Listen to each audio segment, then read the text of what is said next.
This is the unabridged recording of Dream Chaser, Blair Brothers Book 4 by Brooke St. James. Narrated by Kate Rudd. Chapter 1. I loved to read. For as long as I could remember, I had a nightly routine of reading before bed. It was one of my favorite parts of the day, something I really looked forward to.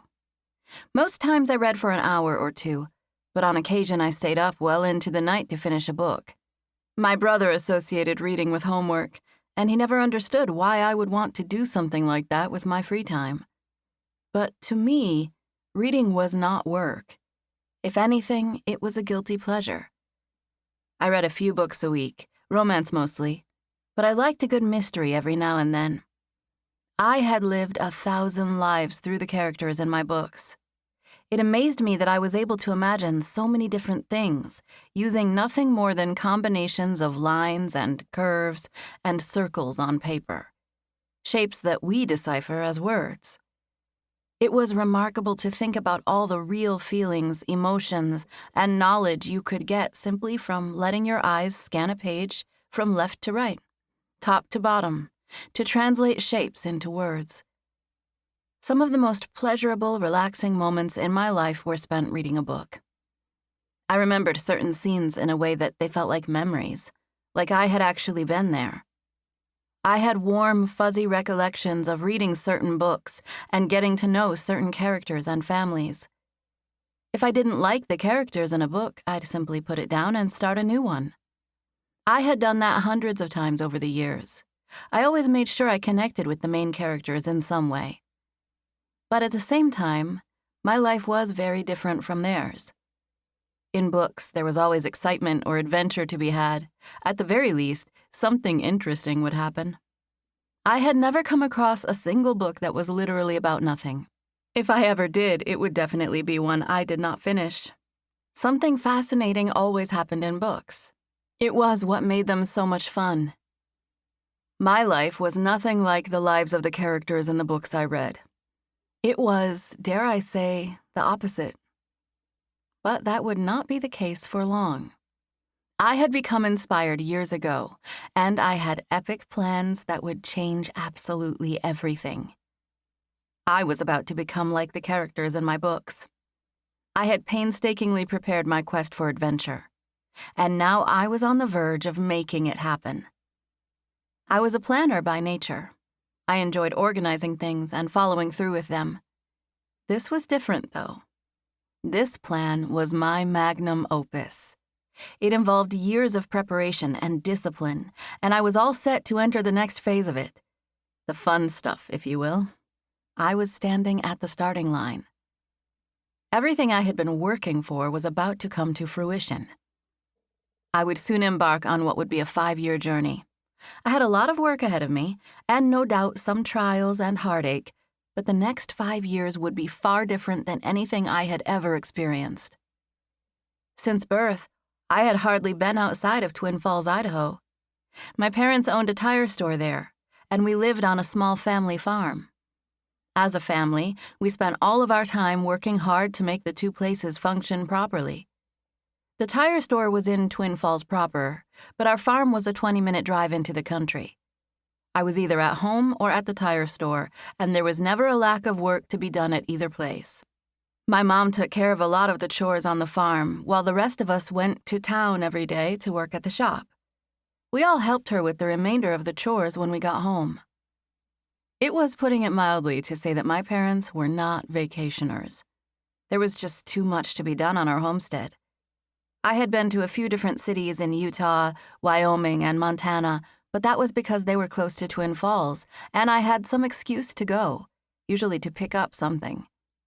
Salt Lake City, Utah was the biggest city I had ever been to, and even then, it wasn't to stay the night. My brother and I were old enough to move out of the house, but we both still lived with my parents. For me, it was part of the plan, but for Tyler, it was because my parents needed him to help out with everything. They didn't guilt him into staying at home, but we all knew they'd have to scale down or hire help if he left. It was going to be a big adjustment for them that I was leaving. My replacement had already been hired at the tire shop. I had been training her as a receptionist for the last week. Since I was old enough to legally work, which had been about a decade, I had a job at the tire store with my father and brother. Our store was one of the oldest local establishments in Twin Falls. My dad took it over from my grandfather when he retired, and I basically grew up there. I had a hand in managing their books, and I knew I was paid a fair and decent wage for the work I was doing. I didn't mind living with and working for my parents. It was an added bonus that they didn't make me pay for food or laundry, or any basic utilities while I was under their roof. I bought a car and I paid for my insurance and cell phone, but otherwise I saved everything I made. I now had just over $60,000 to my name, which was exactly what I needed for my big plan. It was my ticket to adventure. For the next 5 years, I would experience 5 different cities, 1 city per year. I would go to Seattle, Los Angeles, New Orleans, Miami, and then New York. I would sell my car before going to New York, and I didn't want to have to buy another one before flying back home, so I made that my last stop. The plan was simple: 60 months and $60,000. In all honesty, I had a little more, but there were a few thousand I didn't even think about. I held it in a savings account and pretended it didn't exist. I had budgeted my adventure at $1,000 a month for 60 months. Even this was just my cushion, since I planned on working full-time in every city. My car was paid for. It was like new, and I was certain that I could drive it for 4 years without any major trouble. I had thought of everything. I felt confident and sure of my plan. I knew I was going to have to work. I knew I would have some hard times venturing out alone after living with my family all my life. But I was ready. I was prepared. I was excited. The time had finally arrived. Within a week, I would get into my car and head west out of Twin Falls. I would not come back for exactly 5 years. I had never been to college, and I looked at this as my own adventure college, the school of life. I was tough and determined after growing up at a tire shop and on a farm. And I had read enough books in my life to have a somewhat accurate gauge on how I stacked up to other people in the world. I knew I could do it. I tried to give myself as many advantages as possible in my plan.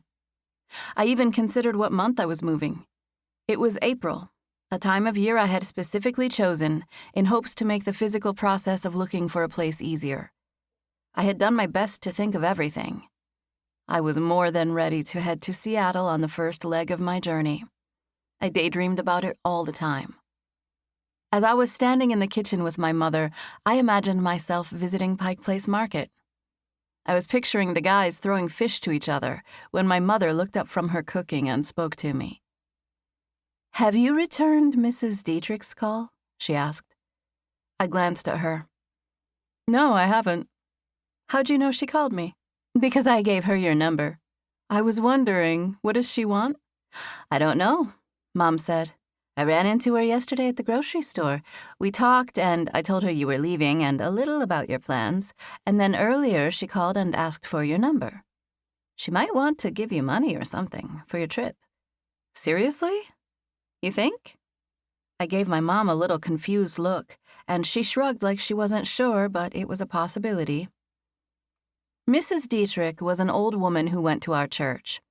I had no idea how old she really was, but since I was a little kid, she had seemed like she was 100. For as long as I could remember, she had white hair and an overabundance of wrinkles. To my knowledge, she wasn't married. I didn't know her all that well, though, which was why I was surprised she was trying to get in touch with me.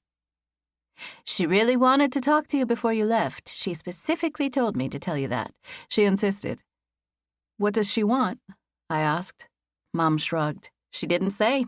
Like I said, I thought she might give you money for your trip." I didn't even attempt to clarify that I was moving and not just taking a trip. I knew my mom took comfort in thinking of my plans as a trip, so I never corrected her when she referred to it as such. "Did she leave a message?" Mom asked. I nodded. She did, but she didn't explain what she wanted. She just asked me to call her as soon as possible. My mom's eyes widened. "What time did she call?" she asked. "This morning sometime." She made a confused face. There was an edge of disappointment in her expression. "Why in heaven's name haven't you called her back, June?" I was honestly a little surprised to even be having this conversation with my mother, so I didn't know what to say. Because, I don't know. Because I didn't know what she wanted. She just said her name and number and for me to call her at my earliest convenience. "And you haven't done that," my mom said, still seeming a little irritated. I smiled at her, wondering why she was so serious about it. "No, I haven't," I agreed. She glanced at my phone, which was sitting behind me on the counter. She glanced at me with a motherly expression, and then at my phone again. She looked back and forth from me to my phone like I should know to pick it up and start dialing. "Goodness, Mom, why do you want me to call her back so bad?" "Because she specifically asked me to have you call. She was serious about it." "I don't know why," I said. "I can't imagine that she would want to give me money. I don't even know her that well." "Just pick up the phone and call her, June." My mom wasn't normally the type to be this bothered by a phone call that I did or didn't make. Sure, I still lived at home, but I was a grown woman and my parents knew that. They gave me plenty of space. Mom didn't make a habit of checking in with me to make sure I returned calls. It was for this reason that I picked up my phone and started pressing buttons to call Maggie Dietrich. Chapter 2. 30 minutes later, I stood on the front porch of Mrs. Dietrich's home, wondering what in the world I had gotten myself into. I had spoken with her on the phone, and I still had no idea what she wanted to talk to me about. She had a nice house, and in the very back of my mind, I speculated that she might give me not just money, but a large sum of it. I stood on the stoop and absent-mindedly pictured her opening the door and handing me a stack of cash that was about the size of 2 bricks. 2 nice-sized handfuls of it, enough that I had to balance it on the way to my car. My mind wouldn't have normally gone straight to imagining that she would give me any money at all, but my mother had planted that seed in my head. I wasn't surprised when Mrs. Dietrich opened the door and was holding no money. Her hair and makeup were done, and she was wearing a navy and white floral pantsuit with accessories and nice shoes. I was wearing jeans and a polo shirt that had the logo of the tire shop. She smelled like Coco Chanel, and I was relatively sure I smelled like the tire shop. She was a classy lady, and I stood up a little straighter, smiling as she opened the door. She stood aside, motioning for me to come in. I smiled back at her as I stepped into her home. It was tastefully decorated with antiques. Everything looked expensive, and it smelled like oils, lavender or maybe lemon, I couldn't tell. The whole place looked and smelled fancier than I anticipated, and I realized how very little I knew about Mrs. Dietrich. She gestured toward the living room with her left hand, putting her right hand on my shoulder as I walked past her. "We'll go in here," she said. She patted me as we walked, shepherding me to a small table. It was a breakfast area near her kitchen. She guided me toward a chair and proceeded to sit across the table from me. "June Anderson. I see you from across the way at church, but we never get to sit and catch up, do we, sweetheart?" "No, we don't," I agreed. I didn't know anything about her. I glanced around her house looking for clues. Family photos, perhaps. She settled into her chair, and then she regarded me with a tilt of her head and a slow, patient smile. "Pretty girl," she remarked, staring at me. "Thank you," I said humbly with a nod. "Thank you for stopping by, sweetheart. Can I get you something to drink? Some coffee or tea? Of course I have water or milk." I opened my mouth to refuse her because I was anxious to hear what she had to say, and I wanted to get on with it. But I closed my mouth again, changing my mind. I could tell by the way she was looking at me that she wanted me to take her up on the offer for a drink. "I'd love some coffee," I said.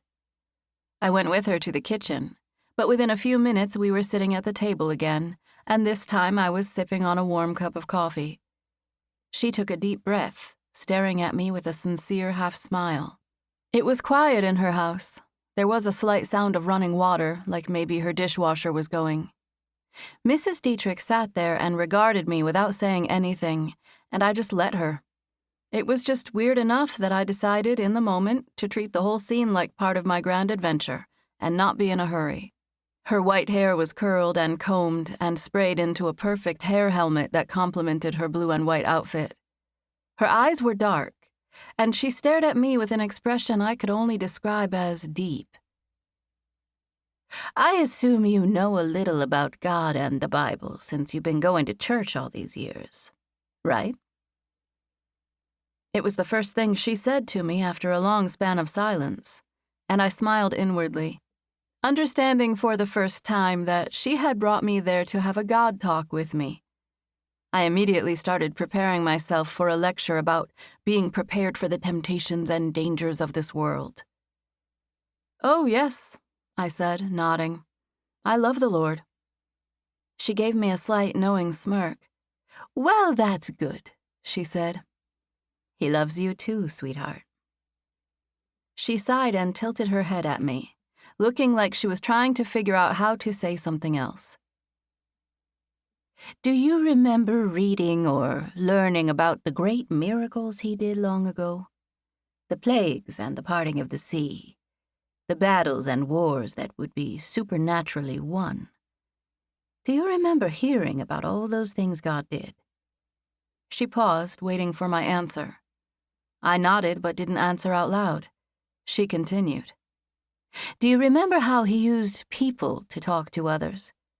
I nodded, but I wore a slight look of confusion, since I wasn't exactly sure what she was talking about. "He would show up in dreams or visions. He had prophets, but he also appeared to people in different ways, with angels or in dreams or visions." "Yes, ma'am," I said, nodding. This was apparently a trip to church and not a handing over of large amounts of cash. I got comfortable once I let that sink in. I decided to just listen to her and be in the moment. I took a sip of my coffee, letting her continue. I set my mug on the table, and when I did, she reached out and touched my hand. She regarded me with her wise old eyes, and I felt like she could see straight through me. "Your mom told me you were taking a long trip." "Yes, ma'am." "Are you going to a place called Astoria?" The question was asked in all seriousness, and I tilted my head, trying to think. I knew I had heard of a place called Astoria. I was relatively sure it was a coastal town in Oregon, but she might have been talking about somewhere else. To me, Astoria sounded like an exotic town, like it would be found somewhere in Spain or Morocco, somewhere that would have a castle. I could imagine the heroine in one of my books falling for the Prince of Astoria. "No, ma'am," I answered, refocusing, since I knew my plans did not include a city named Astoria, exotic or not. "I'll live in Seattle first and then Los Angeles." She squinted at me with a thoughtful expression.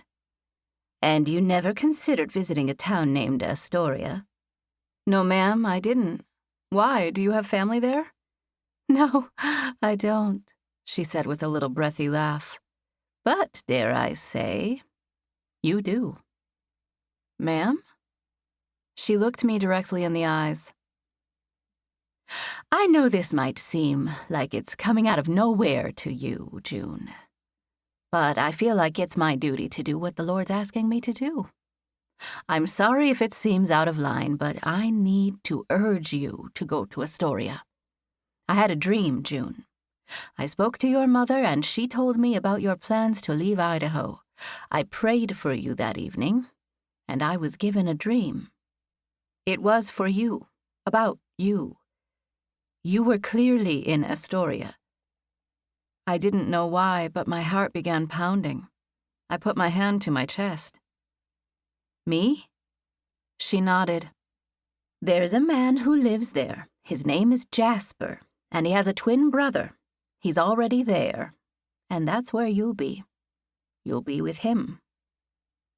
The unbelievable thing was that this woman was entirely serious. I was riding a wave of nerves that made me smile in spite of being completely confused. She smiled back at me. Hers was more the serious, patient kind. I know this might seem like it's coming out of nowhere, but I'm glad you're open to hearing it. That God who parted the Red Sea and killed the giant with a stone, he's a miracle worker. He'll do things and work through us if we ask him to, if we let him. I was still trying to grasp what was going on. Are you saying God gave you a dream about me, and he wanted you to tell me about it? It was a genuine question, and she knew it. She nodded slowly. I am saying that. I know it's hard to believe. I know you have plans. But from what I can see, all roads lead to Astoria for you, sweetheart. Are you talking about the town in Oregon? She started to agree, and then she hesitated, taking a second to think about it. I assumed it was, but now that you mention it, I guess there may be other places in the world named Astoria. I feel like it was the town in Oregon, though. She nodded thoughtfully. It was, she added with greater assurance. Honestly, I believed in God, and I liked Mrs. Dietrich, but I was slightly skeptical or hesitant in that moment.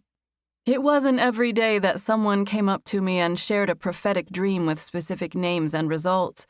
She had said a specific guy's name, Jasper. My mind was buzzing with different thoughts and reactions. The bottom line was that I had a plan. I was going to execute it. I was used to defending it when people questioned me about it, so it was instinct for me to buck any discouragement. She was doing it in a way that was different than other doubters, but I still had the instinct to preserve my plan. I felt like I needed to say something to make light of her suggestion. I smiled at her and shrugged a little. Was he a rock star? I asked. Excuse me? She asked, completely serious. I smiled. It's a clause in my plan, the rock star clause. Otherwise, I'm on a very strict 5-year plan. I talked to your mother earlier, and she said you didn't have a place to stay in Seattle yet. She said that? I asked. It's intentional that I don't have an apartment yet. It's in the plan. I've been working on it for years. I talked to a lot of people and asked for their advice, and I've decided not to get a job or rent an apartment until I get to the city and can check out the scene for myself. I don't want to commit to something and spend my year there wishing I would have checked it out first. I'm going to get an extended stay hotel for 2 weeks while I secure an apartment and job. So no one's expecting you in Seattle? She asked. I hesitated. Well, no, but I'm expecting me in Seattle. I have a strict course of action. What's the rockstar clause? She asked. I put my palms in the air and shook my head, smiling as if implying it would never happen. I regretted even mentioning it. I can stop the adventure and do whatever I want if I miraculously meet and fall in love with a rock star. An actual rock star. That's why I was asking if the guy from your dream was one of those. I don't believe he was, she answered, still looking like she was serious and sincere about all this. But it seems to me that if no one is expecting you in Seattle, you could stop off in Astoria for a week or two. Maybe a day or two, I said with a smile that I hoped didn't seem forced. I was trying to be as nice as possible, but I would not end up going to Astoria even for a day or two, at least not before I went to Seattle. Sightseeing before I got an apartment and job simply wasn't in my budget. I took the last sip of my coffee and set the mug on the table, sliding it toward her a little to show that I was done with it. Promise me you will, she said. I know all of this is coming as a surprise to you, but I just feel like I should urge you to consider Astoria. Please consider it, June. I don't often have dreams like this, and I have to trust that it's from God. It was clear to me. I promise I'll consider Astoria, I said. I sounded sure of myself. That statement was vague enough that I wasn't lying. I would consider it. She reached out and touched my hand again, regarding me with that same serious, earnest expression. "Thank you," she said. "I was hoping I could talk to you and you'd be receptive, June. Sometimes we just have to step out in faith, even if we don't fully understand." I smiled at her and gave her a nod. "Thank you for doing what God asked you to do. Thanks for letting me know." It sounded goofy coming out of my mouth, but I didn't know what else to say to wrap things up. Mrs. Dietrich saw that I was poised to leave, so she stood up. "I almost forgot," she said. She crossed the kitchen to the place where her purse was sitting on the counter. "I have a little something for you." She dug in her wallet and pulled out a check. It was folded, and she handed it to me. Our eyes met as I reached out for it. "It's not as much as you might be expecting," she said. "I wasn't expecting anything," I said. It was the truth, really. All those imaginings were just silly daydreams because my mother had mentioned it. I would have never even had the thought of her giving me money. Either way, I felt like she knew what I had been thinking. I wasn't sure what to do with the check. Part of me wanted to put it in my pocket and not look at it. But before I could think twice, I flipped it open and glanced at it. $3,000. 3 large, 3,000. The dollar amount was a 3 followed by 3 zeros. I looked up at Mrs. Dietrich, feeling stunned. "I can't take this." "Sure you can," she said. She pushed it toward me when I tried to give it back. "That's to make sure you go to Astoria. Take this money and promise me you'll go there on your trip. That's all I want. It makes me happy to give you that, as long as I know it'll get you there. You'll be doing me a favor if you take it and go." "Does it matter when?" I asked. "Will it be okay for me to get settled in Seattle first?" "I don't guess that matters," she said, looking somewhat uncertain. "Just as long as you go there and find him." Chapter 3. My mom came into my room later that evening after I had taken a shower.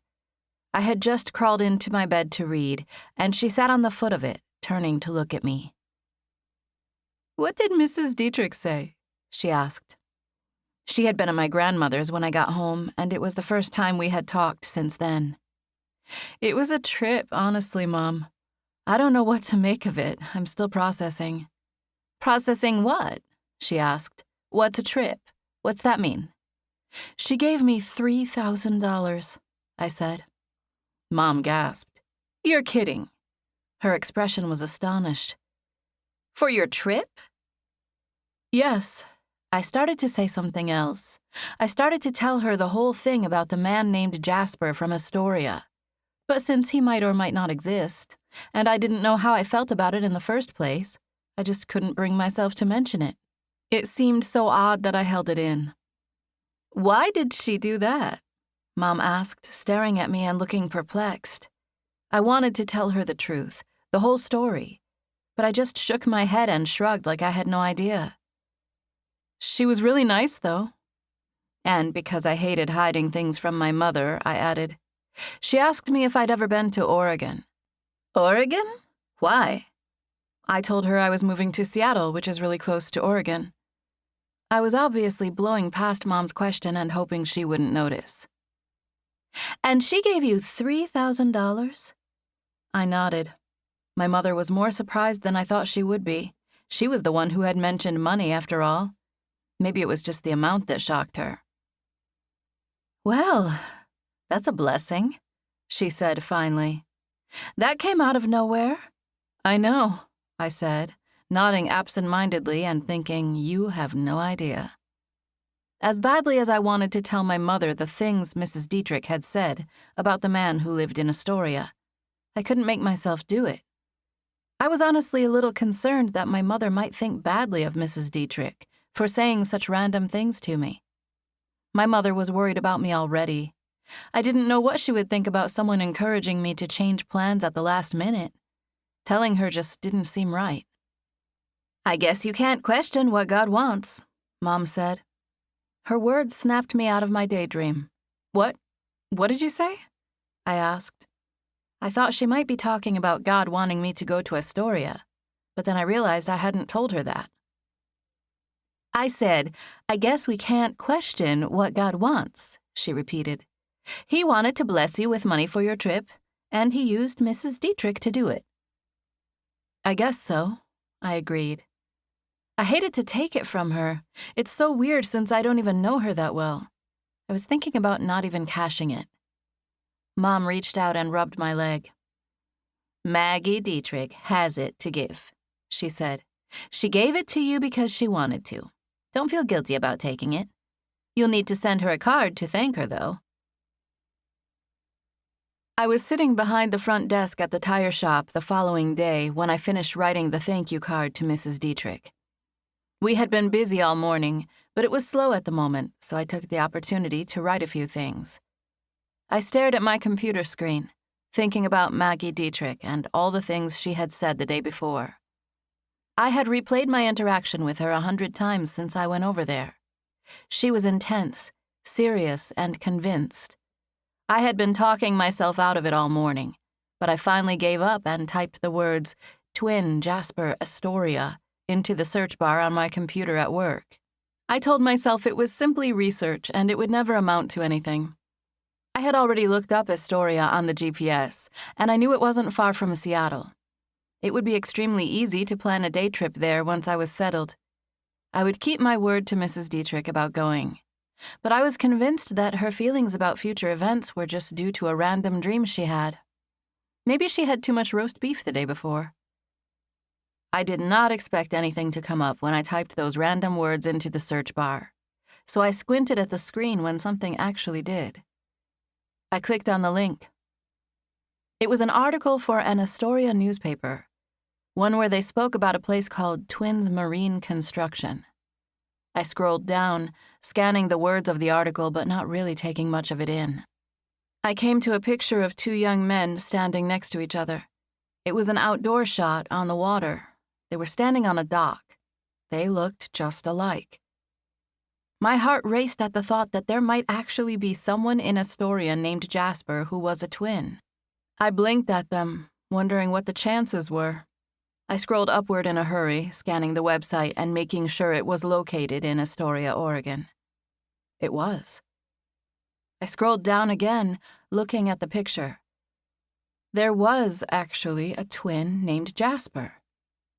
And on top of it all, he seemed to be about my age. Visually, he was exactly my type. This, of course, just meant he was generally gorgeous and everyone else's type, too. Dark hair and light eyes. I got lost staring at that picture. Those brothers looked like they could be hosts of their own reality TV show. I didn't know which one was Jasper, but I instinctually stared at one of them more than the other. My chest felt tight when I remembered the things Mrs. Dietrich had said. She spoke of this man, Jasper. It even seemed at one point like she had even said something about him one day being my family. Looking at that photograph gave me the most peculiar feeling. It seemed odd or maybe even outrageous that it had been so easy to find the person I was looking for. The first thing that crossed my mind was that Maggie Dietrich had already done her research before she spoke with me. The doubtful, cynical side of me thought that Mrs. Dietrich already knew such a man existed in the world. What if she knew him and she was just trying to set us up? I wondered if she had told him to expect someone named June Anderson to show up on his doorstep, too.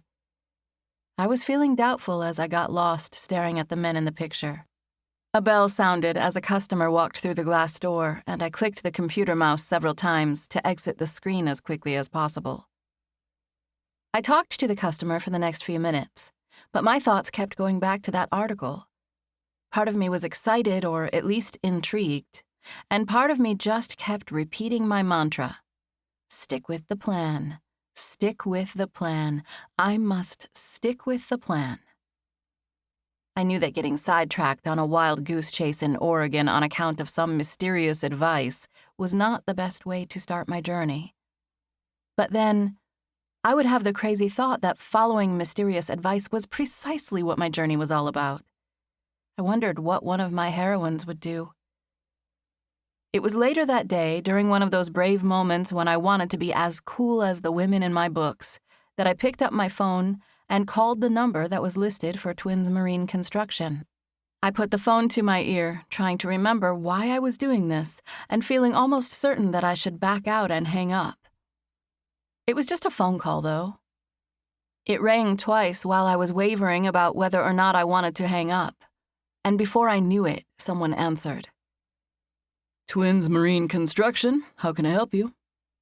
It was a man's voice. I panicked. I forgot what to say. I remembered the men in the picture, and I automatically assumed it was one of them who was speaking. I almost hung up on him, but at the last second, I decided to speak. I didn't know the first thing about docks or marinas, so I asked if they were hiring. I had already practiced my job hunting speech in preparation for when I moved, so it was the first thing that came to my mind. Hello, I was wondering if you happen to be hiring. Yeah, actually. Desperately. In fact, you'd be just about my best friend in the whole universe if you were calling right now to look for a temporary receptionist job. That's exactly what I need someone for. Really?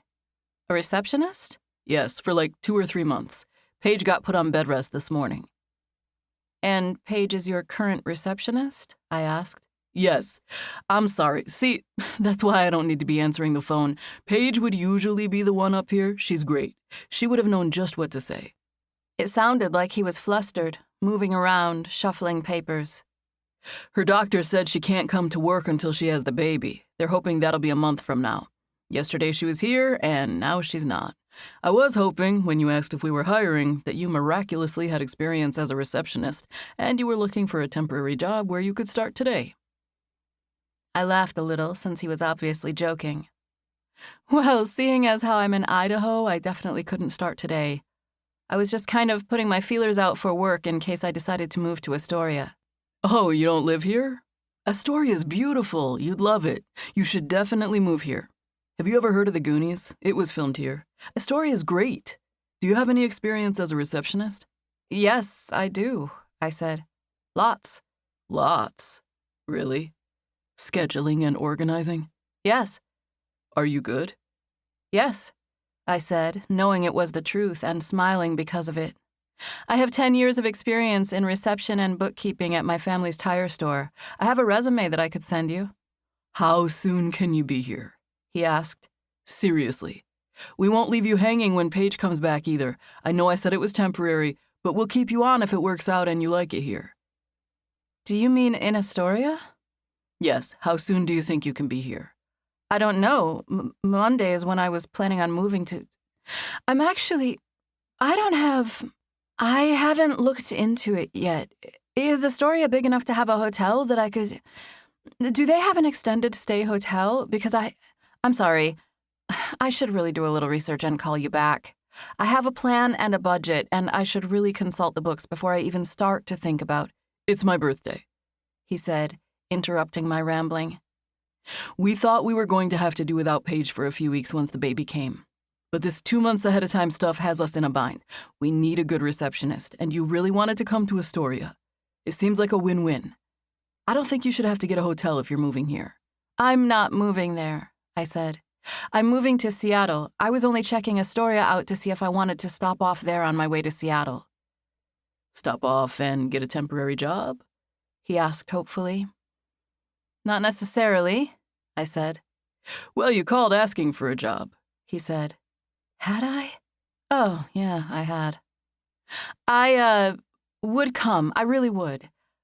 I don't have a strict deadline to be in Seattle. I would agree to come work for a couple of months until your receptionist gets back. I just have to make a few calls to hotels to see if it's feasible. I have a budget for my move, and if it fits within that to come, then I'll help you find a place to stay, he said. Is that all it's about? Would you come if you had a place to stay? Yes, I said. And then, because I felt an uncontrollable urge to be honest, I added, I live with my parents. I could have moved out by now, but we have a farm and a business, and it's busy. Anyway, I've been in Idaho my whole life, with my parents. I have a whole plan, though. I'm about to go on a huge adventure. Seattle's my first stop. I'm living there for a year. Why did you call a business in Astoria to ask if we were hiring? he asked, still trying to understand. Was it an accident? No, it wasn't. I said the words slowly, realizing it was as ridiculous as it sounded. Well, I don't really care what made you call. I'd give just about anything if you'd come help us out. Paige has a list of things for us to do, and we don't know how to do half of them. See, my brother Jacob's right here nodding his head, agreeing with me. He said he thinks you should come. It's his birthday, too. There was a pause that lasted the span of a second or two. Don't let me pressure you, he said. I could hear a smile in his voice. I'm a little bit messing around with you, and mostly it's just wishful thinking. We'll hire a temp if we get desperate. But it would be a miracle straight from God if you were actually an experienced receptionist and you could be here by Monday to help us out. And then, before I could think better of it, I said, I'll be there Monday, I guess, assuming that I'll be able to find a place to stay within my budget. If you're serious, he said, if you're really coming here to help us, I will take it upon myself to find you a place to stay. And then I did what any good heroine in any good book would do. I bravely and unapologetically said, Okay, well, I guess I'll be seeing you on Monday. It sounded funny to my own ears. It was almost as if I was standing outside of my own body, listening to someone else. Was I really committing to take a job and show up to work in an entirely different city than the one listed in my plan? I felt an odd mixture of regret and excitement. Can I get your number so that I can call or text you when I get a lead on a place? He asked. My voice was hoarse as I recited the numbers, and he wrote them down. What'd you say your name was? He asked. June. June, he repeated, trying it out. What's your name? I asked. Jasper. I'm sorry. I'm Jasper Blair. I'm the owner of this place. Me and my brother. I was already shaken, but it was even worse now that I was suddenly making plans with an actual twin named Jasper in Astoria. My chest and jaw felt tight like I was on the verge of tears. Well, happy birthday then, Jasper Blair, I said, sounding calmer and more confident than I felt. And to your brother, too. Thank you, he said. Are you seriously coming to help us out? Are you seriously going to look for a hotel for me? Yes, well, I won't need to look. I'll definitely be able to find a place for you to stay. It's probably not going to be a hotel, but I'll find you a place, no problem, if you're really coming. Okay. I'm really coming then. Chapter 4. 3 days later. My SUV was purchased specifically with this adventure in mind. I had enough room in the very back to pack all of the belongings I would take on this trip. I left the back seat and floorboard mostly open to give me room to transport groceries, but I also knew I would expand my collection of items to take with me as I traveled, and I hesitated to pack myself too tightly right at the start. I set out on I-84, headed west. I had a long conversation with Jasper on the phone a couple of days before, explaining more details about my situation. I emailed him my resume and clued him in on my life and my plan while carefully avoiding bringing up Mrs. Dietrich or anything she had said to me. Jasper had even talked to my father, who happened to be standing near the desk when I was on the phone with him. My parents were happy that I was going to work at a family-owned business, even if it was only temporary. Jasper said he knew a couple who had room in their home for me to stay. I would apparently be renting a room from them. He said they would charge me $100 a week and that food would be included. I wasn't sure how I felt about agreeing to eat a stranger's food when I hadn't even checked out their home. But I figured that at $100 a week, I could still afford to buy my own food if it came to that. My situation in Astoria would be temporary, but it still made my parents happy that my immediate future included a job and a secure place to stay. I had preached about the plan for so long that they were slightly perplexed about my decision to change it and head to Astoria first. I never did tell them about Mrs. Dietrich, though. Somehow, letting them believe I randomly decided at the last minute to go to a city that wasn't part of my plan seemed like a better option than telling them the truth. I never told a soul that this had anything to do with Mrs. Dietrich. I never even told Mrs. Dietrich about my change of plans. I glanced into the rearview mirror, seeing my hometown disappear in the distance. It was hard for me to believe that I was on my way, that my plan was coming to life. I was really doing it. For a moment, I zoned out, appreciating that today was officially the first day of the rest of my life. Once I was done with that, I picked up the phone and called Jasper Blair. I had his cell phone number saved to my phone, and I pressed the buttons to call him. I expected it to go straight to his voicemail, and I was surprised when he picked up. Hello, June Anderson, my new receptionist? I laughed. Am I really doing this? I sure hope so, he said. I told about 5 different people that June would be giving them a call this week. I'm in my car right now, I said. I'm headed that way, but I just wanted to make sure this was for real. As soon as I get off the phone with you, I'm going to cancel my reservation at the Residence Inn. In Seattle? Yes, I said. Obviously, call them, he said. I thought you would have canceled that already. I've already got you all set up over here. Well, I'm on my way. I was thinking about getting a hotel for the night. My GPS says it'll be over 9 hours, and that's without stopping. It'll be really late. I hate to disturb that couple. It won't, Jasper said. Just let me get a hotel tonight, and I'll meet them tomorrow after work. Talking with Jasper felt natural to me. I forgot about all the things Mrs. Dietrich had said and just treated him like he was my brother, father, or any other man. He was personable and family-oriented, easy to talk to. Just come to the house, he said. I know they won't care. They know you're going to be late. It's my mom, and she stays up reading or knitting or watching TV. She's up till midnight every night anyway. Your mom? Your parents? Is this house your parents' house? Yes. Why didn't you tell me that? I asked. Because I knew you wouldn't agree to stay there, Miss Independent. They're not even going to let you pay them to stay there. I just knew I had to tell you that $100 a week thing to get you to agree to come.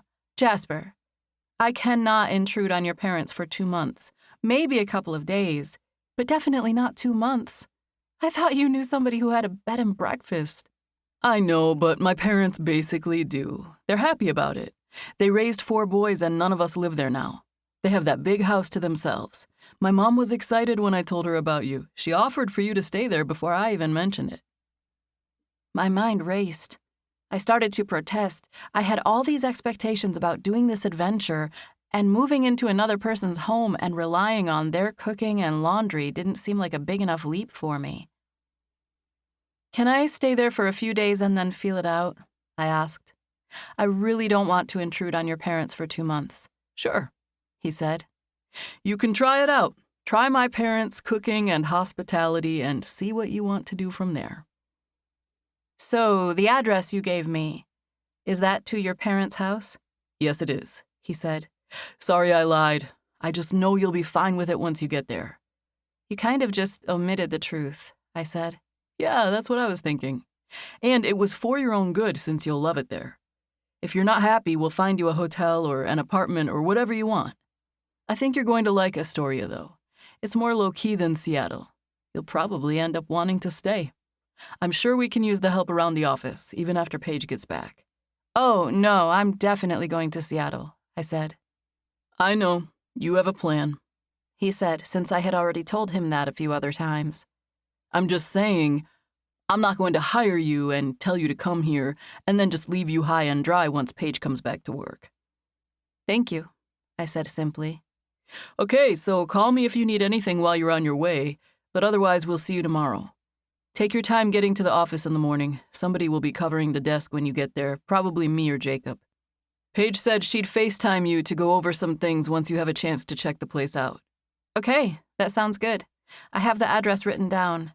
Yep, and it's obvious where you should go once you see it. There's a sign. All right. I guess I'll see you tomorrow. We said goodbye and good night. It was 11:30 p.m. when I pulled into Jasper's parents' driveway.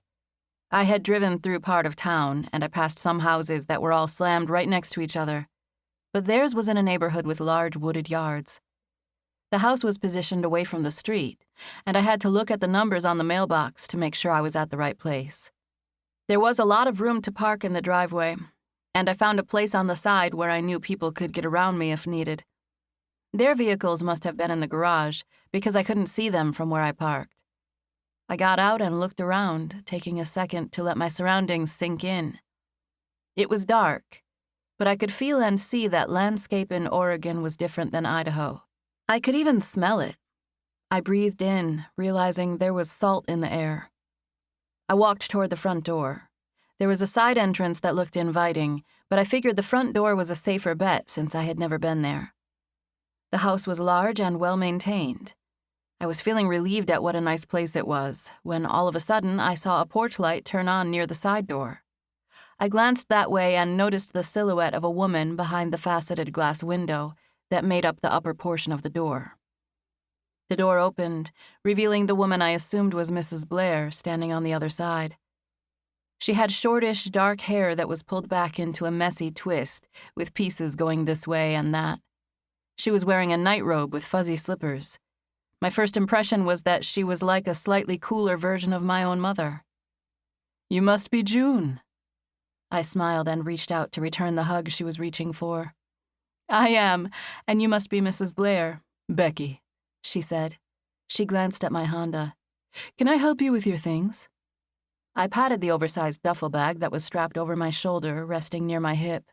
"This is all I need for the night," I said. "I'll worry about the rest later." Becky smiled and patted my back, ushering me inside. "I'll bet you're tired," she said as we walked. "I am, but I'm excited too." She motioned for me to set my bag on a table as we came into the house. We meandered inside. It was a comfortable, welcoming home, and I looked around for a few seconds before meeting Mrs. Blair's gaze. "Welcome," she said. "Jasper and Jacob are so thankful you've come to help them out at the shop." "I'm happy to be here," I said. I was considering checking out Astoria, and I couldn't believe how it worked out. "Jasper showed me your resume." I smiled and shrugged. "Paige's job is basically what I've been doing for the last 10 years. She shook her head. "It's really a miracle that you were able to come help them out." I smiled and did my best to look confident and say the right things. But all I could think was that at any moment, Maggie Dietrich would come out from behind a corner. I didn't know what she was going to do or say once she did. Maybe she'd tell me I had passed some kind of faith test by coming here. "Do you know anyone named Maggie Dietrich?" I asked, since I was exhausted and delirious, and it was the main thing on my mind at the moment. Becky Blair's expression grew serious, and her eyebrows drew together like she was really trying to think. She sighed. "I've had a lot of students over the years. I had several Maggies, but I don't think I can recall a Maggie Dietrich. Did she say she knew me?" She regarded me with an innocent half-smile as she waited for my answer. "No, ma'am. She wouldn't have been your student, and she didn't live here. She's an older woman who lives in Idaho. I think she might have said she had family here or something." The lie came out naturally because I knew I wasn't going to say that Mrs. Dietrich called me up and predicted that I would go to Astoria and meet a man who happened to fit the description of Becky's son. It was just too weird. It was interesting for me to note, though, that she did not seem to have any idea who I was talking about when I said Maggie Dietrich's name. "We want you to be comfortable in our home," she said, moving on from the random question. "I'll show you where everything is tomorrow. For tonight, are you hungry?" "Oh, no, thank you. I'm just tired." "I bet you are." She motioned to the kitchen. "We've actually considered making our home a bed and breakfast since the boys moved out, so you are not bothering us at all. We're happy you're here. We're thankful, actually. You're doing our boys such a big favor by filling in for Paige. Our bedrooms are on opposite sides of the house, so you should find it nice and quiet in your room. If you need anything or have an emergency, we're right down this hall." She motioned to a hallway that was on her left. "There's bottled water in the fridge and some other things too, prepackaged snacks and drinks. You can help yourself." I took her up on the offer of a bottled water on my way to my bedroom, but assured her that was all I needed. I promised I wouldn't be raiding her fridge, even though she told me I was welcome to. The whole interaction was a bit dreamlike. Mrs. Blair in her robe, quietly welcoming me into her home. There were family pictures placed around the house and lining the hallway on the way to my room, but I didn't have the presence of mind or the time to stand there and take them all in. They seemed like a happy family. It felt like a happy home. I knew I would be comfortable there. Chapter 5. Jasper Blair. Becky Blair called her son, Jasper, on the phone as soon as June Anderson pulled out of her driveway the following morning. Hello? Jasper said, picking up. Well, your new secretary is on her way to the shop as we speak. Already? Jasper asked, glancing at the clock on his dashboard. It was 10 till 9. What's she doing up so early? She came out of her bedroom 30 minutes ago dressed and ready to go. She said she was nervous and wanted to get to the shop right when you opened to take a look at everything. Jacob is there already, Jasper said. and I'm on my way. I might beat her there if she just left your house. What did she say? How'd she seem? Oh, she's precious, Becky said. I thought that's why you hired her. She's sweet and adorable. Dad said he thought you hadn't even seen her. I haven't, Jasper said. She just drove into town last night. You guys are the only people who've met her. I thought maybe you FaceTimed with her when you were talking to her the other day. I thought you knew a lot about her. I do, but not what she looks like. Becky let out a little huff of a laugh like she was amused. What's that about? Jasper asked, hearing her. Nothing. She's cute, that's all. She reminds me of Becca Rollins. Becca was Jasper's girlfriend in middle school. She had moved away and they had lost touch years ago, but he still remembered what she looked like. A beautiful, adorable 12-year-old. Becca Rollins? How do you even remember what she looked like? Round face, smiling eyes, button nose, dimples. She's excited and she smiles a lot. She seems innocent, but not in a naive way. She's just, I don't know, cute. She lived on a farm in the middle of Idaho her whole life. Her family owns a tire shop. I know, Mom. We talked about all that. Well, I didn't know how much you knew. I thought you'd know what she looked like, and you didn't. She and I talked for about 30 minutes just now. Dad was here, too. Becky let out a little laugh. She's really something. What's that supposed to mean? Nothing. You'll like her. She's just different, that's all. In a good way. Funny. I was asking her questions, and she told me about this big program she was on where she had to adventure around the United States for the next 5 years. She told me about that, too, Jasper said. She said she wanted to be like the characters in a book. Becky laughed. Did she tell you about the rock star clause? The what? Jasper asked. The rock star clause. No, what's that? She can only stop the adventure if she meets and marries a rock star on a plane. I told her I happened to have a son that was one of those, but he was married. Becky chuckled warm-heartedly, thinking of June's shocked face when she had told her about Henry. She had really enjoyed talking to June, and she was excited for Jasper to meet her. What did she say when you told her about Henry? Did she believe you? Did she know who he was?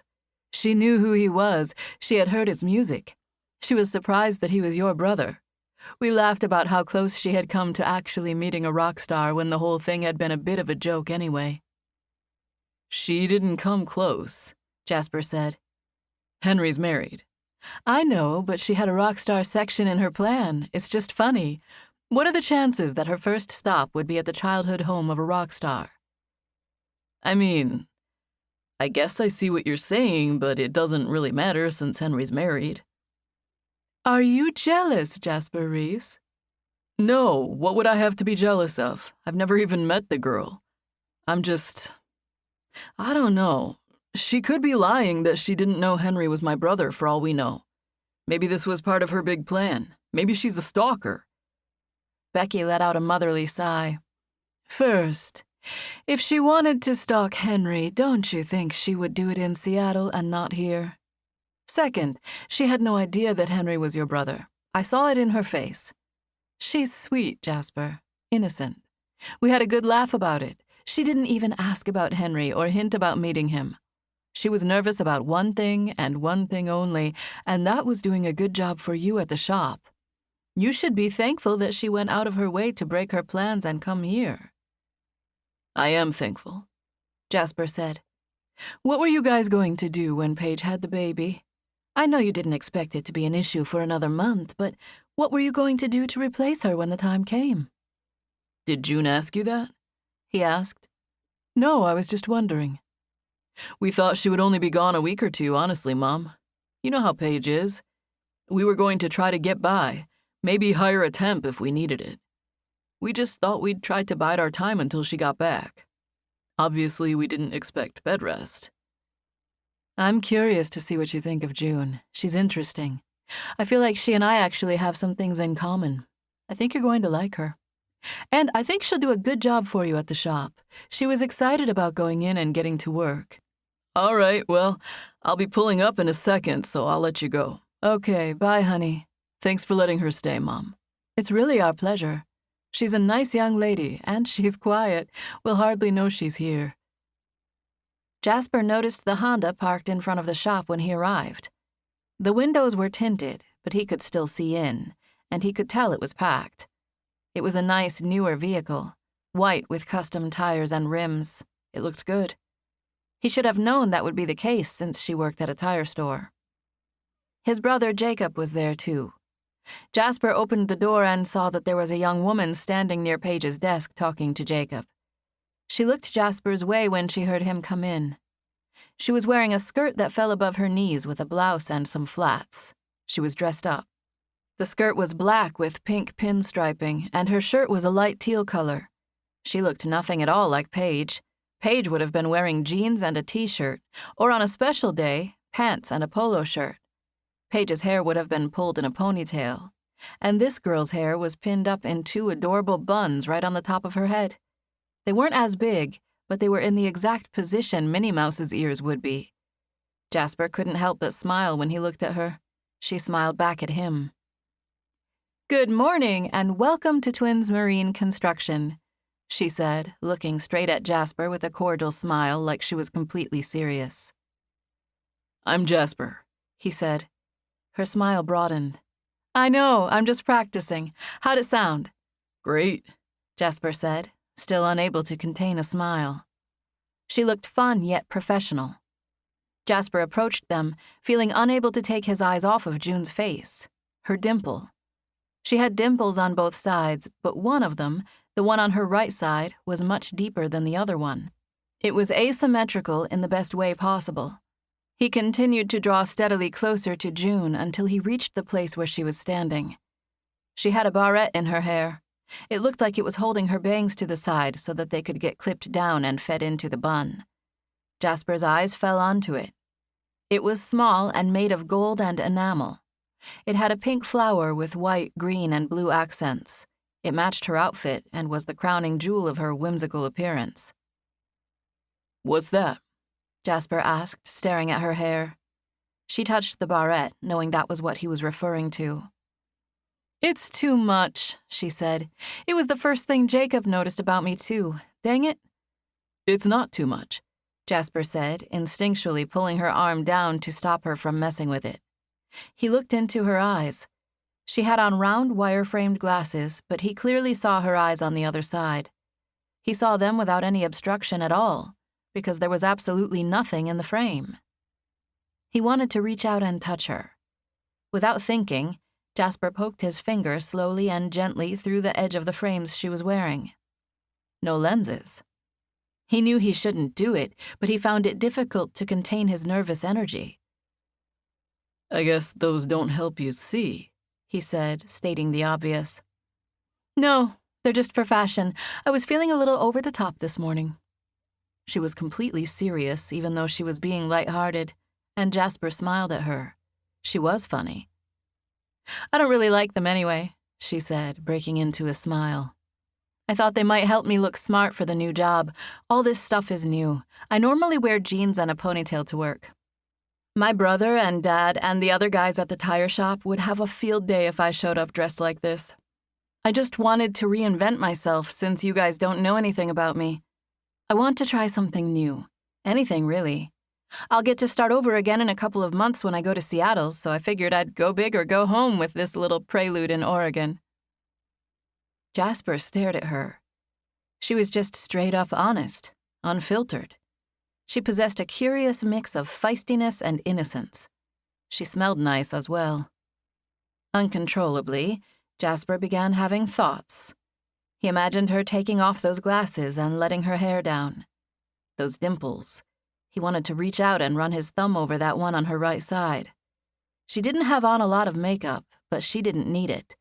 It seemed like she had something on her eyelashes and lips, but her complexion was smooth and her cheeks were naturally rosy. He took in the sight of June Anderson, thinking of her in ways that he, himself, didn't allow. He had a rule about dating women who worked for him. He had learned that lesson the hard way, and it was a line he simply no longer crossed. He made himself shake the thought of June as anything other than a substitute for Paige. Jasper stared off to the side, trying to convince himself that he was going to be able to get through the next 2 months without kissing this woman. It was honestly not likely. He would definitely kiss her on her way out of town, once she wasn't his employee anymore. That would be fine. He promised himself right then and there that he would try to make it happen right before she left town, and he decided to keep any attraction on hold until then. June was nothing more than a substitute for Paige. Who besides an 8th grader would wear a pink flower barrette in her hair and fake glasses anyway? Jasper wished that 80s bubblegum pop-looking girls didn't do it for him, but they did. June did it for him. His mom had known it when they spoke on the phone. He had been lost in thought staring to the side when Jacob spoke. June just got here about 2 minutes ago, Jacob said. He's right, June said, nodding at Jasper. She stuck out her hand to shake his. I got to shake Jacob's hand already, she said as they grasped palms. Jasper looked directly into her beautiful dark eyes. I can't believe you stuck your finger right through my glasses, she said, staring straight back at him. Jasper couldn't believe he had done it either. He had clearly but unintentionally been flirting with her. He had only poked her glasses to keep himself from making contact with her in some other kind of way. He acted confident even though he was a little shaken. He smiled calmly. Why can't you believe it? You've never had anyone do that when you wear those things? I've never worn them, she said. I was just trying them out. I'm sorry, he said. I think they look good on you. It's fine. I was going to take them off anyway. They were my least favorite of all this stuff. Well, I shouldn't have poked them. I'm sorry for that. I'll buy you lunch to make up for it. Even as the offer came out of his mouth, Jasper knew he should rein it in, slow it down, get control of his attraction to this woman. Jacob must have known it too, because he cut in.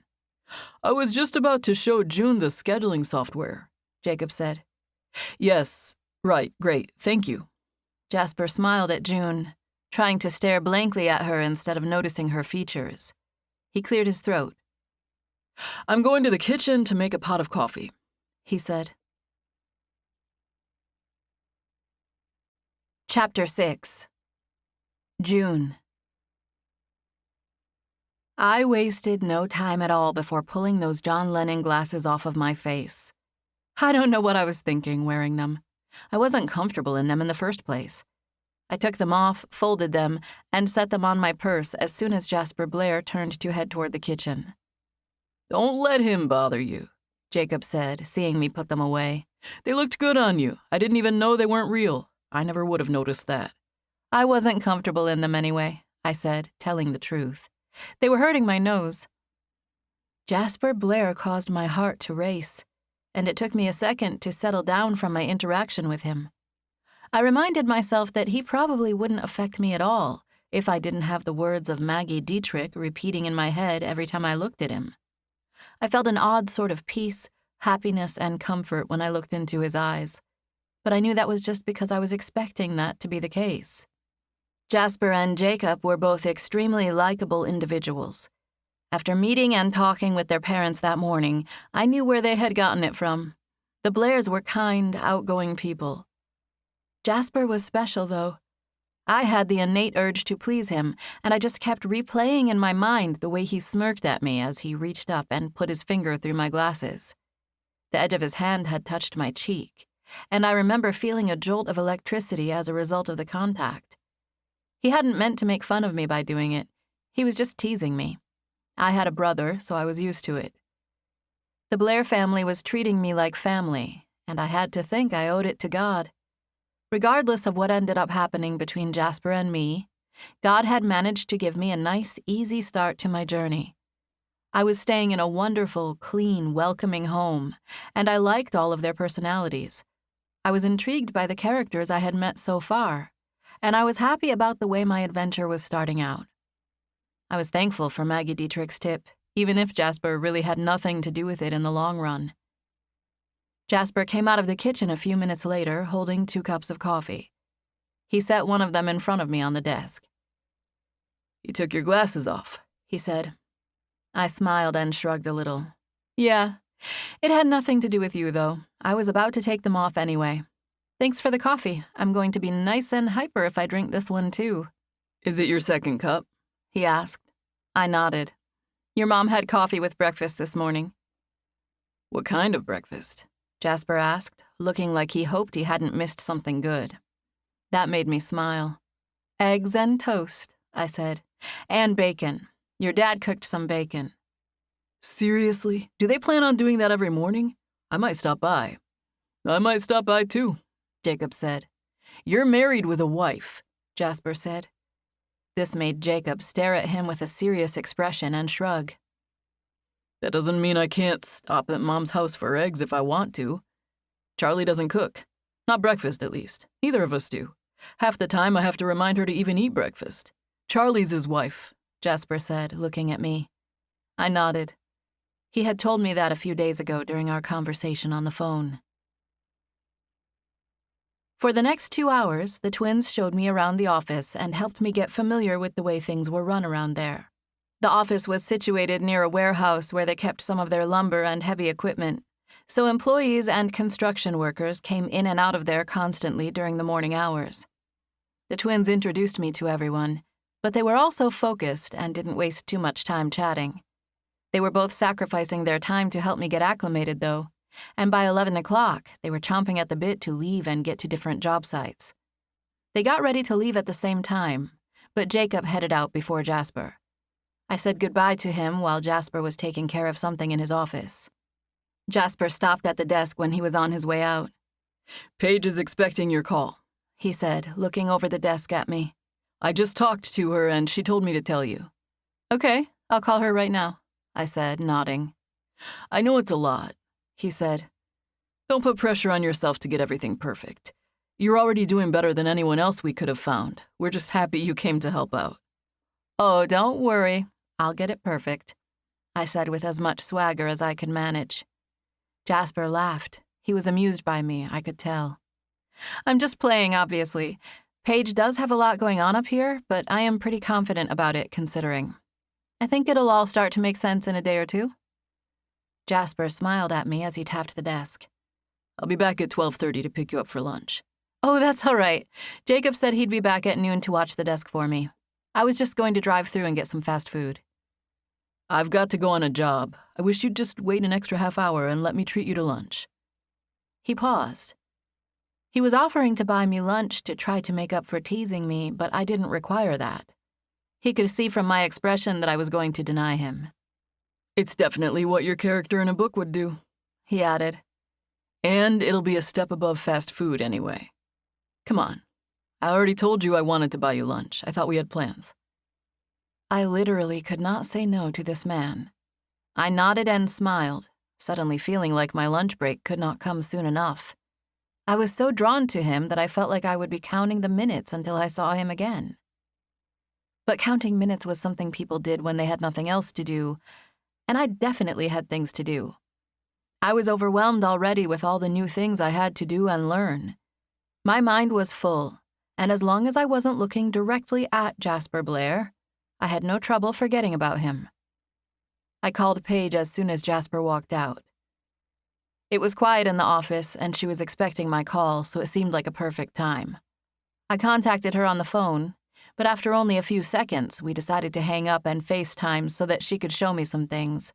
We both smiled as the other one popped up on our screens.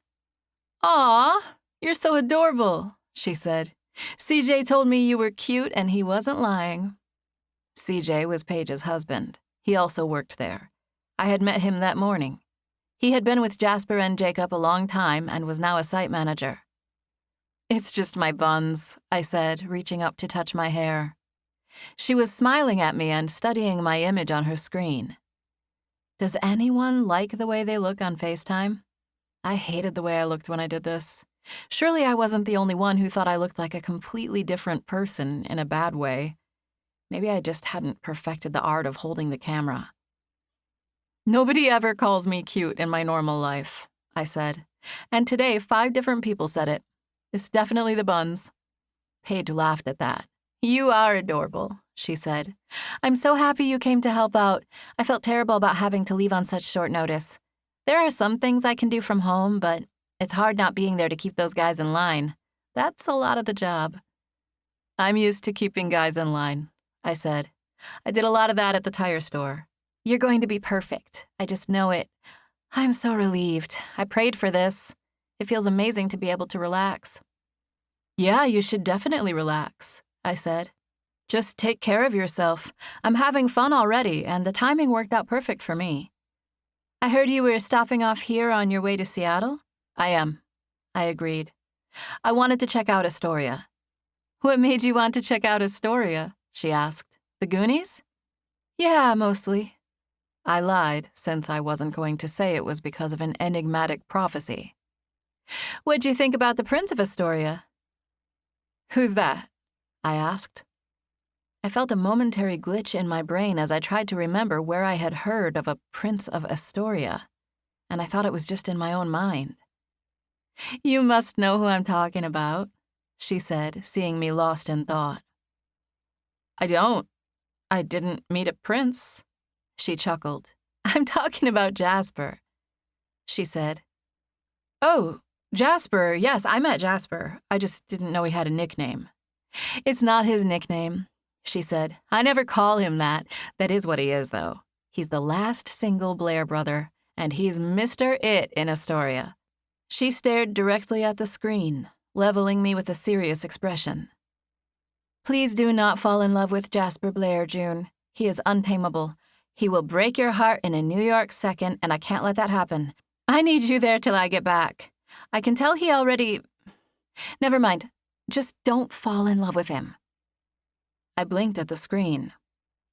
"I wasn't planning on falling in love," I said honestly. This made her laugh. She actually looked relieved.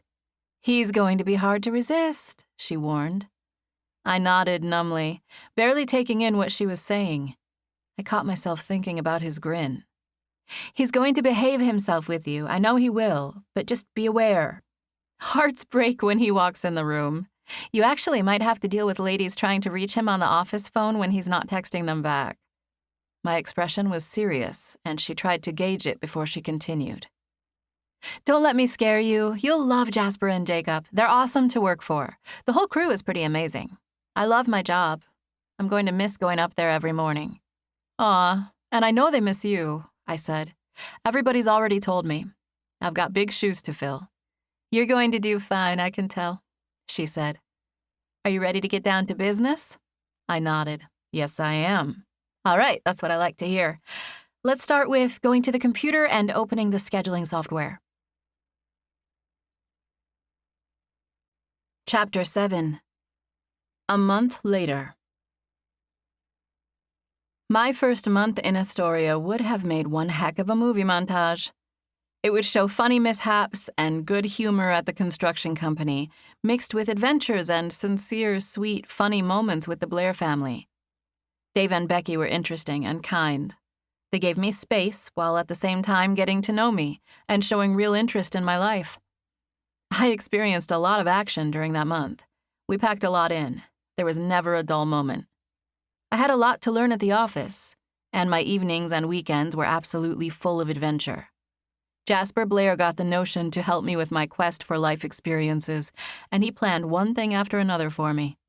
It all started on my first day of work when, on my lunch break, he took me to this tall tower called the Astoria Column. We climbed it and took in the breathtaking views at the mouth of the Columbia River. There was rocky coastline with houses and trees and a bridge in the distance. It was already wonderful on day one, and our adventures just got more elaborate from there. We drove down the coast, we went sifting for gold, we took hikes, we even went to Portland last weekend for a performance of the symphony orchestra. Jasper was a perfect tour guide. He was spontaneous, full of life and vigor, he was always up for a challenge, and he took my quest for adventure as just that, a challenge. He was hilarious, always coming up with something new for me to see, taste, or experience. He took me fishing for salmon and made me help cut and clean the fish, which was completely foreign to me. I had grown up on a farm, but I had never gone fishing. The whole month was full of wonderful experiences of coastal Oregon. If I would have documented everything we did, I could have made the ultimate commercial for the Chamber of Tourism. Jasper was single and unattached. He worked hard, and he liked to play hard too. He wasn't the type to do social media or otherwise look at screens or devices. I never saw him just sit and watch television. Of course, at the end of the night, he always went to his house and I went to his parents', so I was sure he watched television at home. I knew he did a little. We had talked about different movies and series we liked. Either way, Jasper was a mover and a shaker. He was always working or doing something fun or productive. During the last month, I had heard from about 20 different people that Jasper had broken a lot of hearts in this town. I was warned more than a few times that he just wasn't the type who could settle down or enter a committed relationship. There was a woman named Jenna Ellender who was a walking testimony to Jasper's tendencies. She had stopped by the office a few times looking for him, and I could just tell that she was the type who had been following him around like a puppy. People had told me they had gone out before. It didn't matter to me, though. Jasper and I did not go there with our relationship. We both knew my time in Astoria was limited.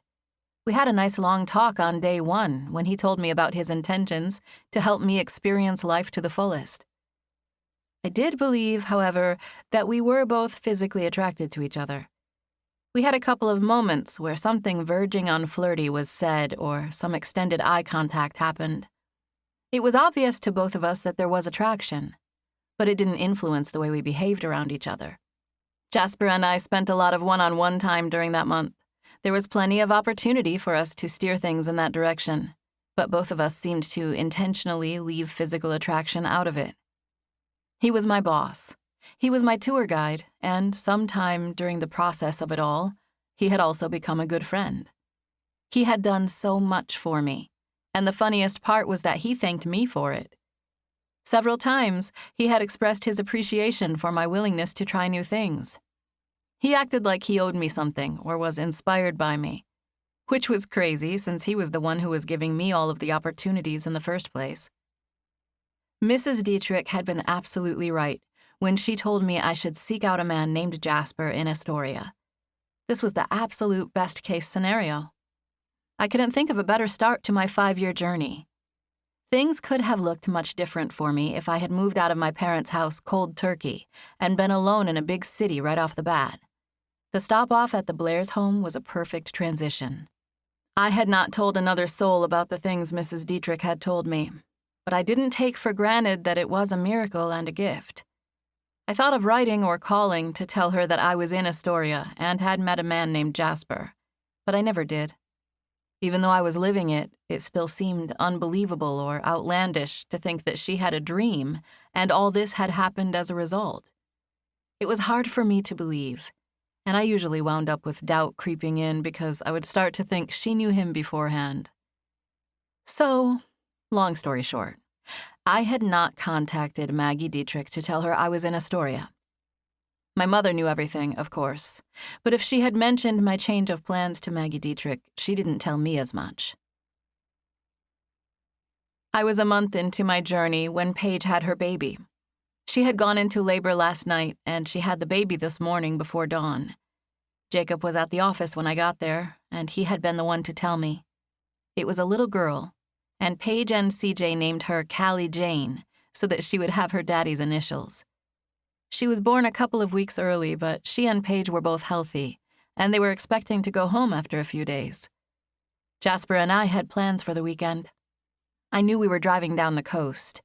It was most likely a trip that would take no longer than a couple of hours, because we had plans to leave right after work, and he mentioned having dinner once we got to our destination. I also knew we'd be staying the night. We'd leave today, stay in a hotel, and come back tomorrow. That was all I knew for certain. I had overheard Jasper talking to his brother about sand dunes and dune buggies, but I didn't know if that was about this weekend, and I didn't ask any questions. I had learned to just trust Jasper and go along for the ride when he planned something. I had been hanging out with him nearly every day for a month, and never once had he steered me wrong or even made me feel awkward or uncomfortable. Jasper and I stopped at the hospital on our way out of town. During my time in Astoria, I had spoken to Paige quite a few times on the phone and had even gone by her house. She and I hadn't spent much time together, but she was one of the people I considered a friend in Astoria. And let's face it, without her role in all of this, I would never have ended up coming here in the first place. Knowing the baby's arrival was right around the corner, I had put together a little gift basket for Paige and baby Callie. I bought Paige an Aveda bath set that included shampoo, conditioner, and shower gel.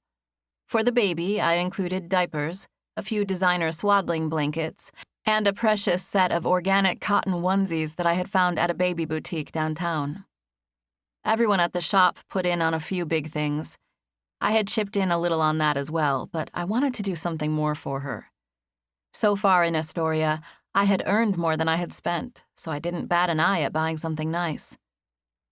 Jasper and I went into Paige's room together on our way out of town. Paige had several guests there visiting. It was packed in the room, so they walked down the hall with CJ to try to see into the nursery.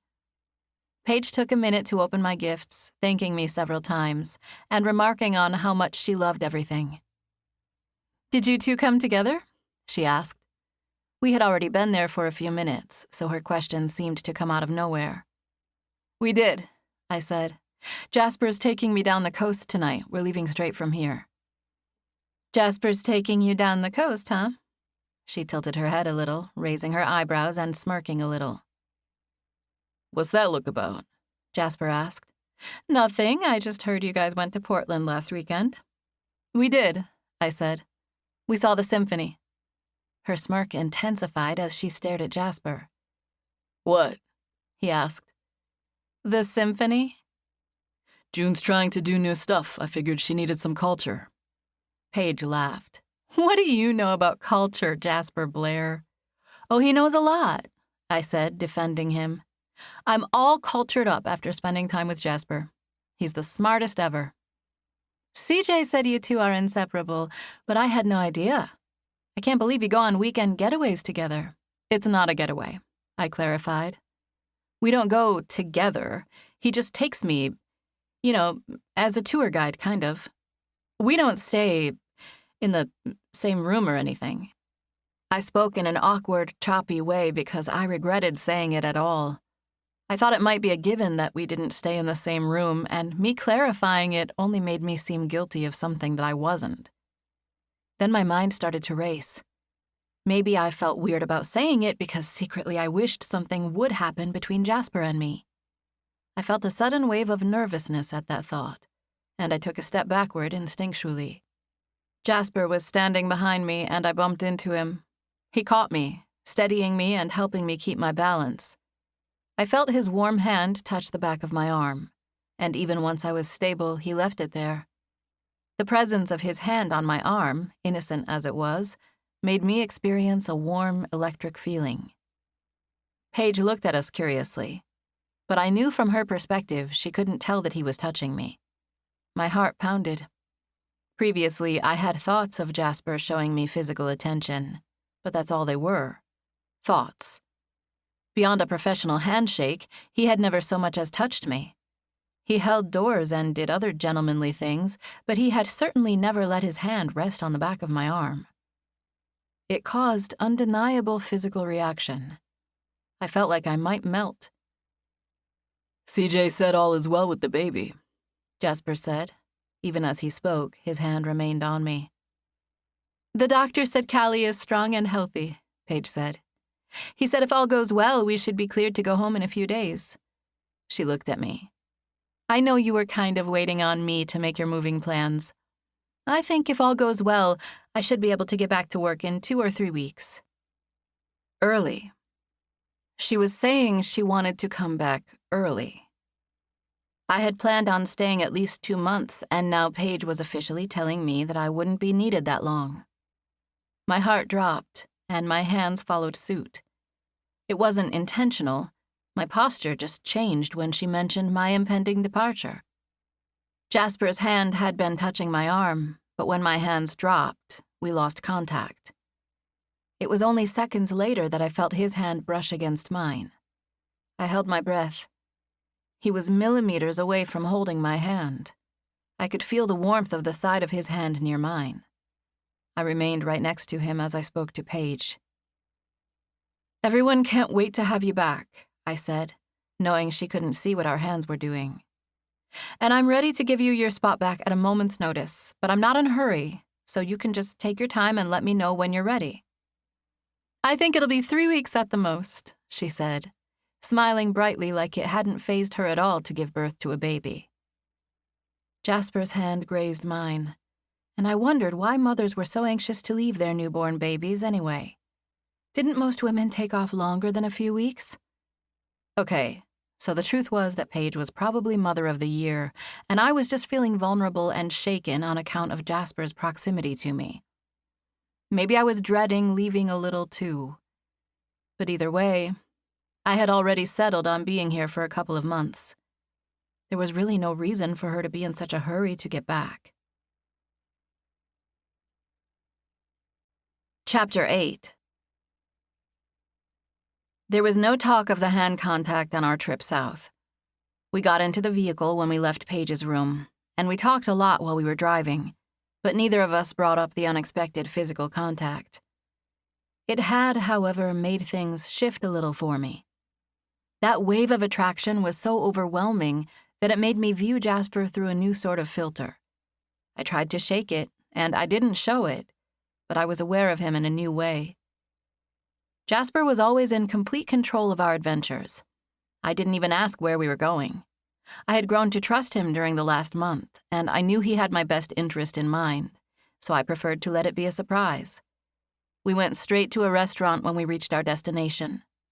It was a town called Pacific City. We ate dinner in a small restaurant that overlooked the water. I had seen a lot of the ocean since I moved to Astoria, and it was not getting old. Oregon's rocky shores were always a welcome sight. Jasper and I had been in a serious conversation on the way down the coast, and it continued while we sat at dinner.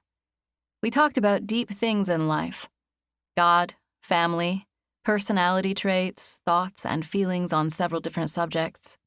It wasn't the first time we had talked about such things.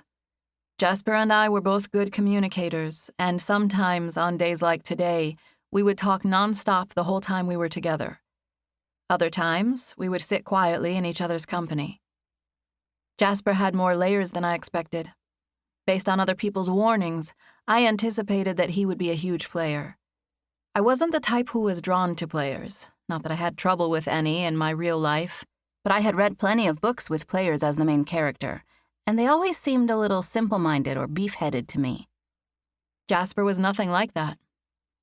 Players seemed to have one thing on their mind, and Jasper had never so much as made a move on me.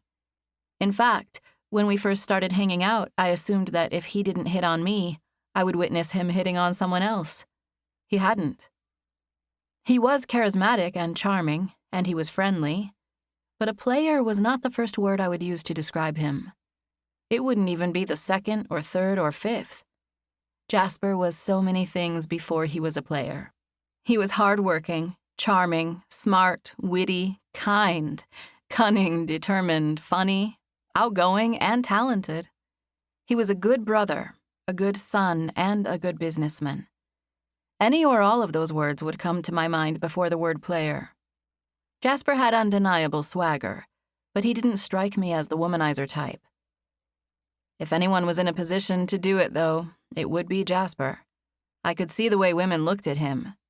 In fact, I could see and appreciate his attractiveness with my own eyes. He had a lot going for him. And there I went again. thinking about Jasper and how much he had going for him. It was all because of the accidental hand-brushing that took place at the hospital. I snapped out of my mental meanderings when I saw Jasper trying to get my attention from across the table at the restaurant. He was staring directly into my eyes and waving a little as if drawing me back to earth. We had already finished eating, and we were waiting for the check. I had been lost in thought, so I hadn't heard what he said. "What'd you say?" I asked. I asked if you were going to be okay if I spring a 2-nighter on you. He asked. "What do you mean, like stay 2 nights?" It was a pretty dumb question, but I hadn't been expecting him to say that. We can cancel tomorrow night's reservation if you want to head back to Astoria, he said. I do have something planned tomorrow. We can head back after we finish doing it, or we can spend one more night. I have a feeling you'll want to stay one more night once you see the place where I want to stay, I said, cutting him off. You don't even have to tell me I want to do the full, stay for the whole, whatever you had planned. He gave me a slow grin. Let me also clarify one other thing. We're not staying in a hotel. Where are we staying? Camping? I asked. He grinned at my enthusiasm. Yeah, actually, how'd you know? That's the only other thing I could think of besides a hotel. Heart's Camp, he said. It's an Airstream hotel. What's that? Are we spending the night in an Airstream? I asked. One of those silver things? He smiled. Yes. Like it's already parked and ready to go? Yes, it's parked and ready to go, he said, still grinning. It won't be moving while we're trying to sleep. His words caused a rush of warmth to run through my body. When he said, "We're trying to sleep," it caused me to picture us sleeping together. Not together, but fully clothed and curled up on a couch. I blinked, controlling my thoughts. Is it one Airstream? I asked. It is, he said. But it's got a separate bedroom. I'll be out in the living room on the couch. I know you like to read before bed. You'll have your own room and everything. There are bunnies and an outdoor shower that looks really nice. An outdoor shower? I asked, feeling a little reluctant. There's an indoor one in the camper, too, he said. But the guy said everyone loves the outdoor showers. That's why I reserved that specific camper. I figured that was something you could mark off of your adventure list. And the campsite is only a short walk from the beach. Wait a second. What did you say about a bunny? There are bunnies, he said, nodding. Actual rabbits hopping around. They live at the campsite. Can I pet them? I asked. I think so, he said. I don't know, actually. I didn't ask. I just saw that on their website. There's a fire pit, too. It looks like a cool place. That's why I hesitated to only book one night. We barely have any daylight left tonight. I looked around. What are we waiting for? I asked. Thank goodness you got this for 2 nights, Jasper. Oh, my word. Can I just live here? This is the sweetest little campsite I ever did see. I'm amazed. This is so cool. It's so much cooler than I imagined. And this camper, I gasped as I peeked inside. Look at it in here. It's so modern. It's got everything you need. A kitchen. I love but is this are you supposed to be... I couldn't imagine that the bench seat I was currently looking at was supposed to be the place where Jasper would be sleeping. I craned my neck to look down the hall, past the kitchen and into the open door which led to the bedroom. There was a huge bed filling up nearly the entire room. It was clean and inviting with fluffy white bedding. I glanced at the couch again. It was not large enough for Jasper Blair. I'm going to sleep out here, I said, motioning to the narrow couch. It wasn't like a couch you'd find in a living room. It was basically an extended bench seat for the little dining table that was positioned in the end of the camper. I wasn't sure I would call it a couch, but it was a flat, padded surface. People had certainly slept on worse. But it was narrow, and quite frankly, Jasper would not physically fit on it. The bed at the end of the hall looked about 1,000 times more comfortable, and definitely more suited for a big man like him. You take the bed, I said. There's no way you're fitting out there. I would actually never fit on this, he agreed, staring down at it. He glanced around, looking dissatisfied. It's nice in here, but I thought it would be bigger. I'll see if they have another camper available. That way we can each have one. Don't, I said.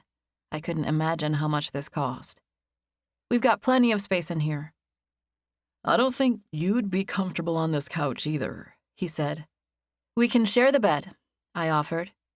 I'll stay out here in the living room and read while you watch TV or whatever. I'll wait and come to bed once you're asleep. Just leave me a little space on the edge. I'll sleep on top of the covers. You can put pillows between us if you're worried that I'm not worried, Jasper said. I know you're not going to try anything on me. Of course not, I said. I would end up sleeping on the couch.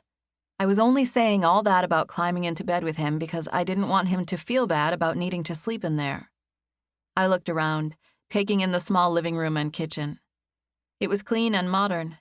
It really was an adorable place to stay. My heart felt warm that Jasper continually went to so much trouble to make sure I experienced cool things.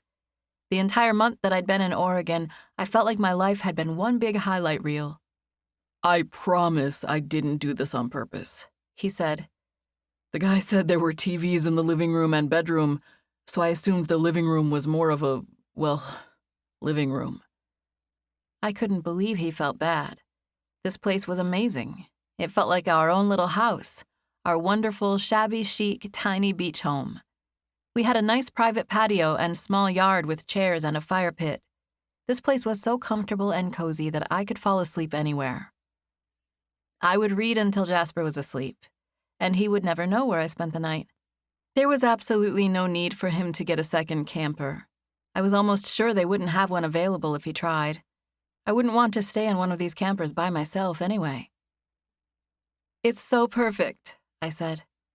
I'll read till you go to sleep. I might even end up falling asleep out here if I get too cozy. He smiled at me and started to say something, but then changed his mind. He turned to take his bag to the bedroom. Thank you for this, I said, looking in cabinets and the fridge after he walked into the bedroom. It's perfect. I didn't know what I wanted to do first. The private fire pit was alluring, but so was a walk on the beach. There was a communal bonfire in the common area. People were out and about, playing games, and that area looked pretty tempting too. It was dusk, and while the camper was quirky and wonderful, I knew we had to get outside and enjoy our surroundings before the sun set. We decided to go for a walk on the beach. We talked while enjoying the beautiful weather. Darkness fell around us. The ocean was cold as always, but we walked in up to our knees just before we headed back to the campsite. It was 9:30 when we made it back, and we started a fire to warm our bones after that walk. We talked about work while we were sitting out there. It wasn't because we felt like we had to either. I enjoyed discussing the jobs they were doing, and I could tell it helped him to talk certain things out. I had gotten to know a few of the clients, and I was truly interested in their projects. We stayed by the fire for another hour before Jasper stood up with a groan. He hadn't changed since work, so he had on a company t-shirt with jeans. He stretched, and I caught sight of some skin at his waistband. I had seen him without a shirt on before, and the small amount of skin that I just saw reminded me of the gentle curves and ridges of muscles that lined his body. Normally, I didn't have a problem ignoring his appeal, but tonight I was having a very difficult time not being distracted by him. It was all because of that accidental hand brushing at the hospital. I told you I was going to let you read, and I lied, he said with a little smile. It's late. We should go in. I'm glad we stayed out here, I said. Hanging out is better than reading sometimes. I had never heard that story about you pulling the splinter out of CJ's foot. I know because I've never told you, he said, messing with me. He reached out to help me up, and I took him up on the offer. Yeah, but just because you didn't tell me a story doesn't mean I haven't heard it. I've heard plenty of stories about you that you didn't tell me. He gave me a little smirk. From who? Your mother, your father, Jacob, Paige, everyone. Mostly your mom and dad, though. They tell you stories about me? Not just about you, your brothers, too. Jasper had helped me up while we were talking, and he still had a hold of my hand. It was extremely unnerving. My hand felt hot, hotter than normal, like the blood running through my fingertips had turned to lava. Who wants first shower? he said, letting me go slowly. I smiled. Me. Chapter 9. I wouldn't go so far as to say that an outdoor shower could change your life, but there was something undeniably special about it.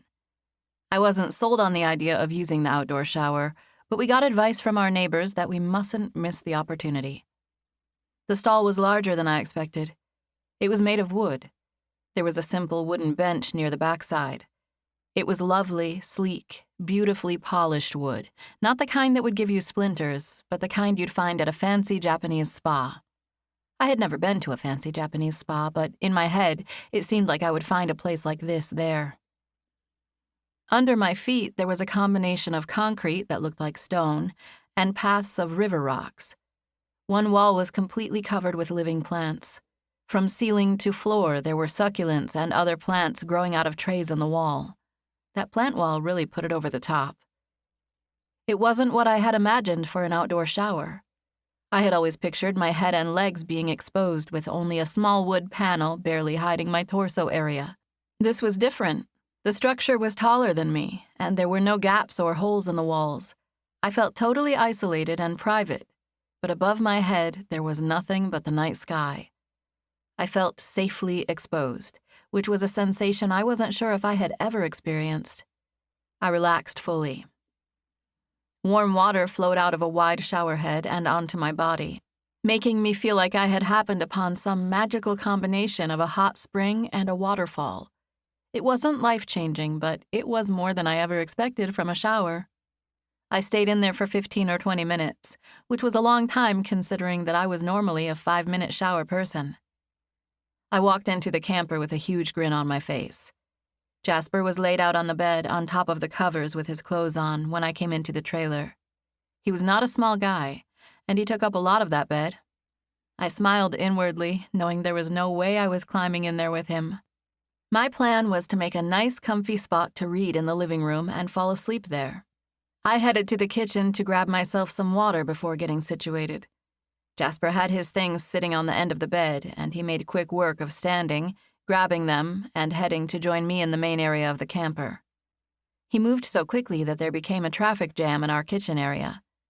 I had gone to the fridge to get myself a bottled water, and I was standing there when I felt him come up beside me. He stopped and stood close to me as he waited for me to clear the path. Rather than quickly move like I was tempted to do, I stayed where I was. Even after I closed the fridge door, I remained still, standing in front of it. I turned to face him. I had a bottled water in my hands, and I twisted the cap without looking as I stared into Jasper's eyes. "That shower," I said slowly. I paused after those 2 words like that was all I was planning on saying. Was it good? I stared up at him, feeling confident and happy. I felt dangerous, like I wanted to stretch upward and kiss Jasper right on the lips. My hair was still damp, hanging on my shoulders. I was clean and content.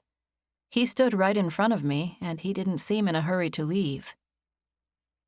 "It was so very wonderful," I said. "Truly an experience. I'm taking at least 2 more of those while we're here. I'm pretty sure it gave me magical powers." You smell amazing, he said. Maybe that's your magical power. I laughed. "I don't know if I'd pick smell goodedness," I said. He grinned at me. What would you choose? "What magical power, you mean? Like a superhero power?" He nodded, and I shrugged. "Maybe invisibility. No, maybe healing. Is that a superpower? No, I don't know. I don't read any comics. I'm sure there's something cool I'm not thinking about." Healing and invisibility are both good, he said. Flying would be cool too. "Flying would be awesome. What would yours be?" I don't know, he said. He smiled and nudged his chin toward the door. I have to go take a shower to find out. Jasper started to walk around me, and just as he flinched, I reached out and put my hand on his arm to stop him. He looked at the place where my hand was touching his arm, then he glanced at me with an edge of curiosity and something else expression. "Thank you," I said. "Seriously, I would have never, ever sought out a place like this. "You're welcome," he said.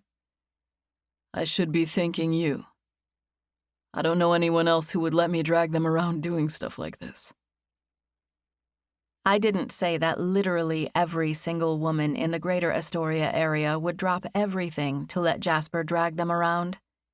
He was all the elements of my book heroes made into one: looks, charm, wit, determination. I didn't tell him he knew he could have any woman he wanted on these trips. What I said instead was, "You're going to be thanking yourself after that shower." "That good?" he asked. My hand was still on his arm, and he stayed still, making sure it stayed there. I could feel the muscles of his forearm. My hand was already on fire, but the sensation intensified when Jasper glanced at the point of contact again. He looked at me. "I guess I should go try it out," he said, not moving. "Yeah, I guess you should," I replied. My hand remained on his arm. He could have easily moved out from under me, but he didn't. We continued to stand there, my heart beating faster and faster. My breathing became uneven as I struggled to get my lungs to function properly. "Did you need something?" he asked, snapping me out of my attraction-induced panic attack. I took my hand from his arm, stepping back. "Did I need something?" "No, why?" "Because you were holding on to me. You don't normally." "No, I just forgot my hand was there. It's so tight right here that it was hard for you to get through with all your clothes and everything. I was just trying to switch places with you so you could get through." "Oh, really?" he asked, nodding and regarding me with an amused grin. My gut sank. He could see right through me. He knew I was nervous. He knew I was attracted to him. What was I going to do? "Go take your shower," I said. I smiled and pointed him toward the door. "I don't know why you're standing here for so long." I was making fun of myself when I said that, and he knew it. "I was standing here, June, because your hand—" He paused and manually took my hand, putting it back on the spot where it had been. "was on me like this. That's why I stayed here." "I know, but I already said that was an accident. I was just in your way and I was trying to move." It was a silly thing for me to say, but my heart felt like a jackhammer in my chest, and I couldn't think of anything else. "Okay," he said. "If that's all it was." I nodded and pulled my hand away again. "Yeah," I said. "That's all it was." His smile broadened as he turned to head for the door. "All right, well, I'm gonna go check out this famous shower." "Go ahead and thank yourself now," I called as he walked out. "Thank you, Jasper," he said to himself. He sounded serious, but he was joking. "Seriously," I called. "Have fun, take your time." I took 3 steps toward the dining table and turned before collapsing onto the couch. I did it dramatically, like a swooning woman would do on a chaise longue in a romance novel. I kicked my legs up and fell onto the couch, resting my head on the back of the seat with the bottled water on my chest. I honestly felt a little tummy tickled right then, but the added drama was only meant to entertain myself.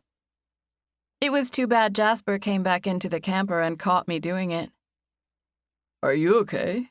he asked, looking at me with a serious expression that told me he was actually worried. I sat straight up. "Yes, I was just stretching out, trying it out. It's so cool in here. I'm about to read." My voice was shaking, so I cut off what I was saying.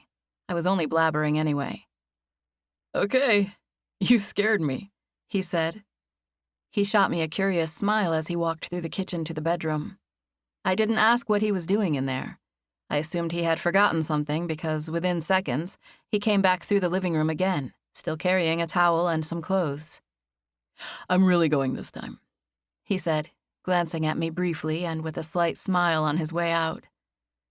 I waited for a few seconds after the door closed, and then I slouched and let my head flop onto the back of the couch again. I stared at the silver ceiling, marveling at how cool it was that I was inside an Airstream camper. I had never stepped foot into one of those things, much less stayed for 2 glorious nights in a newly remodeled, perfect, fixed-up, decked-out one. I crossed my legs, trying to fully appreciate the coolness of my surroundings. It was difficult to stay focused on anything but Jasper Blair and my new attraction to him. I had been attracted to him all along, but both of us had boundaries in place, and neither of us seemed disappointed about keeping them intact. Today, that had changed. Both of us had done little things to test our own and each other's boundaries. I thought of a few of our interactions, including the arm touching just now by the fridge, and it caused my stomach to flip. I had the feeling in that moment that I would do just about anything to kiss Jasper. That wasn't something that usually consumed my thoughts, and I had to get a hold of myself. I would disappear into a fictional land for an hour or two to distract myself from the amazing yet unnerving reality that was happening around me. I took the extra blankets from the closet and quickly made myself a nice spot on the couch.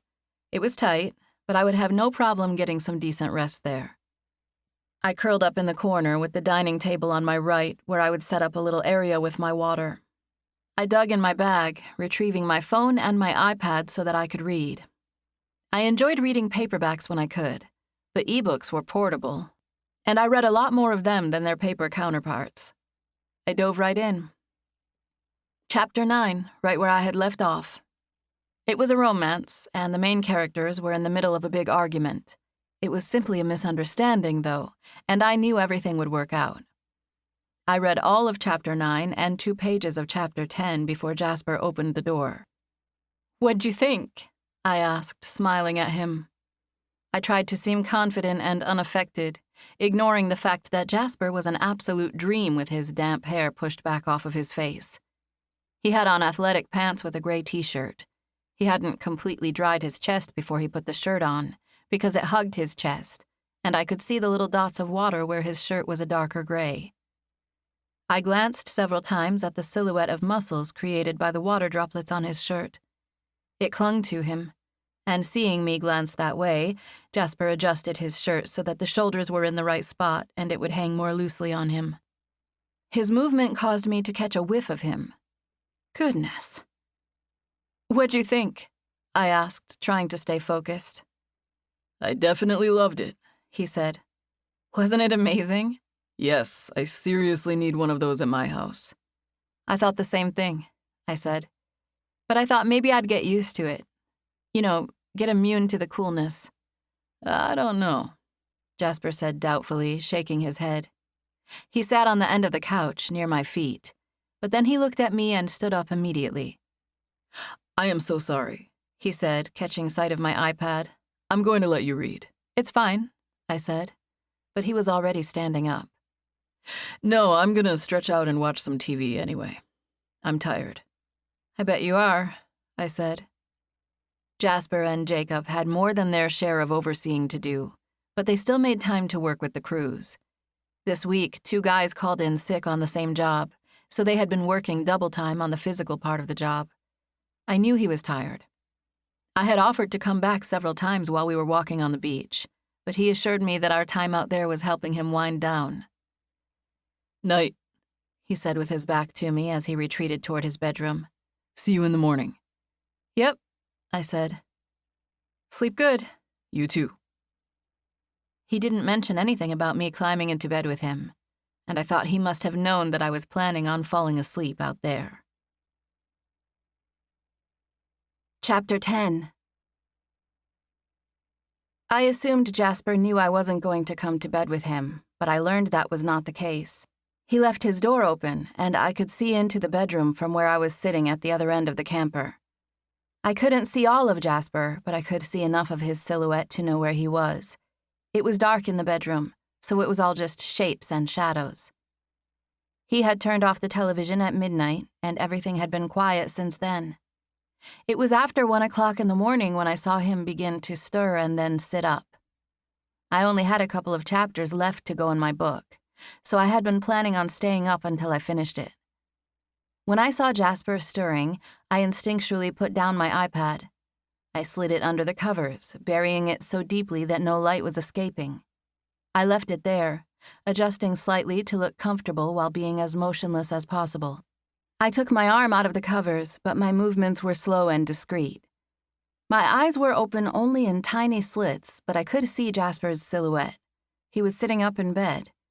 He swiveled and looked next to him, and it looked like he then turned to peer out toward the living room. The next thing I knew, he stood up. My heart raced. I watched as he silently and slowly walked out of the bedroom and came toward me.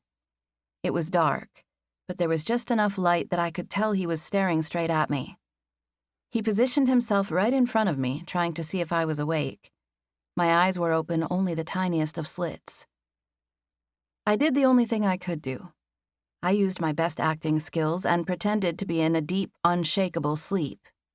I purposely relaxed, intentionally breathing out of my mouth and taking breaths in a long, slow, intentionally even pattern like someone who was actually sleeping. June, he whispered. He said my name, and it took all the strength I had to refrain from responding. Jujubine, he whispered. Again, I did not respond. He reached out and rubbed my leg gently with the back of his hand. The covers were thick, so I barely felt it. He was so close to me that I was about to crack under the pressure. I shifted and moaned a little, swallowing and sounding really asleep and out of it. He had never called me Jujubine before, and my body was alight with nerves and anticipation. Jasper leaned over me, coming close again like he might whisper in my ear. I held completely still. They had just kissed, the couple in my book. It was a good one, too. There had been a lot of build-up and some separation, and the kiss came as sweet relief. I really wanted to kiss Jasper. That, to me, would be the sweetest relief ever. I blamed my overactive urges on the fact that I had just read that scene. Or maybe it was the accidental and intentional touches Jasper and I had experienced that day. Maybe it was simply the fact that Jasper was so kissable. Either way, in that moment, I felt that it would be impossible for me to wait the appropriate amount of time before I kissed him. I wasn't sure what the appropriate amount of time was, but anything beyond right that second was too long. Jasper was leaning over me, making matters worse. My eyes were closed too much for me to see his face, but I could see the lower part of his body, and I felt him leaning over me. I concentrated on my breathing, taking deep, even breaths and making sure I sounded like I was still asleep. Out of nowhere, I felt the side of his finger barely touch my cheek. That's when it happened. I couldn't take it any longer. What came next was an act of sheer desperation. It was one I pulled from a book I had read long ago. An idea had been planted when I read that scene, and now here we were, with me reenacting it. This exact maneuver had actually crossed my mind before Jasper ever came out there, so the whole thing happened more naturally than you would think. Instinctually, I knew that I had to fully commit or it would fail miserably. I had to act fast so that he wouldn't give up and go back to bed. "Bye, baby. Love you," I said. "I'm gonna sleep some more. Have a good day at work." I mumbled the words sleepily, almost moaning like I was talking in my sleep. Then, I kissed him. I knew he was standing over me, so I opened my eyes just enough to barely stretch up and place my lips on his. I did it somewhat clumsily, landing on the side of his mouth while still pretending to be asleep. My heart felt like it might actually explode. His lips were soft and warm, and he did not pull away from me when I did it. I broke contact, but I regretted it instantly. I smiled contentedly, still faking sleep, and then stretched up to kiss him again. I knew where he was this time, so this kiss was more direct. I wanted to leave my lips on his indefinitely. A warm current of electricity flowed through my body when I kissed him. I wanted to never stop. But obviously that wouldn't do if I expected him to believe I was sleeping. I moaned and readjusted, swallowing absent-mindedly as I shifted in my spot. "I love you," I repeated, staying in character. "Have a good day at work." I almost added a fake guy's name to make it more convincing, since that's what she did in the book, but I didn't. I just turned to the side and pretended to be passed completely out. I was far too nervous to manage a small opening in my eyelids, so my eyes were completely closed now. Jasper didn't walk off right away, and my heart pounded 1,000 miles an hour as I lay there, pretending to sleep. I was positive he would be able to see my heart beating from the outside. It was all I could do to stop myself from breaking out into a full-on shiver, or worse still, giggling. I had kissed Jasper Blair. Twice. It was as glorious as I imagined. Without another word, Jasper moved. I concentrated on breathing regularly and didn't open my eyes until I heard his footsteps walking away. What had I done? I had to. It was the only way I would have been able to kiss him without waiting days or weeks. I had no regrets whatsoever. I was so proud of myself for actually pulling that off. If I hadn't done it now, who knew when I would have done it? Maybe never. I might have gone my whole life and never, ever kissed Jasper Blair. That would have been terrible. I had to hold back a smile. I peered at him through narrow slits in my eyes, watching him retreat to the bedroom. I caught myself holding my breath now that I wasn't concentrating on faking sleep. Jasper stopped in front of the refrigerator. He opened the freezer door. I thought he might get something out of it, but he just stood there with his head inside of it. He stayed there with his head directly in the freezer for what must have been 30 seconds before closing the door again. I heard him sigh, and then he glanced at me one time before heading back to his room. I did all my shifting while he had his back to me. I knew I would not pick up my iPad and start reading again. I had enough to process in real life. Oh my goodness. I had kissed Jasper. I had unashamedly pressed my lips to his. Was there shame involved if I had pretended to be asleep the whole time? Perhaps I hadn't kissed him unashamedly, but I had kissed him. Did he actually believe I was asleep? He must have, otherwise he would have said something. I don't think he would have stopped and put his head in the freezer if he thought I was awake. My thoughts and my adrenaline buzzed as I stayed there, lying as still as possible. I replayed the whole thing once, twice, 3 times, remembering the things I said and imagining the feel of Jasper's lips. I felt that same gut-twisting sensation every single time I recalled my lips on his. He had not, I repeat, he had not pulled away. He had kissed me back. He didn't wake me up or keep going, but he kissed me back. There was no doubt in my mind that he had returned the kiss. I remembered his lips going soft under mine. I was almost certain he had pressed into me. Gosh, just thinking about it caused a zapping feeling to happen in the pit of my stomach. It was outrageous for me to do something like that. I had kissed guys in my life, but never had I pretended to do it in my sleep. I had to do it, though. I didn't see where I had a choice. The opportunity was presented to me on a silver platter. It was a softball that had been perfectly pitched, lobbed into the air. I had to hit it. I had to kiss him. I had no other choice in that circumstance. Right? He was leaning over me, for goodness sake. I was almost positive he had touched the side of my face. It was after 2 a.m. when I slid my iPad onto the table. I thought about the fake sleeping kiss for quite a while before I was able to drift off to sleep. Chapter 11. Jasper was not in the camper when I woke up the following morning. He was outside. I knew it because I glanced down the hall and saw that his bed was empty, and then I heard his muffled talking. It wasn't loud, and it hadn't been the thing to wake me up, but now that I was listening for him, I heard him. The shades were drawn, but I pulled back the side of one of them so I could peek outside. I saw Jasper. He was in the small patch of grass that was between the patio and the fire pit. I noticed instantly that he didn't have on a shirt. He was wearing jeans, but he was barefoot and bare-chested. There was a towel draped over one shoulder. He had the phone to his ear, and he was pacing absent-mindedly. I glanced away since I felt bad for staring at him without him knowing. But then I didn't put the shade back, and my eyes drifted toward him again. I couldn't help myself. I knew his schedule. I knew he made time to go to the gym on top of the manual labor he did at work. It should not come as a surprise that his body looked like he was etched from marble. I wasn't usually the type to use the word hot to describe a man, but it was difficult to think of a better adjective. Jasper was smoking, sizzling, piping hot. He was rip-roaring hot. I imagined the kiss from last night and felt the effects of it all over again. My heart fluttered. I blinked and looked away.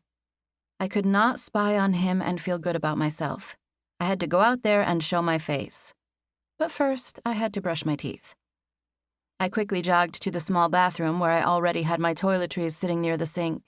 I brushed my teeth and checked myself in the mirror, splashing a little water onto my face to help wake me up, and hopefully help physically open my eyes.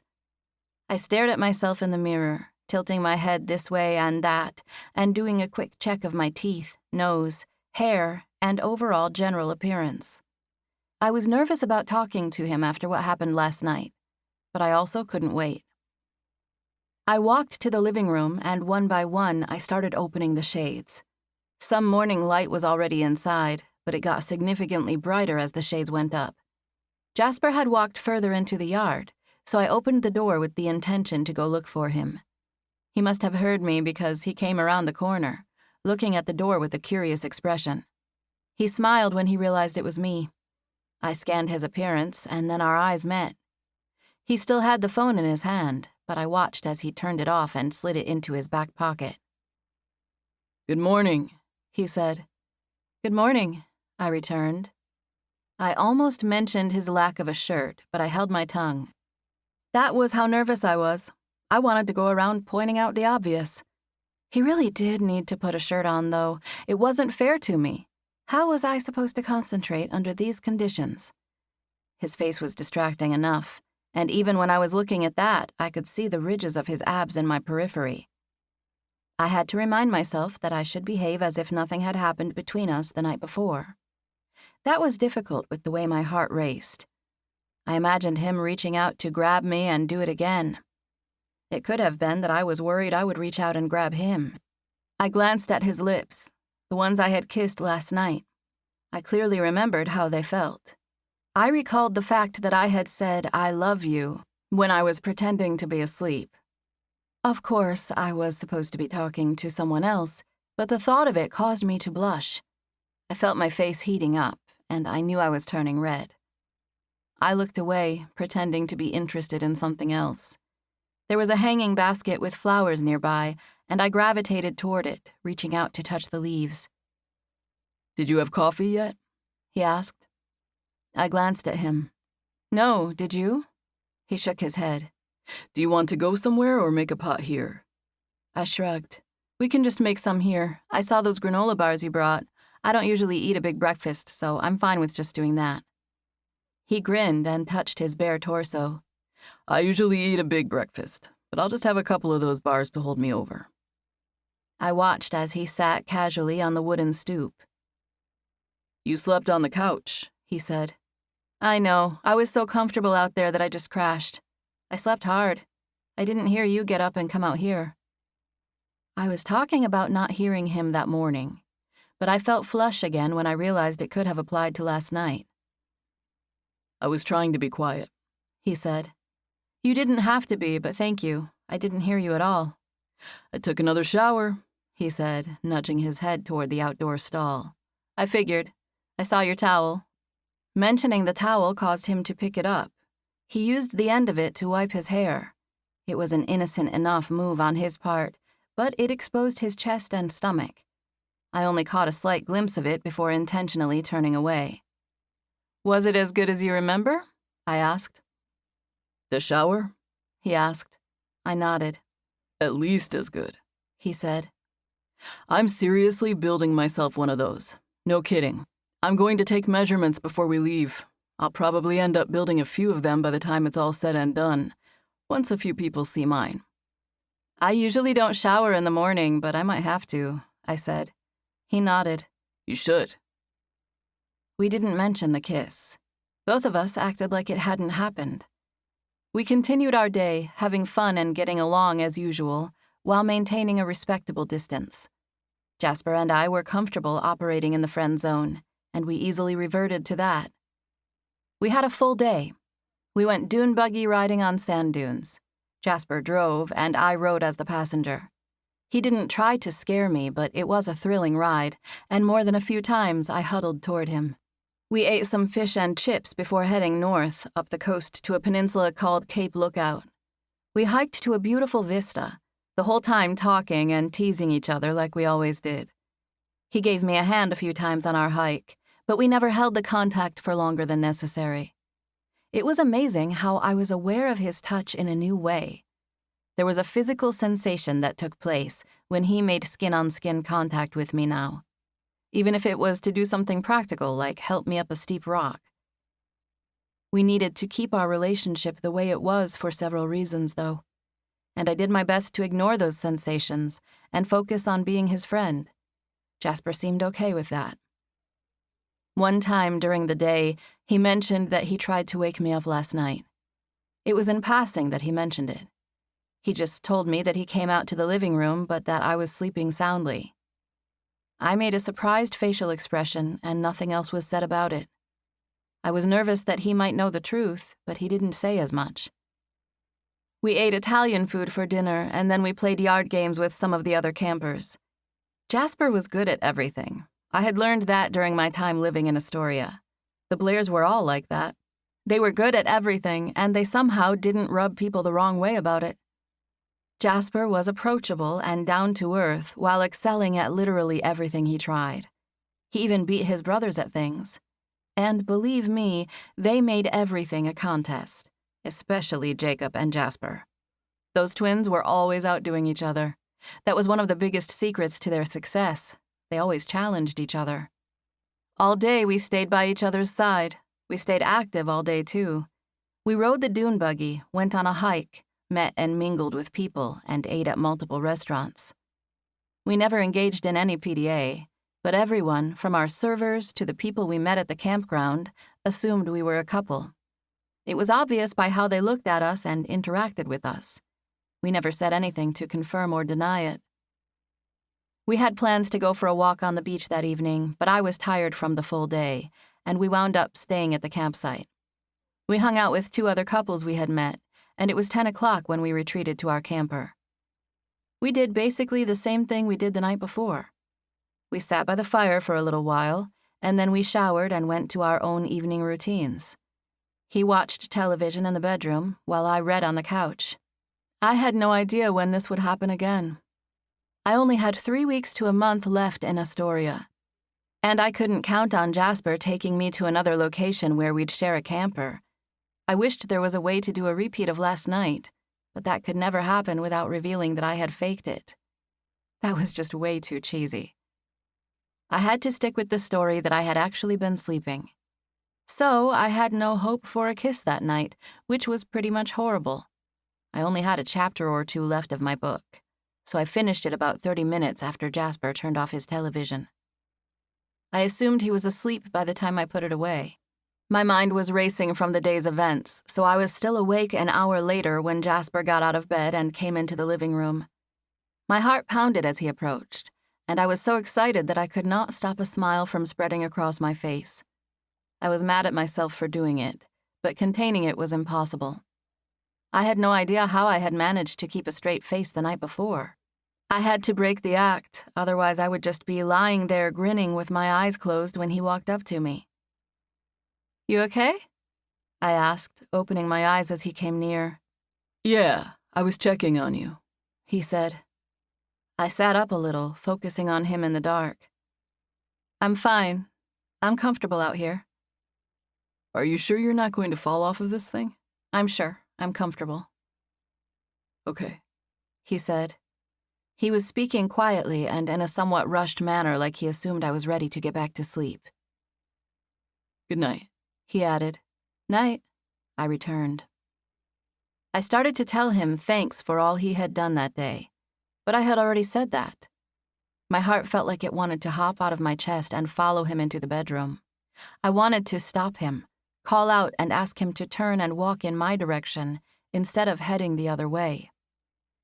But I went against all my instincts. I did the hardest thing ever. I stayed quiet and let him go back to bed. Chapter 12. Jasper and I each took a final shower in the outdoor stall before packing up the next morning. We had been slow about getting out of there, unintentionally pushing our checkout time until the last minute. We stopped for a late breakfast on our way out of town, and it was almost noon by the time we got on the road. We talked as always, but Oregon's coast was so full of beauty that I constantly stared out of the window to take it in. "I'm going to New Orleans," I said out of nowhere as I gazed out of the windows. We had been talking about his brother Max, who lived in Seattle with his wife Story, and that was what prompted me to make that announcement. Jasper's other brother, Henry, and Henry's wife, Aiden, lived there as well. With all the family Jasper had in Seattle, I knew that living there would be somewhat of an extension of me living in Astoria. I would have access to people I could count on. I would have access to Jasper. Those two things seemed like wonderful options, but I had to spread my wings. When it was time for me to move, I would not be moving to Seattle. It was something I had already thought and prayed about. It was already decided. I just hadn't told Jasper about it yet. New Orleans. You mean eventually? Jasper knew the details of my plan. We had plenty of conversations discussing it. "I'm going there first," I said, shaking my head. "I changed my mind. I changed the plan. When Paige comes back, I'll go to New Orleans instead of Seattle." "Why in the world would you want to do that?" he asked. He glanced at me from over the console, and I could see his eyebrows were furrowed. "I thought you were dead set on sticking to the plan." I was, but the more I think about it, the more I realize that I no longer have to be so strict. I mean, none of this Astoria trip was in the plan, and it's been wonderful. It's taught me how to be flexible. Plus, I want to see something different. "Seattle is different," he said. You know what I mean. I want to experience something totally new. "Where is this coming from?" he asked. "I thought it was Seattle all the way. Are you being serious?" "Yes," I said, nodding. "And I'm not just thinking of it right now. I actually started considering it not long after I got here. Coming here and being here, I don't know. It just made me want to enjoy every minute of this experience. I don't want to make myself go to Seattle and Los Angeles first just because I had planned for them to be stops 1 and 2. New Orleans seems wonderful to me. I like the history of it and the way it's such a melting pot. I love the whole jazz vibe, too. I want to check it out, and there's no reason I have to do it third instead of first." "That's really far away. That's just about as far as you can go from me and still be in the United States." "It has nothing to do with you, though," I said. I tried to make it come out sweetly, but it was the wrong choice of words. The only reason I had said it was because it had everything to do with him. "I know it has nothing to do with me. It's just crazy. I thought you were moving right over there to Seattle, and now you're casually telling me you're going to the opposite side of the country."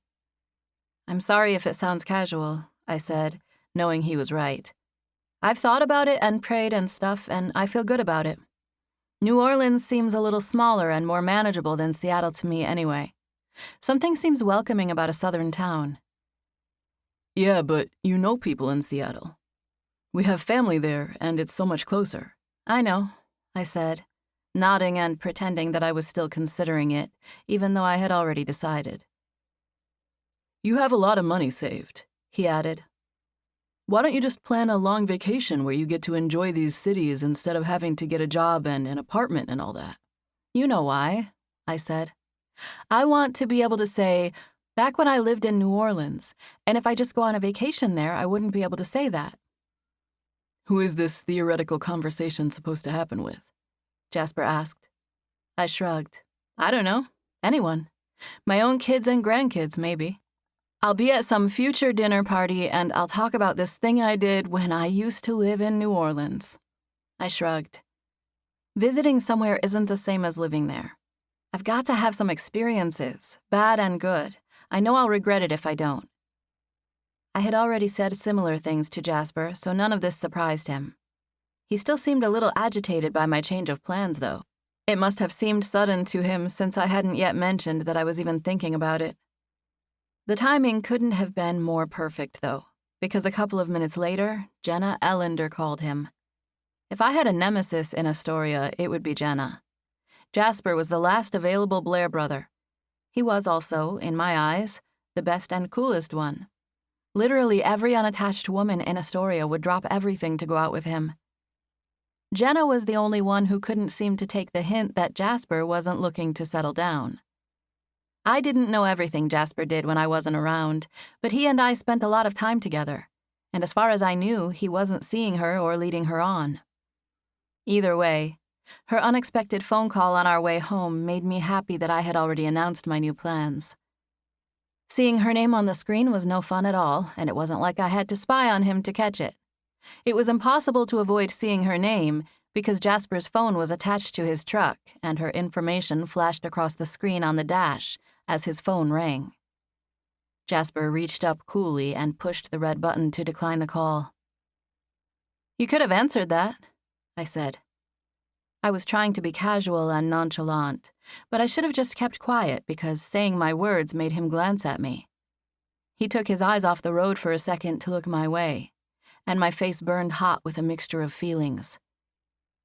First, I was aggravated that she called, but I regretted saying anything. And then I felt embarrassment rise up when I realized I was blushing. I could feel it was happening by how hot my face was. Jasper glancing my way made it even worse. My face felt flaming hot, and I was so thankful that he could only glance at me for a second before having to concentrate on his driving again. He stared at the road for a few seconds before glancing at me one more time. This time, he wore a curious expression.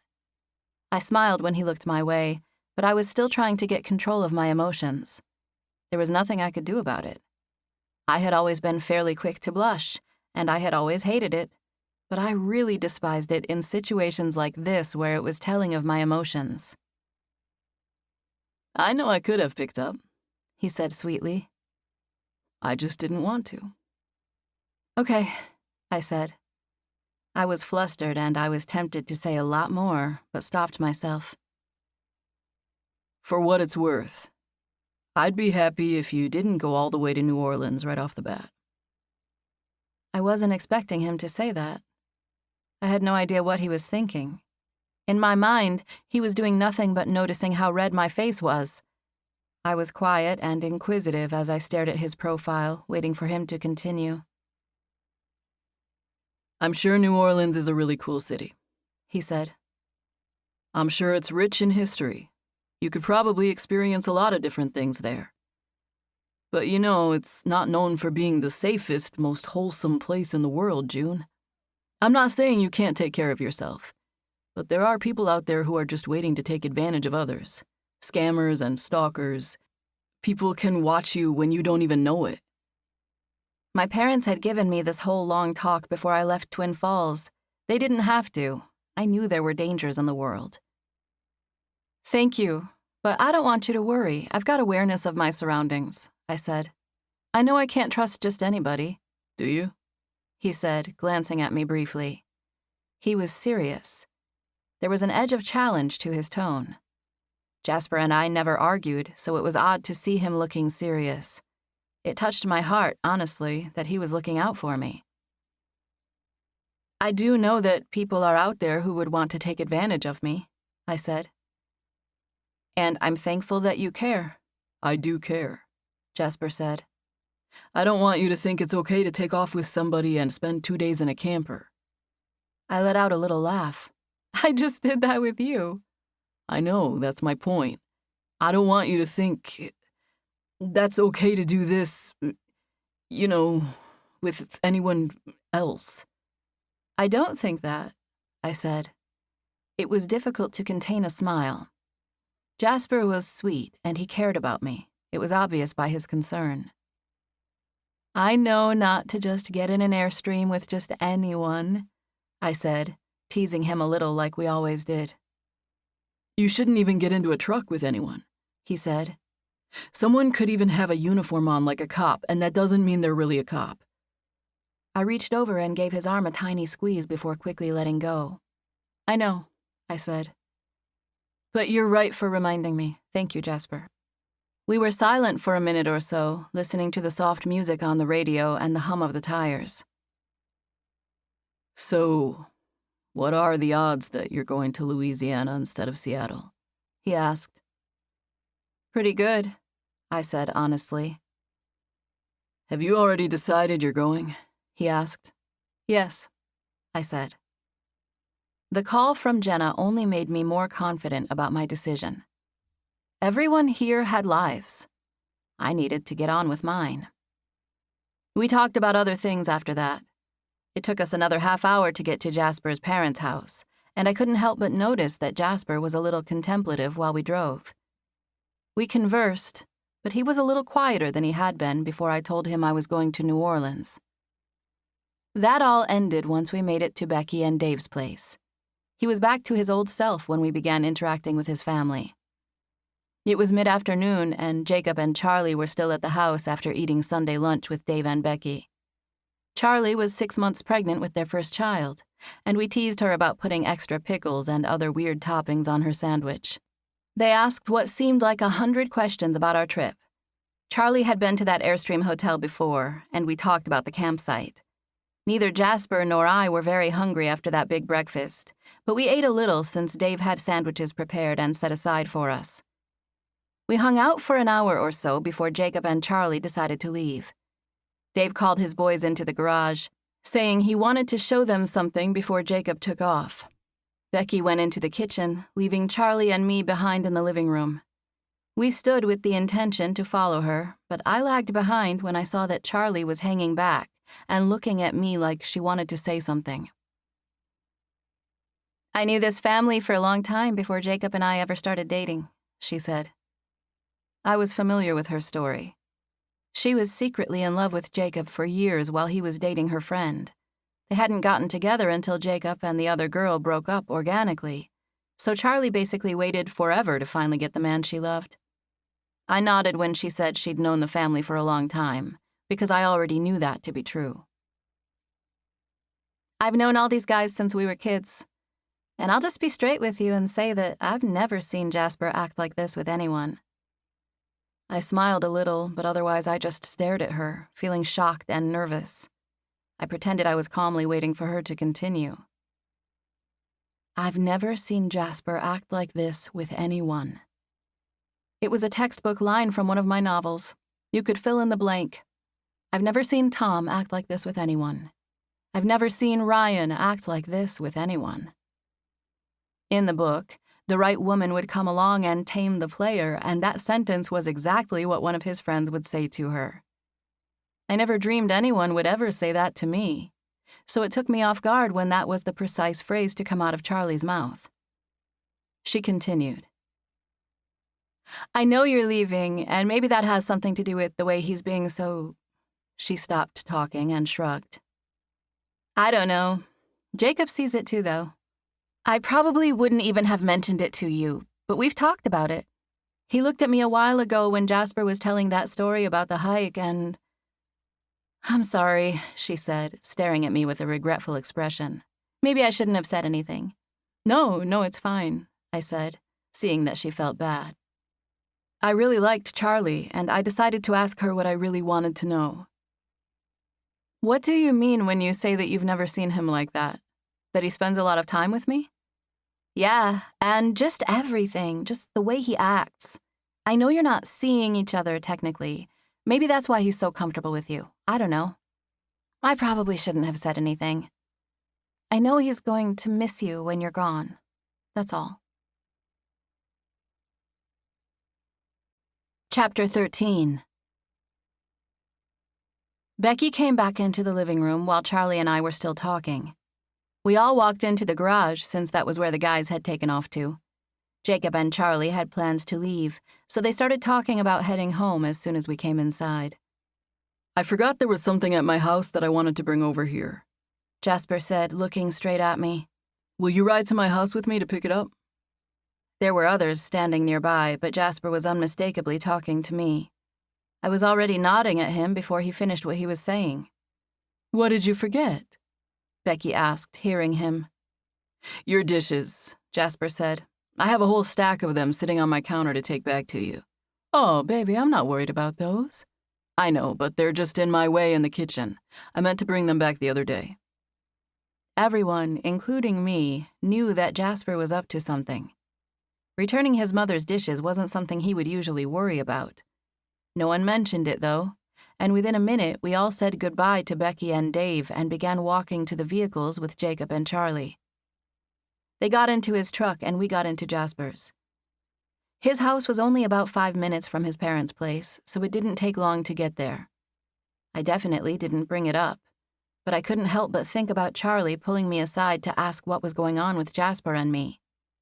Thinking about that interaction made me wonder if things had changed between us. I thought of kissing him in the camper. Sure, he thought I was sleeping, but our lips had touched, multiple times. And he had most assuredly kissed me back. I experienced warmness in my gut as a result of remembering it.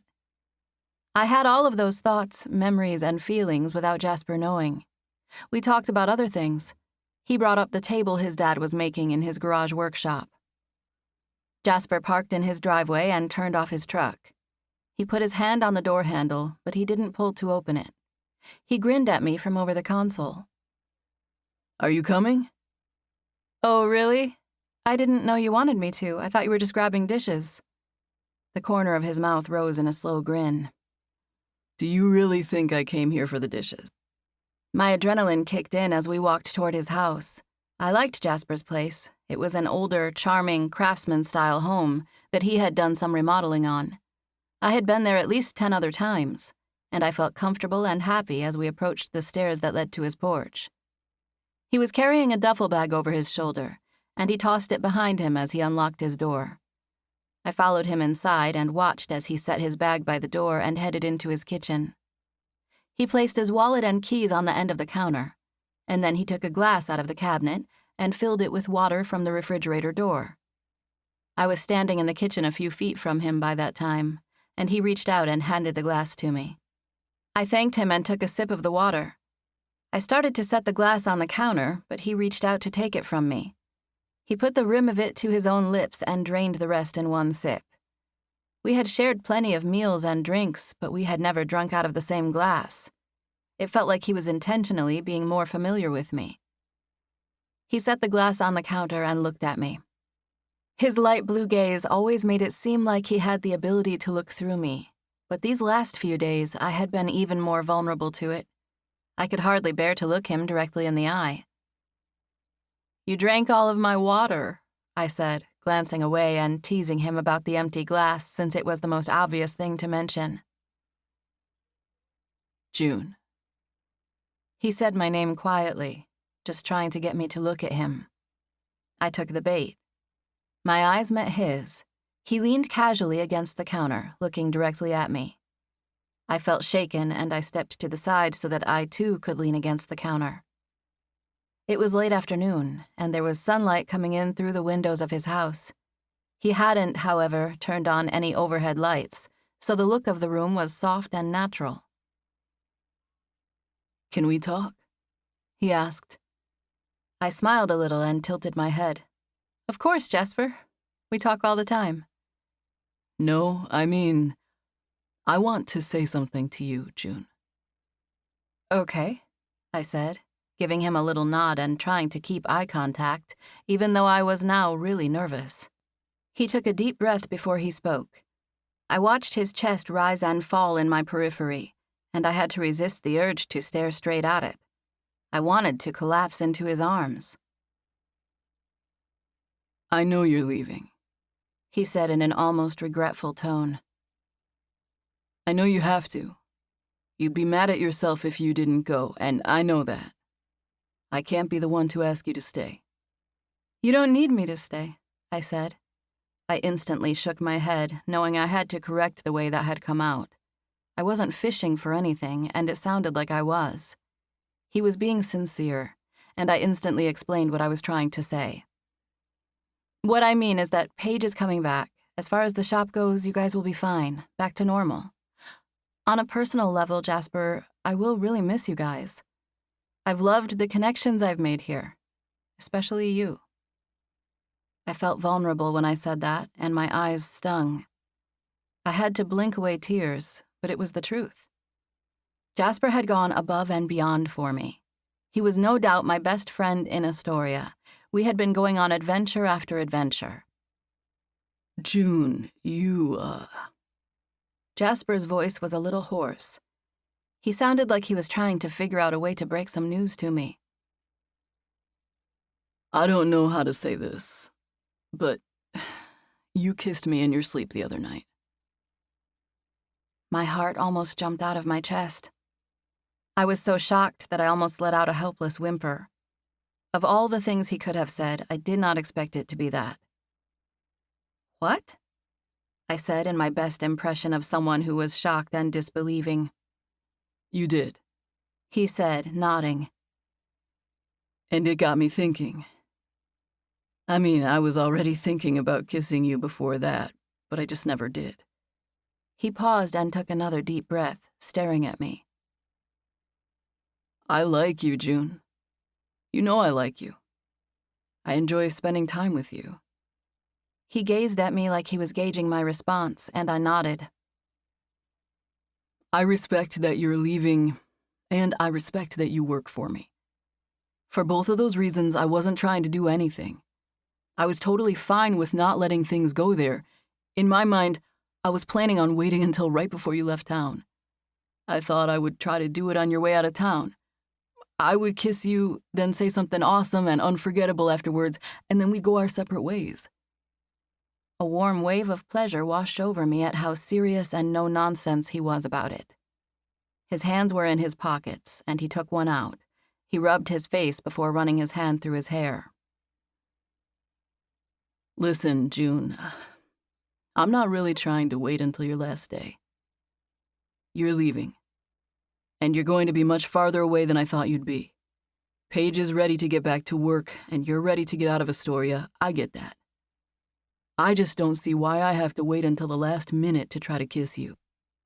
I stared at him, blinking and hoping it wasn't obvious that I was shaking. I wanted to throw myself into his arms with reckless abandon. I wanted to latch onto him and promise that I'd stay as long as he wanted me. I would never, ever leave if that was what he wanted. I had to take a deep breath to calm myself down. "I won't do it at all if you're uncomfortable with it. But just so you know, I do want to kiss you. And it might make it easier for you to know that it happened already." He stared at my mouth when he said that, and I nervously bit my bottom lip. 3 weeks is going to pass before we know it," he said. "I'm all about making the most of our time. I wish you would let me kiss you every day between now and then. The main character in a book would agree to that," he added with a teasing grin. "She would?" I asked. He nodded confidently. I was so blown away by him that it was almost like being starstruck. I could not believe this man was standing in front of me, humbly and hopefully asking if he could kiss me. I was tempted to proclaim that for the next 3 weeks to a month, he could kiss me as much as he wanted. But I decided to play it cool. "I don't know, though," I said reluctantly, looking like I had to think about it. "It seems like someone once told me that I shouldn't run off to Airstream campers or kiss guys willy-nilly." "You shouldn't," he said. "I'm the only exception you should make on that rule. You can't stay in Airstreams and you can't kiss other guys. Only me." I smiled, breaking character. I could not fathom that he was so interested in kissing me. I could see and feel that he was going to do it. It made me giddy. I was on the verge of giggling. I looked down at my own feet. One foot was still, and the other one was swiveling from side to side nervously. "June," he said, getting my attention again. My eyes met his. "Come here." Hot liquid ran through my body at his words. I took a tentative step closer as I spoke to him. When I did, my voice came out shaky. "Jasper, I cleared my throat.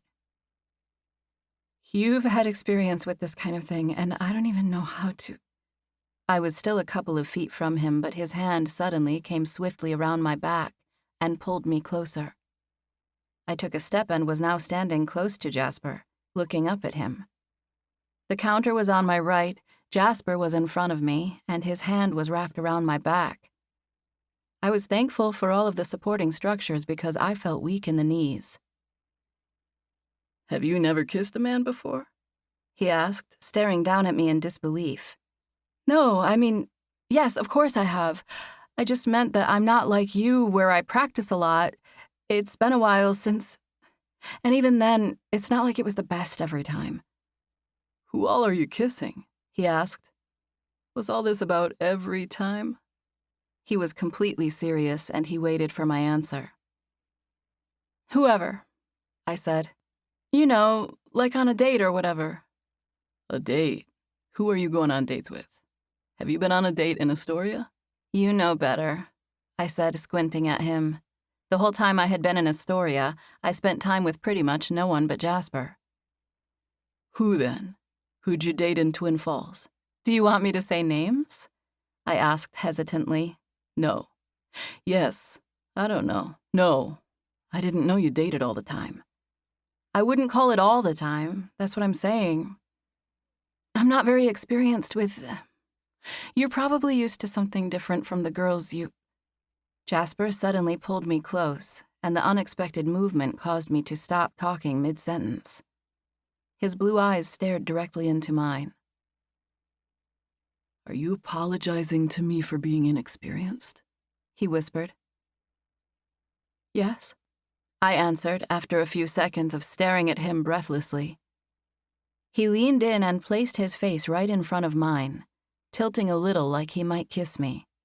I was shaken, but he was holding me securely. I was tempted to look away, but I stayed still, gazing at him.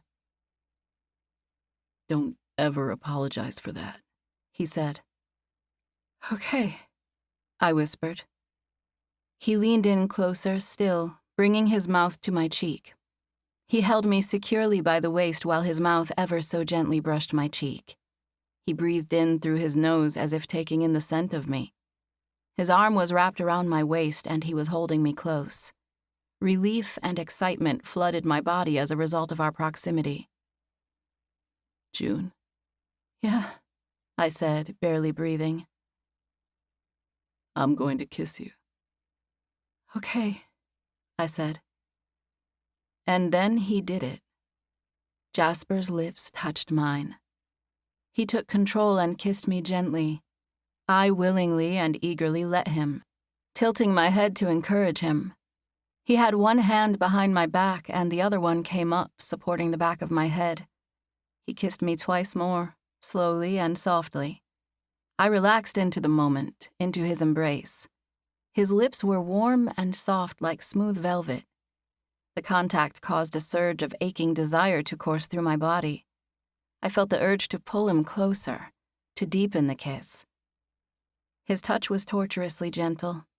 He kissed me 2 or 3 more times before pulling back just far enough to break contact. He put his mouth near my cheek, rubbing me gently. I knew juju beans were sweet, he said, speaking in a soft tone. What's a jujubine? I asked, trying not to sound desperate for him to kiss me again, even though I was. You, he said. You taste sweet. Are you sure you could tell? I asked. Because you barely had the chance to... I stopped talking because Jasper's mouth covered mine. He kissed me several more times and then he pulled back just far enough to break contact, while still holding me close. He went in again, and this time used more intention. He let his open lips linger on mine. Then he shifted, taking my lower lip and pulling it gently into his mouth. I felt his tongue move against my lip, and it was pretty much the most glorious thing that had ever happened to me. He did it again, a few more times. My hands balled into fists and my toes curled, but all I could concentrate on was the warm feel of his kiss. You are the sweetest thing, June. I barely heard him say that. I was wasted by that kiss, dizzy from it. I could still taste him. I didn't know how to respond to him. I felt incapable of saying the right thing. I felt incapable of saying anything. I wanted to do something crazy like say I loved him and I would never leave Astoria. He kissed me again and then smiled at me.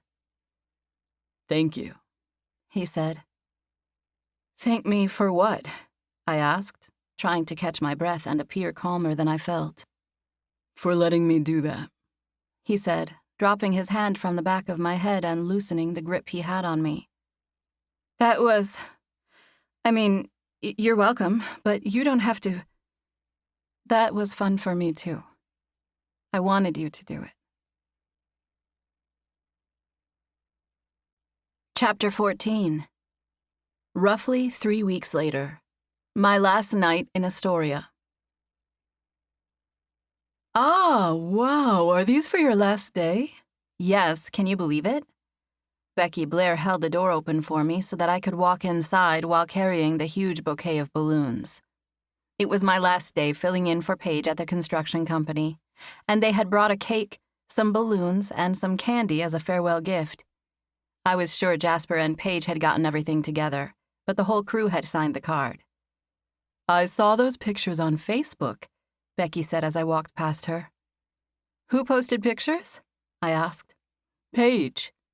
"She's amazing," I said. "I don't know how she just had a baby 3 weeks ago and she's already blowing and going like she is.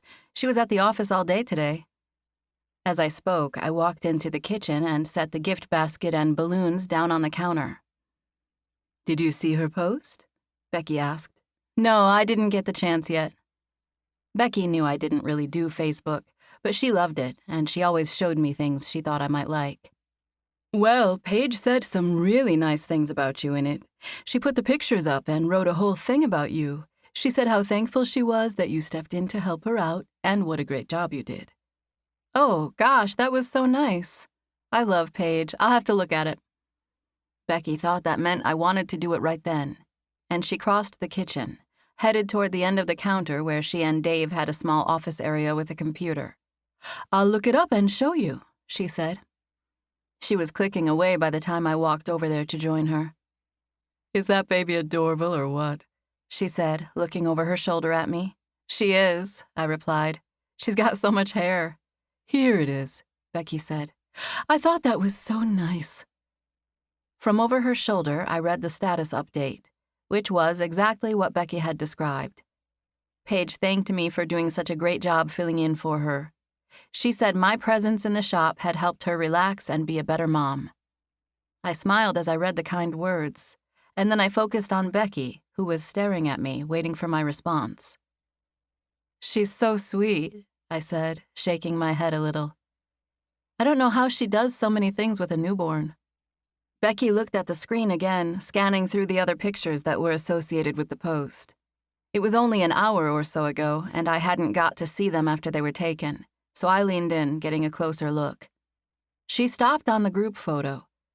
There were about 10 or 12 of us in the picture, but I focused on the upper right where I was standing.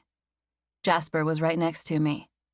You couldn't see it in the picture, but his hand was on my back the whole time. I had spent so much time with him that you would think I would be immune to the butterflies by now, but I wasn't. I got them just looking at that picture. Becky scrolled to the next picture, which was a close-up of Jasper and Jacob. They were almost identical, but I had no trouble at all telling them apart. I got lost looking at them for a second. Before she could scan to the next picture, I glanced at the comment section. Jenna Ellender had already commented on that close-up picture. She didn't write anything. She just left some emojis that were smiley faces with heart eyes and some of those little flames that were supposed to indicate how hot the boys were. "Those boys," I said, smiling and acting like I hadn't seen the comment. Becky kept scrolling until she finished showing me the other pictures Paige had uploaded. "I didn't know they got you balloons," she added once we were finished looking at them.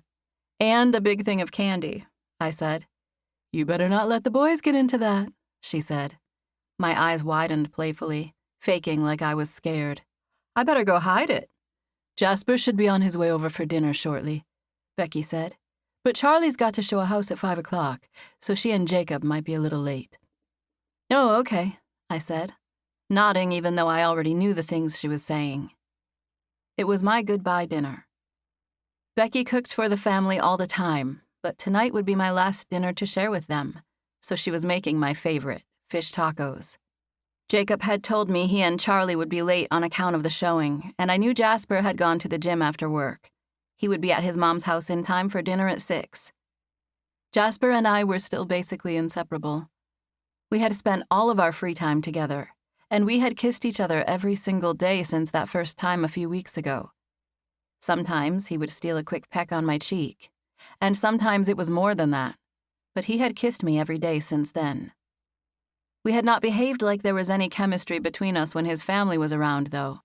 I was no doubt leaving for New Orleans, and I wasn't comfortable with them thinking I would let myself get romantically involved with Jasper beforehand, especially with me staying at their house. They were such a nice, decent family, and I didn't think it seemed right. At times, I had questioned whether or not we should kiss each other at all.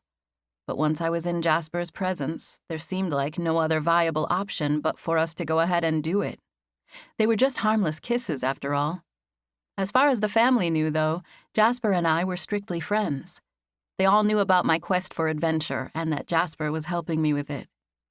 "Dave and I are going to miss having you around," Becky said, drawing me from my thoughts.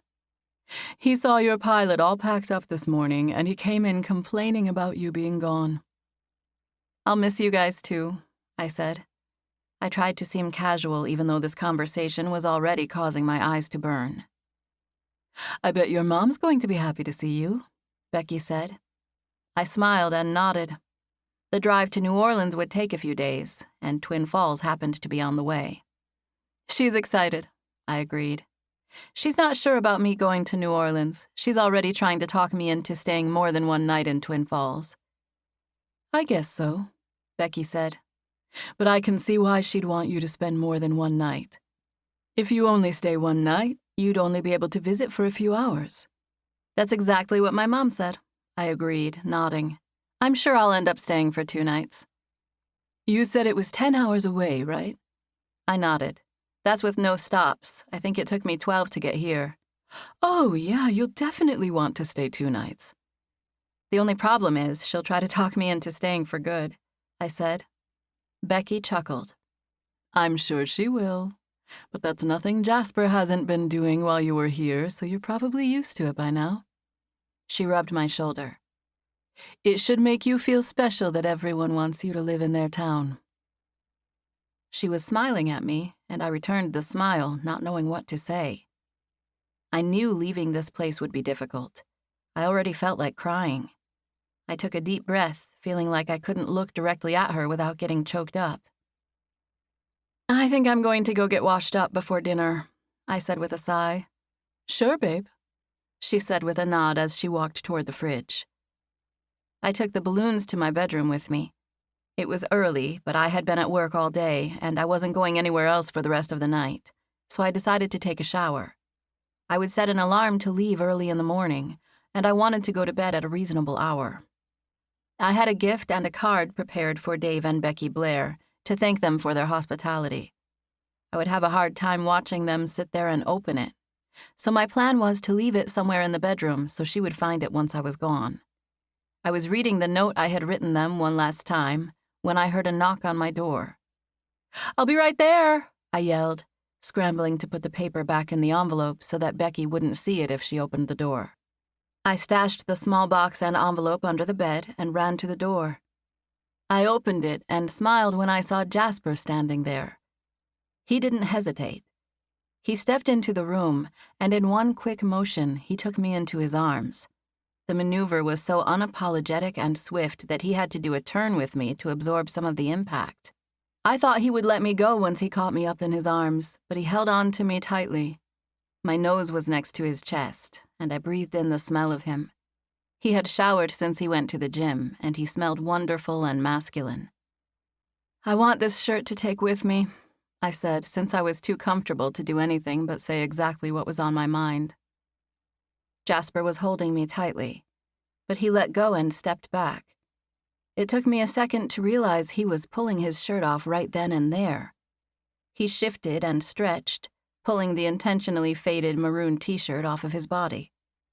I stared silently as he did it, watching his body stretch and bend.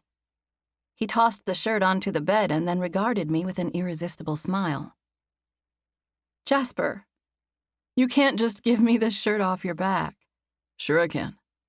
It's my shirt, I can do what I want with it." "Yeah, but you've got to have something to wear. You can't go back out there with no shirt on." "I can. I could if I wanted to, but I won't." He reached out and grabbed my hand, bringing it around him and placing it on his back. My eyes widened and I stared at him. He had kissed me every day for the last 3 weeks, but he had never been so bold as to manually place my hand on his naked back. "What?" he said, talking about my expression. "It's the last day I'm going to see you. I should get to hug you as much as I want." Again, he wrapped his arms around me and pulled me close to him, but this time my face was directly against his body, skin on skin, cheek to chest.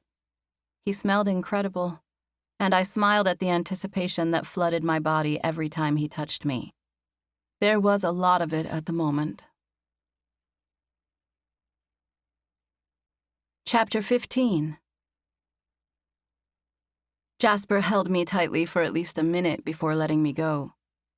We just stood there in silence, hugging and breathing deeply. He had left the door partially open, and it crossed my mind to wonder if his parents might walk by. But the bedroom where I had been staying was at the end of the hall. At the moment, with my cheek against his soft, smooth skin, I really didn't care. The Queen of England could have walked by without me noticing. Finally, Jasper let me go. He reached down to retrieve his t-shirt from the bed. I watched as he stretched the material over his head and slipped back into it. He was mesmerizingly good-looking. I loved that he took his shirt off of his back to give it to me. And part of me thought he would have actually left it there if I hadn't told him he should put it back on. We were standing a few feet apart, and he smiled at me before taking me into his arms again. This time, he turned around with me. He sat on the end of the bed, pulling me onto his lap. He adjusted me where I was sitting sideways.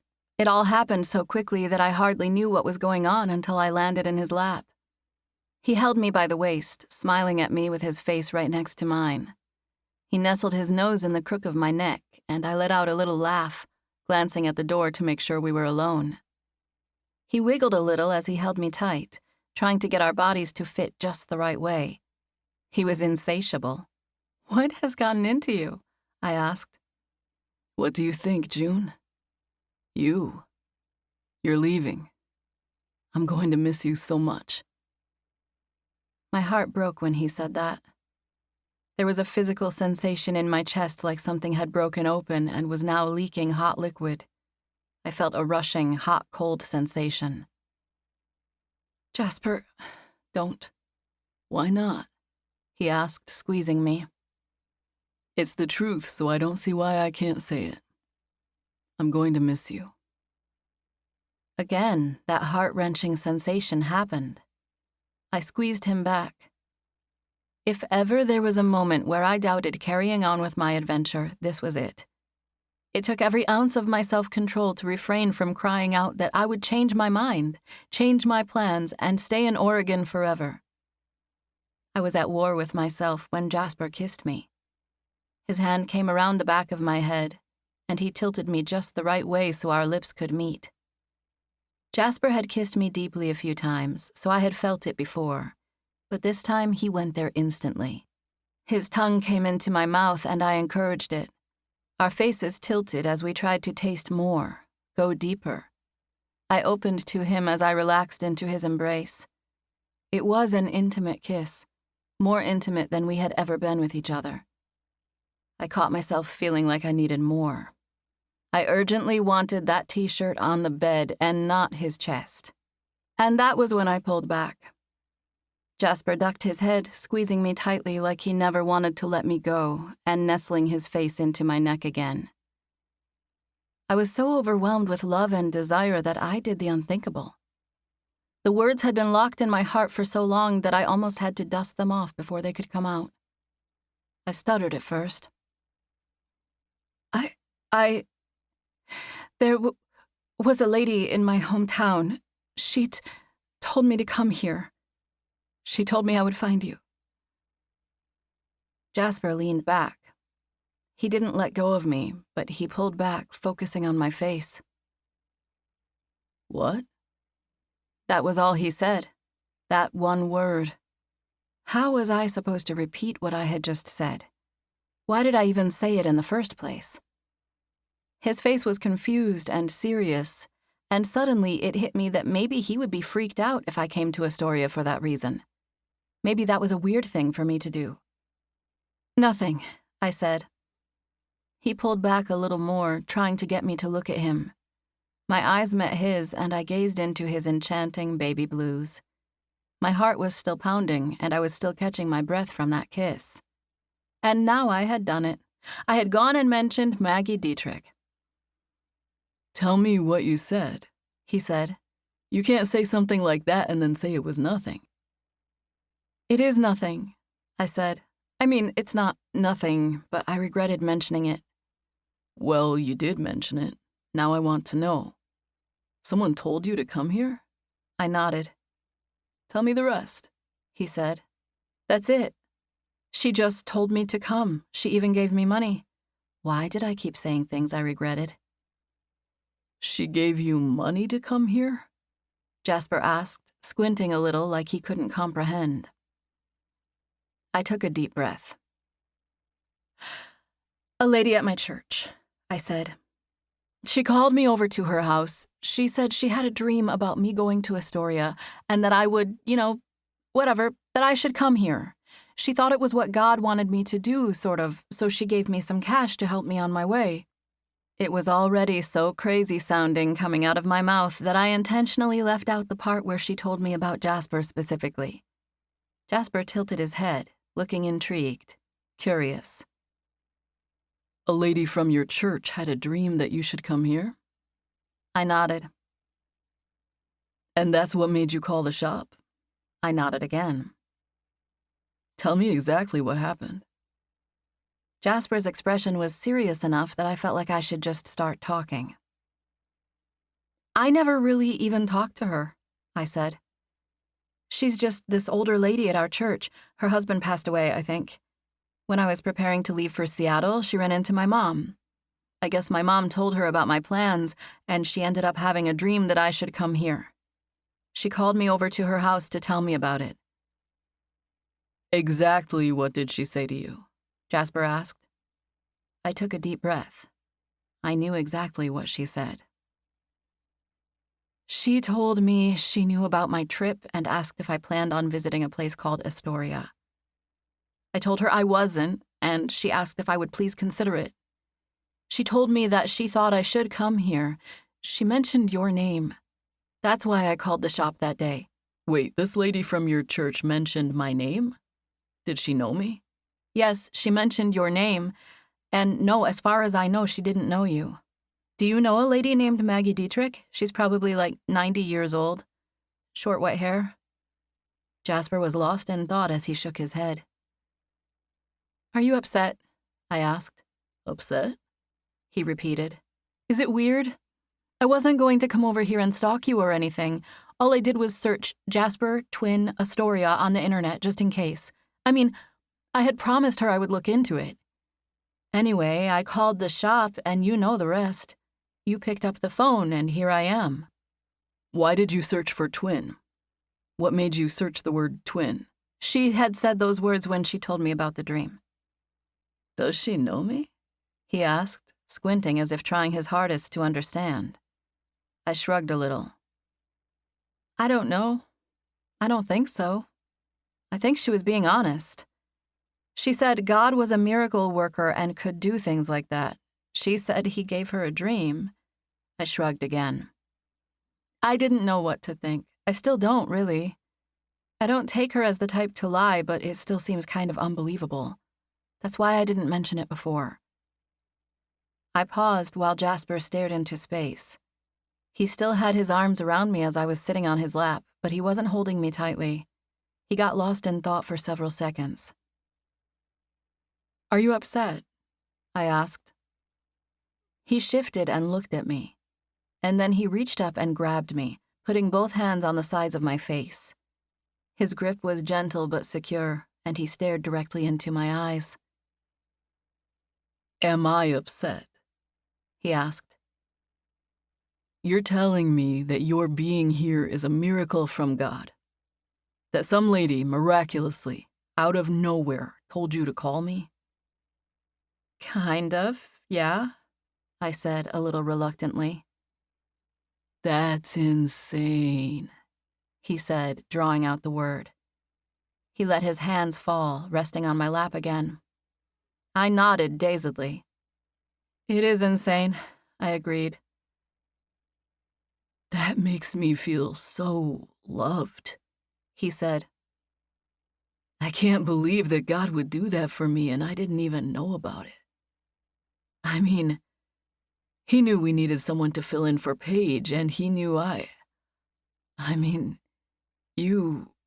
we would." Jasper didn't even come close to finishing that last sentence. He just trailed off right in the middle of it. It didn't really matter to me. I could see that he wasn't mad or freaked out, and that was all I was worried about. "That is completely amazing," he said, shaking his head absent-mindedly. "I know," I said. "I haven't told anyone about it. I still can't believe I called. I'm here, and all this has happened." Jasper hugged me again, burying his head on my chest and squeezing me tightly. "It was already killing me to let you go," he said.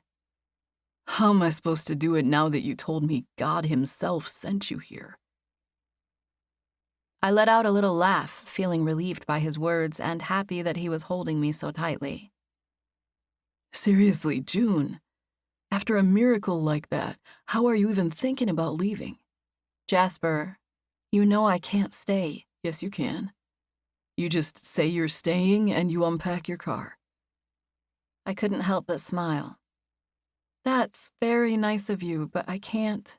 You know I can't. Our whole relationship is based on me leaving. That's why we get along so well. That's why we're trying to make the most of every minute of this adventure. It would be different if I just lived here. That would get boring for you."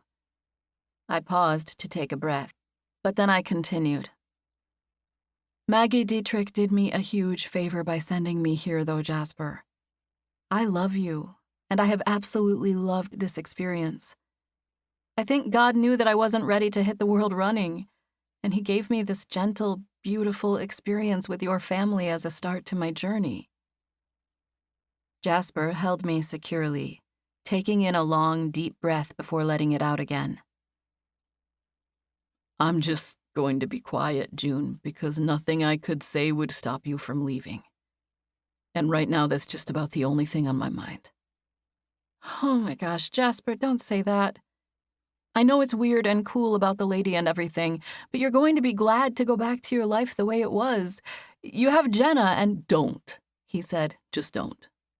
Don't compare yourself to anyone. I know you have to leave, and I know you're going to go through with it, but don't make it about me. It's not about that." He glanced at me, and I reached up and put my hand on the side of his face. He stared at me for a few seconds. I had no idea what he was thinking. "Did that lady call you back and tell you to find someone in New Orleans? Some jazz musician?" "No," I said quietly, smiling a little. "Any other guys?" he asked. "Did she mention anyone else in another city? Did she tell you anything else about your trip?" "No. All she said was for me to go to Astoria, and you were the only person she mentioned." "And she said my name?" I nodded. "Not your last name, just Jasper." And then we suddenly heard Becky's voice. "That trout smelled a little funny, June, so I hate to use it, but we have some salmon. Did you—" She stopped abruptly in the doorway, cutting off her sentence and staring at us with wide eyes. "Jasper Reese, I didn't know you were in—" I thought you were in the garage with your... I'm so sorry. I was just coming in to ask June about... I had taken my hand off of Jasper's face lickety-split when we heard her talking, and I tried to hop off of his lap, too, but his arm was heavy around my waist.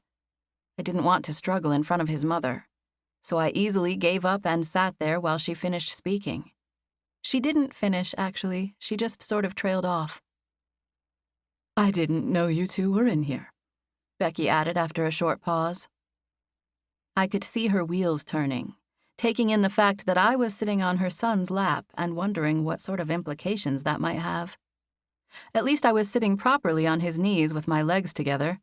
I don't know what I would have done if she would have caught us in the middle of kissing. She's leaving in the morning, Jasper explained. He unashamedly gave me a squeeze. He even grunted with the effort. I'm trying to hold her here. Becky grinned. I told her I was surprised you hadn't tried to talk her into staying, she said, shaking her head as she turned to walk away. I have tried to talk her into it, Jasper called at her back. What do you think I'm doing right now? He looked at me once his mother was gone. Oh my gosh, I whispered. What? He said. Your mom. She caught us. So? So we got caught. Doing what? He asked. This? Me on your lap? This? This ain't nothing. Jasper. What? I didn't know what to say. I wanted to say 100 different things, and at the same time, I wanted to say nothing. You're the coolest person I've ever met, I said. It was perhaps the goofiest thing I could say, but it was the truth, and that was what came out. He smiled. Just remember that when you get to New Orleans. Chapter 16. New Orleans. 1 year later. I worked 2 jobs in New Orleans. I started out with one, but I got a second after I racked up some medical bills and had to take some time off work. In August of last year, not even 2 months after I moved to New Orleans, I got ill with pneumonia. I was as sick as a dog. I had to take more than 3 weeks off of work at a job that was brand new. I was lucky I didn't get fired. I ran a fever for 2 weeks straight, and I was altogether out of it for about a month. I saw 3 different doctors and took several types of prescription medicines, all of which were out-of-pocket expenses for me. It wasn't just the cost of everything that was so challenging. It was the timing of it all and the way I was so miserable with the sickness. I questioned everything during that time. I questioned God. I couldn't believe He would allow me to be so sick at a time when I was new to a town and had no one. I begged and prayed for Him to take it from me, to shorten it. But it was an ordeal that seemed to take forever for me to get over. Now that it was behind me, I could appreciate that it was part of a bigger plan. I could see it as a growing experience. I knew that if I would have never gotten sick, I would have never gotten a second job. Some of my best friends in town had come from working the second job at the restaurant, so there had definitely been some good things that came from the whole ordeal. While going through it, however, I could not see the good in it at all. I was flat out miserable, and I was almost certain that I was being punished for going to New Orleans. For a while, I felt desperate, and I was convinced that the whole adventure had been one big, terrible idea. The hardest part was that I basically went through it alone. It had taken me a week of having a fever to tell my mom what was going on, and when I did, it was only because I truly thought I might die. I didn't tell Jasper about it at all. He and I remained friends, but I didn't tell him everything I went through. We had agreed to email once a week to check in, and we stuck to that. I usually sent him an email on Sunday, and he replied sometime in the middle of the week. My correspondence had gotten shorter when I was sick, but I hadn't told Jasper the truth about why. I started writing a little more once I felt better, but even still, it was general updates on my life and nothing emotional or heartfelt. On many occasions during the past year, I wished I had never left Astoria. Sometimes I would catch myself wanting nothing more in life than to go back to that charming coastal city and beg the Prince of Astoria to marry me and make me a princess. I never told him as much, though. We stayed friends who kept in touch once a week, and that was it. I needed to experience life on my own, and Jasper's life would no doubt move on without me. I was tempted to agonize over what could have been between Jasper and me, but instead, I chose to see our time together as a gift. Both of us led busy lives where we didn't leave ourselves time to wallow in regret. Our emails never spoke of any type of promise or commitment to each other, so it didn't surprise me that he was okay without me, that he moved on with his life. I occasionally looked at his social media, and even though he never posted anything, I saw some pictures he was tagged in. There were photos of him going out or hanging out with friends, and there were always beautiful women around. It broke my heart a little to see that, in spite of the fact that he was never hugging or touching any of them. It wasn't just that I was jealous, which I was. I missed Jasper. I missed the time we spent together and the comfort and contentment I felt when I was by his side. Any attempt I made at being distant with him in my letters was purely for the sake of helping him move on, and not because it was how I really felt. My heart wanted to give up on my quest, drive to Oregon, and beg Jasper to have me. But every other part of me besides my heart made me push through with my plan. Weeks and months passed, and I was simply too busy to get sidetracked with regret. That time I had to take off work, combined with my medical expenses, made me feel the need to hustle. And hustle was exactly what I had been doing. I worked all the time, and when I wasn't working, I was trying to find a way to enjoy New Orleans with one of the new friends I had made. I worked full-time as a clerk at an auto supply store, and I worked part-time as a waitress at a Cajun restaurant. I had no experience waitressing before I moved to Louisiana, but I had grown to love my second job even more than my first. I had good moments and bad moments in New Orleans. I had come across a lot of different characters. Some people I was indifferent about, others I liked, others I didn't like. I had made a few dear friends, and there were a few others whom I wished I would have never crossed paths with. During the good moments, I was on top of the world. I was proud of myself for venturing out. But during the bad moments, I doubted everything and wanted to turn back. The funny thing was that when I thought of going home, the first place that crossed my mind was Oregon and not Idaho. My time in New Orleans was nowhere near as easy, wonderful, and glamorous as my pre-adventure in Oregon, but it had been an adventure nonetheless, and that was exactly what I wanted. I had plenty of stories to tell. My friends at work knew that I was on a quest, and like Jasper, they took it upon themselves to help me out with it. None of them took it as far as Jasper did, but they would often take me to a certain restaurant or attraction, or fill me in on a bit of history so that I could add to my bag of experiences. New Orleans certainly had a lot to offer in the way of new experiences. There were colorful characters and new things to take in everywhere I went. I lived and worked in a lively historic area called the Bywater District. I rented a one-bedroom apartment in a duplex that stood behind a larger single-family home. My rent was expensive for the size of my place, but I was in the midst of a historic neighborhood that was close to all the tourist action in the French Quarter. I spent a little money on food and sightseeing, but managing my finances was a priority. I worked a lot, and I maintained a simple lifestyle. So even with all of my sightseeing, my time off, and my medical expenses, my epic adventure was still on track financially. I was all set to leave New Orleans in a couple of weeks and head to Nashville, Tennessee. It wasn't a city that was originally on my list, and I didn't even love country music necessarily, but I had always been curious about Nashville, so that was where I would go next. I was already looking into neighborhoods and jobs. I would be leaving in 2 weeks, which was why I was celebrating this weekend. It was a send-off of sorts with me and a few of my friends from the restaurant.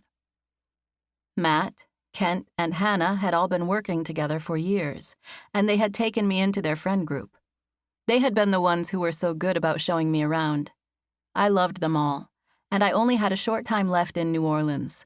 So the 4 of us planned an overnight trip to a historic plantation house that was an hour outside of town. It was a sugarcane plantation, one of the largest in Louisiana. Touring one of those was something I had been wanting to do since I came to the South. I was happy that my friends wanted to experience it with me. We rented one of the cabins that was situated on the property itself.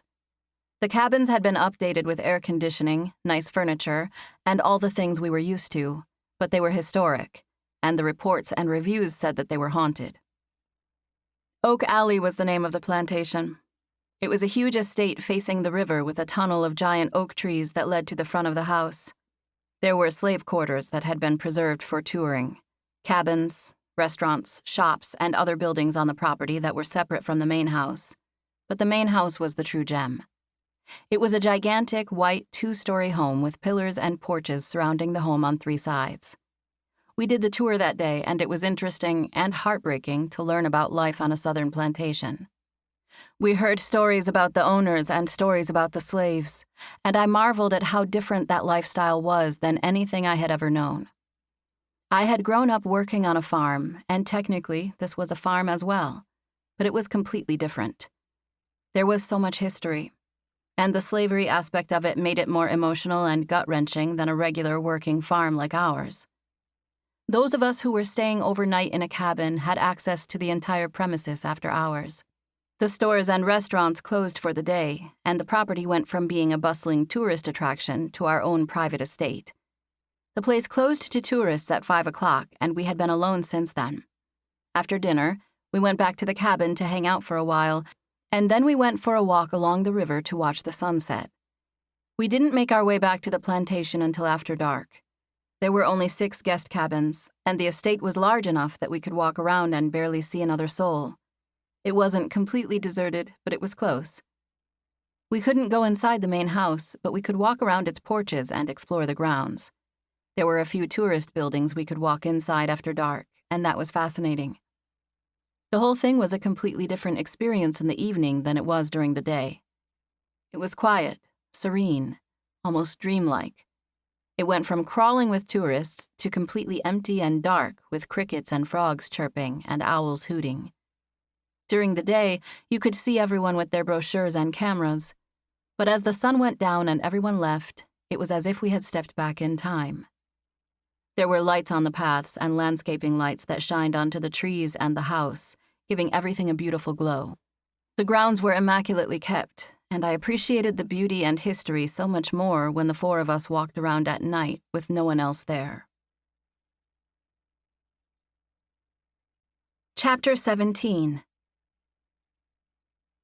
"Y'all, I am scared to death to sleep at this place," Hannah said, huddling between Kent and me as we walked down a brick path on the side of the mansion. "Hannah, there are no such thing as ghosts," Kent told her. It was the 20th time he had said it to her, and he said it in a funny, rehearsed way. Matt and I both laughed at them.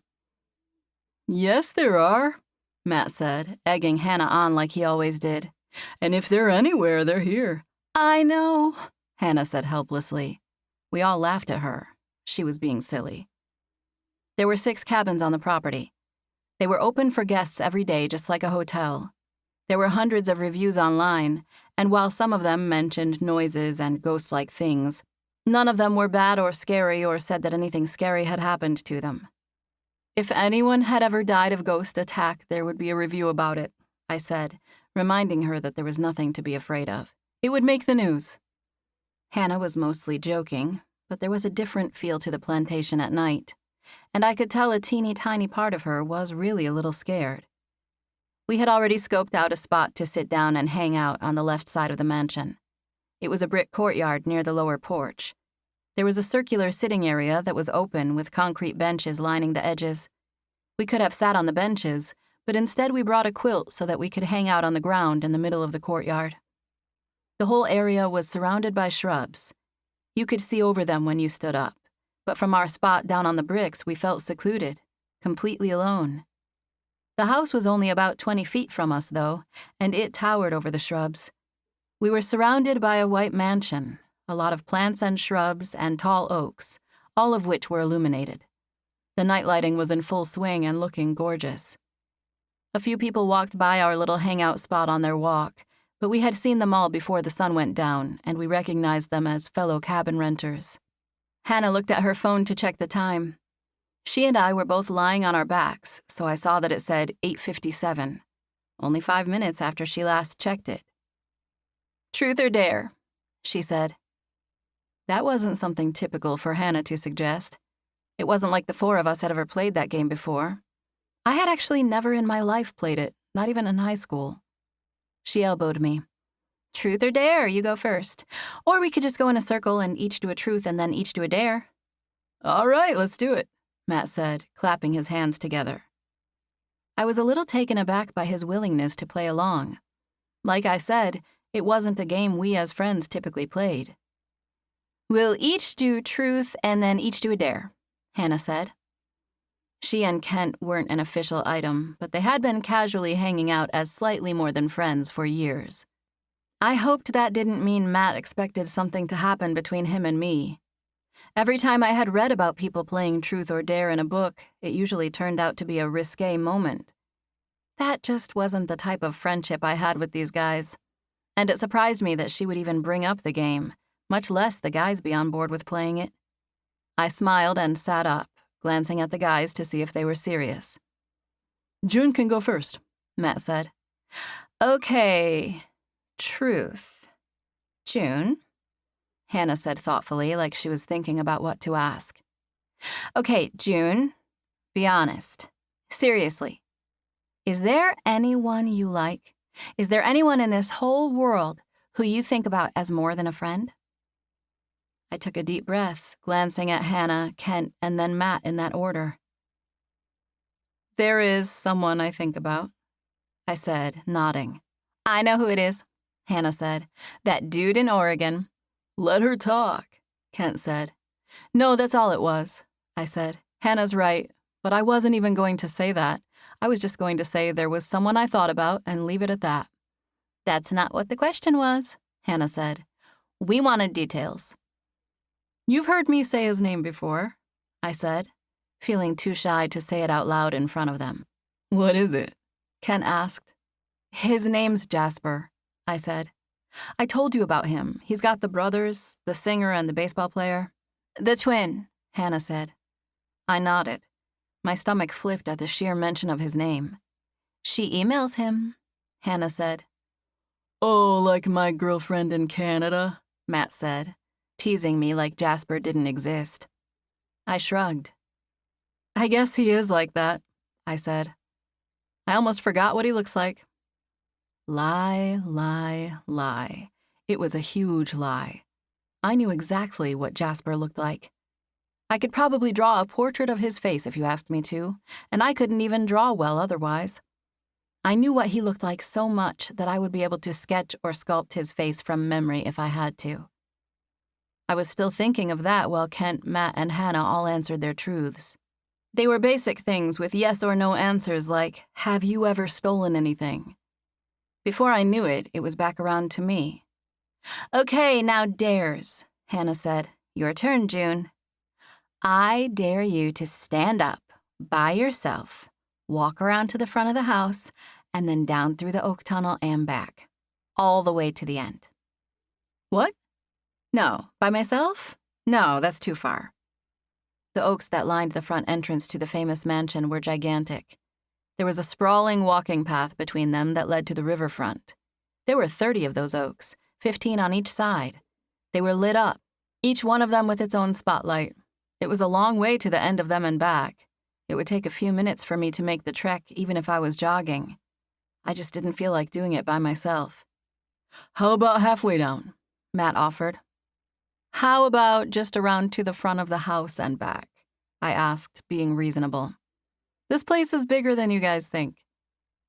There was a pause as Hannah considered this. Okay, but you have to stand at the front door and stare down the tunnel for at least 10 seconds. Stare for 10 seconds? Why? That's so weird. What do you expect me to see? Oh! Kent did a moaning sound in a terrible impression of a ghost, and I stared at him with a sardonic expression. Fine, I said. I'm not scared. I'll go stand in front of the house and stare down the tunnel if that makes you feel better. I'll do it. I'm not scared. If you're not scared, go to the end of the trees and back, Kent challenged. I just don't want to do that by myself, I said. It's too far. It's not because I'm scared. Fine, go to the front door, Hannah said. Just make sure to do what I said. Don't chicken out. I stood, straightening my shorts and dusting off my bottom. I'm not scared, I repeated. Plus, it's close enough for y'all to hear me. If I scream, just come rescue me. I was just messing around. I wasn't scared at all. I was already on my way out of the little courtyard area as I was speaking. Be careful, Matt yelled, teasing me. I grinned and rolled my eyes even though they couldn't see me. Sure, maybe it was a little juvenile of me to take a dare like this, but it was fun. I had never camped out at a historic sugarcane plantation before. I told them I would take their dare, and I planned on keeping my word. I would stand at the front of the mansion and stare down the tunnel like they told me to. Maybe I'd use the opportunity to pretend the place was mine. I could stay for longer than 10 seconds if I felt like it. I looked from side to side as I walked, taking in my surroundings and feeling like I was the lady of the manor.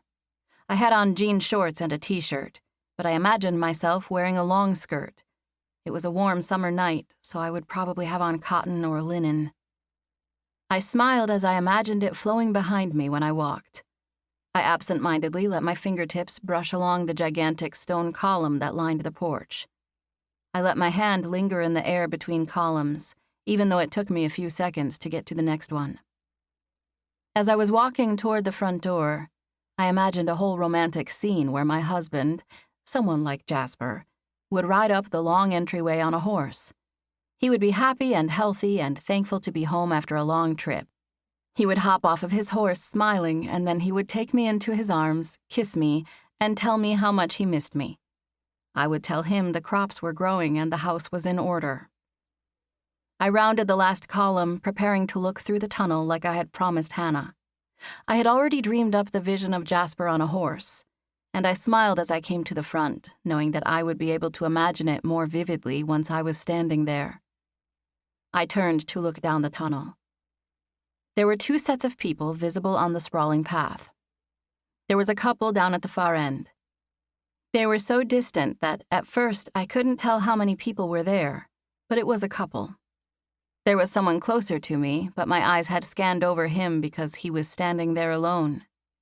He was looking directly at the house, and I didn't want to be awkward and stare back at him. He was only about 1/3 of the way down the path, so I could clearly see that he was wearing dark pants and a white shirt. He was a young, handsome man who looked just like Jasper. My eyes snapped to his face the second I had that thought. My heart fell. It was someone who looked exactly like Jasper. It was Jasper. I blinked, and he just stood there with his hands in his pockets, smiling at me. My heart was beating so quickly it felt like it was about to explode. I knew it wasn't Jasper Blair, and yet there he was. I turned and ran back the way I came. I went across the front of the house, then down the side and along the brick path that led to the courtyard. Hannah, Kent, and Matt were all sitting right where I had left them, thank goodness. I ran straight into the middle of them, stopping and breathing heavily in an effort to catch my breath. "What are you doing?" Hannah asked, looking shocked. "Oh my gosh, you guys, that guy, there's a guy out there who, the one I was just talking about just now, the one from Oregon, I thought I saw him over by it looked just like." "Slow down," Hannah said, staring at me with a serious expression. "Who'd you see?" My heart was still pounding. My body was rattling. "I did what you told me, and there he was, standing there. He was just looking straight at me.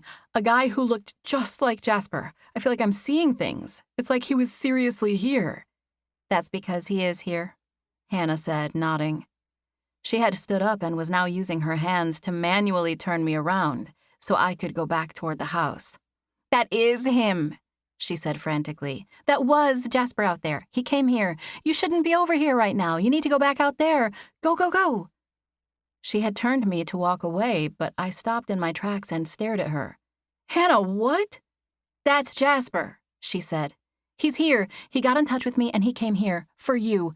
Gosh, June, go back out there. He's going to think you don't want to see him. Did he see you?" I didn't even answer her question. I just turned and headed around the shrubs and down the path that led to the side of the house. I rounded the corner of the mansion, feeling like my legs couldn't carry me fast enough. I thought I would have to wait until I reached the tunnel to be able to see him again, but I was wrong. He had moved. He had come toward me and was standing on the front porch by the time I rounded the corner. He was probably 30 feet or so from me. There was a massive white house on my left and gigantic columns on my right, but all I cared about was the person right in front of me. I tentatively walked toward Jasper, catching my breath and staring at him to make sure he was real. Chapter 18. Jasper? I said his name vulnerably, hopefully, as we slowly drew closer to each other. His smile broadened. Yep, it's me, he said, teasing me a little. The whole scene, us approaching each other with the White House all lit up at night, and the way we had the place to ourselves, it was more than a little surreal. Jasper looked timeless with dark pants and a casual button-down shirt that was rolled to his elbows. He had changed, and he was exactly the same. He was all new and yet utterly familiar. He had a little more facial hair. I covered my face with my hands. I had no other choice if I didn't want him to see my face crumpling with tears. I simply could not hold them in. My eyes burned and tears gathered in them, and there was just nothing I could do to stop myself from crying. "I can't believe it's you," I said in a voice that was 2 octaves higher than normal. I knew it was obvious that I was crying, but I had to say something. Jasper came to me and took me into his arms. He did it gently, holding me lightly around the shoulders but completely enveloping me. He had given me his t-shirt that night before I left Astoria, and the smell of him was still faint on it. Right there, in his arms, I smelled the full version. I was overwhelmed.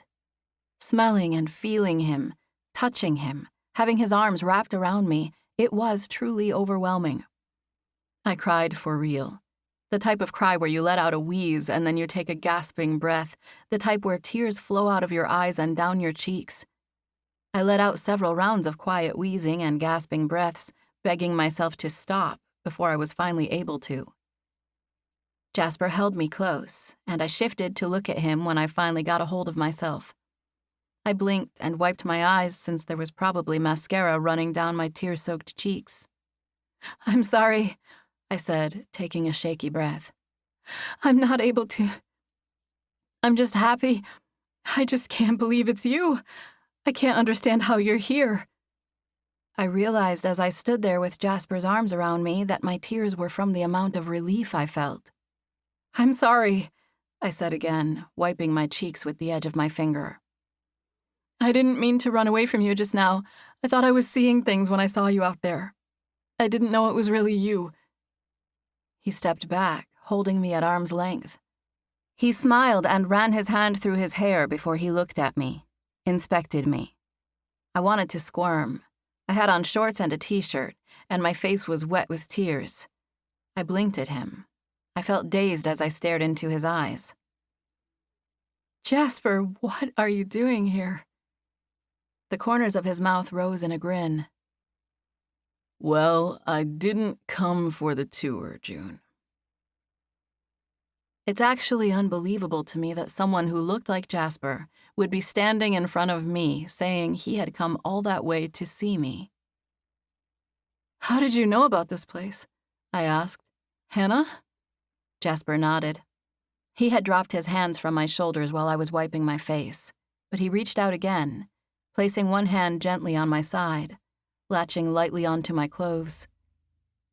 "I was going to surprise you at the restaurant, but she told me you were coming here." "She did? Where were you when... How long have you... What did she tell you to do?" "I've been here all evening, looking around the place and doing my best to avoid you. Hannah just said for me to stand under that tunnel of oaks at 9 o'clock. She said she'd send you over there." I mentioned your name to them just 2 minutes before I trailed off, realizing that my friends had been intentionally trying to get me to mention Jasper. "Before what?" Jasper said. "Before I came over here. But they had... My friends were asking me questions, trying to get me to..." He gave me a slow smile, and I stared at his mouth. Goodness, I missed him. My heart ached from the time we had spent apart. "You're not finishing any of your sentences," he said. I gave him an incredulous look. How can you expect me to concentrate? I feel like I'm in an actual dream right now. Am I even alive? Jasper's smile widened. He dropped the hold he had on my shirt, and he placed his hand on the back of my arm, stepping toward me while gently pulling me to him. He leaned down and put his mouth right next to my ear. "We have company," he said. Who is it? I asked, not moving other than to latch onto a piece of his shirt. "It's just your friends, I think. They're not staring, but a girl keeps peeking around a corner. I guess that's Hannah, if there's only one girl here with you." There is, I said, still not moving. "I can't say I'm crazy about you being here with two dudes," he said. But you are just crazy in general, I said, teasing him. "I am definitely crazy in general," he said. "I think that's probably why you like me." I couldn't contain a smile. My heart leapt when he said that. He could probably feel the movement of my face stretching against his shoulder, but I was thankful he couldn't see my grinning face. I missed you, I whispered. "What?" he asked, even though he heard me. I stretched up to place my mouth right next to his ear. I missed you so much, Jasper. We were being spied upon, so we only stayed there for a minute or two before deciding to walk over to the courtyard where I had left my friends. We sat there for another hour or so, talking and laughing with them. They were all curious to meet Jasper, and they asked him unfiltered questions about himself, his brothers, and life in Oregon. Jasper hadn't made it to the plantation in time for the tour of the main house, so we described some things and filled him in on some of the history we had learned earlier that day. We talked, and the time passed quickly. We were on bricks, though, and we all began adjusting more frequently, finding it difficult to get comfortable. We had a nice 3-bedroom cabin waiting for us, complete with couches and cable television, so after a while we decided to call it a night and go inside. Jasper's rental vehicle was parked between our cabin and the next one, and he stopped and got his luggage out of it. Matt and Kent had already planned on sharing a room, but Hannah and I had our own. Jasper was happy to sleep on the couch in the living room, but Hannah and I promised him we didn't mind sharing so that he could have a bedroom. We stayed up until after midnight, talking with everyone while mindless reality television played in the background. Jasper was charming, and I caught myself feeling proud of him. All of my friends loved him. It was Hannah's idea to go to bed first, and Matt and Kent agreed with her that they wanted to do the same. I guess we should get some sleep, I said, looking at Jasper. "Unless you don't want to," he said. "We could go sit on the porch for a little while." Okay, I agreed, maybe a little too quickly. Night, Kent called as he retreated to the bedroom. Night, we all yelled back at him. Matt went into the kitchen to raid what little food we had in the fridge before he went to bed. I told him good night, and I followed Jasper onto the small, screened-in back porch. It was secluded back there. It was only about 6 or 8 feet deep, and it was built in such a way that we were surrounded by the house on 3 sides. One side was open, obviously, but we were staring straight into the woods that bordered the property. There was a little path between the house and the woods, and the lady who checked us in told us that sometimes a fox would travel that path, foraging for food. A porch swing hung from the ceiling and took up most of the small porch. The swing was our only option for seating, so Jasper and I both took a seat on it. There was a little light coming from the windows and the moon, but we left the light switched off since neither of us minded the darkness. We sat out there and talked for a long time. While we were on the swing, we went from casually sitting next to each other, to sitting a little closer, to tentatively holding hands, to fully holding hands, to me curled up next to him with my head on his chest and his arm around me. It was the middle of the night when we finally decided it was time to go to bed. Jasper leaned over, pulling something out of his back pocket before handing it to me. It was wrapped in brown paper, so I didn't know what it was, but it was small and flat. It was thin, about the size of a deck of cards, but thinner.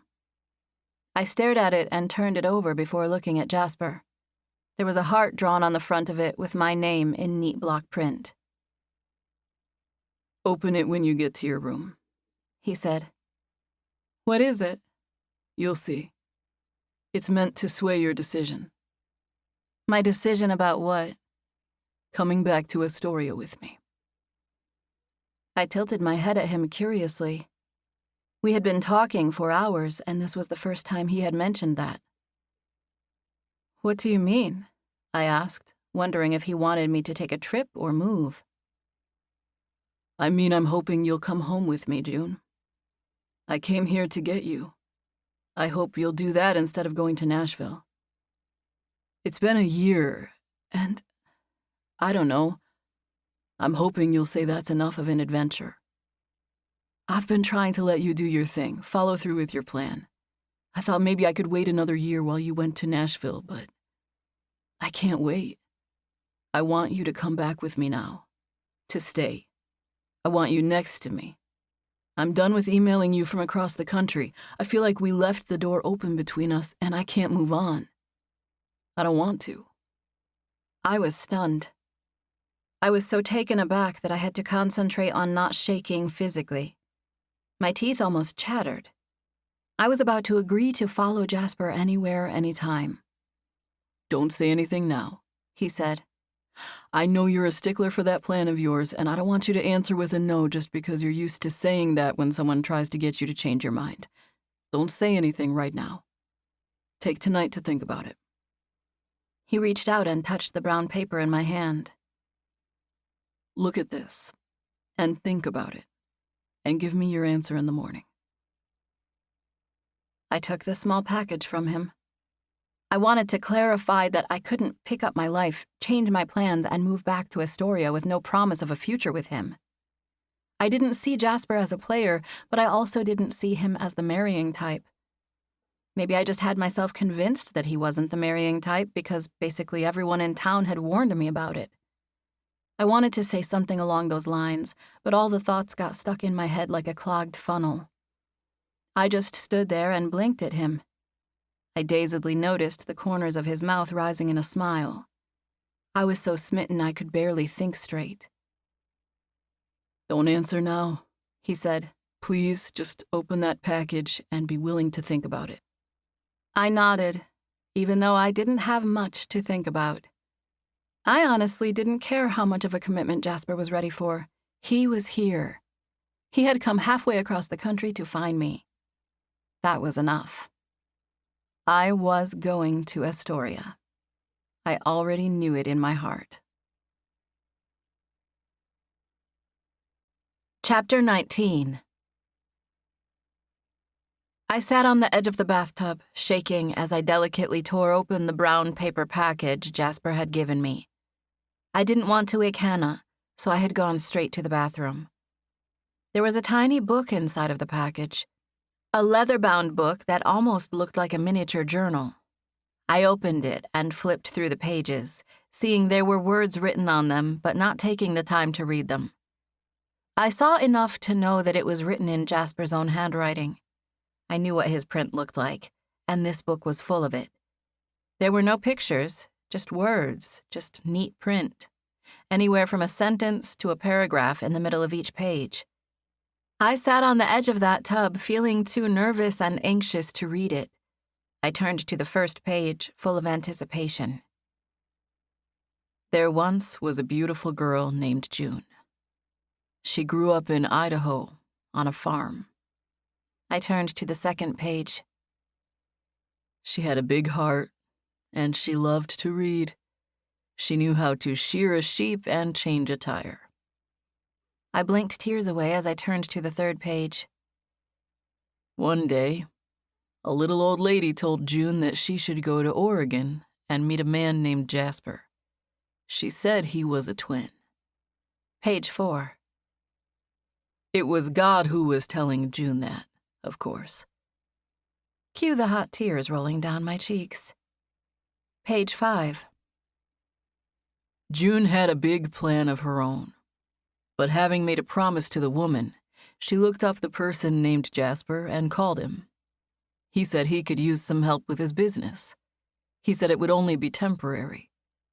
He did not know anything about June other than the fact that she could help him in his time of need and that her timing was perfect. Page 6. This, of course, was God's doing again. Page 7. June turned out to be the sweetest thing Jasper had ever met. She was a character. She would tell you she emulated different characters in her books, but really, she had her own thing going. Page 8. Jasper fell in love with her, just like the lady said. Page 9. June loved him back, but she couldn't be tied down. She was stubborn and headstrong, and she wanted to see the world for herself and have adventure. Page 9. Jasper let her go. Page 10. He loved her, and he let her go. He let her go because he loved her. Page 11. June went to live in a land far, far away. Jasper was sure there were dangers, and every day he wanted to go to her, to rescue her. But June didn't want to be rescued. Page 12. Every day, Jasper hoped she would come back. He wanted her. He wanted her to be there when he came home from work. He wanted to take her fishing and tell her jokes. He thought of her every day. If she would only come back, he would marry her on the spot. He thought they should have kids, too. Several of them. Page 13. But every day, June kept not coming back. June, being determined and adventurous, continued her journey without Jasper. Page 14. After a year, Jasper realized he couldn't take it any longer. He had been patient long enough, and it was time for him to be as determined as June was. Page 15. He had to make a plan. Page 16. June always wanted to star in a book, so Jasper sat down and wrote one. He wrote about how they met. He had never confessed his love to her properly, but he did it in the pages of the book. He wrote it straight out. I love you, June. There, she read it. He also promised that if she'd come home with him, he would take her on vacations to see the world. He knew she would love this. Page 17. He finished his book, and then he traveled a great distance to give it to her. Page 18. June read it. It was the best book she had ever read. She loved being the star of her own story, and more importantly, she loved Jasper. She loved him with all her heart. Page 19. The next time June saw Jasper, she confessed her love to him. Page 20. The two of them were inseparable after that. They went back to Oregon, where they lived happily ever after, just like God said. The end. I flipped to the back of the last page even though there was nothing written on it. Tears had been streaming down my face the whole time I read it. I tilted my head back, staring at the ceiling and feeling completely overwhelmed. I clinched that book to my chest, and I could feel my heart pounding underneath it. It honestly had never seemed like a possibility that Jasper would ever want all of me. I knew he liked me, but love and marriage weren't things Jasper normally talked about. I could have easily fallen in love with him a long time ago, but I dared not let myself do it. There was no question in my mind about what I would do now that I knew how he felt. I did not feel the need to continue my adventure in Nashville. I would go to Oregon with Jasper, and I knew in my bones that I would not regret it. The joy and relief I felt were tangible. I was oozing with it. I felt like I was covered in a warm, comfortable blanket of happiness. He had written a book about me. In those moments as I sat there, I was so blissful that I was dazed with it. Oregon with Jasper was the best possible option for me, and he was in the next room, thinking he had to give me time to think about it. I felt queasy when I thought of him over there, waiting for my answer. I sat up straight, looking from left to right and getting my thoughts together.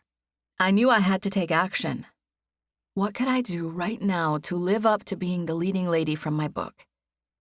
I put the book on the counter beside me and took a deep breath, standing and straightening my posture.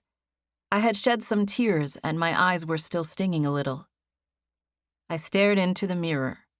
I had cried twice tonight, and I took a second to splash water on my face and straighten my eye makeup.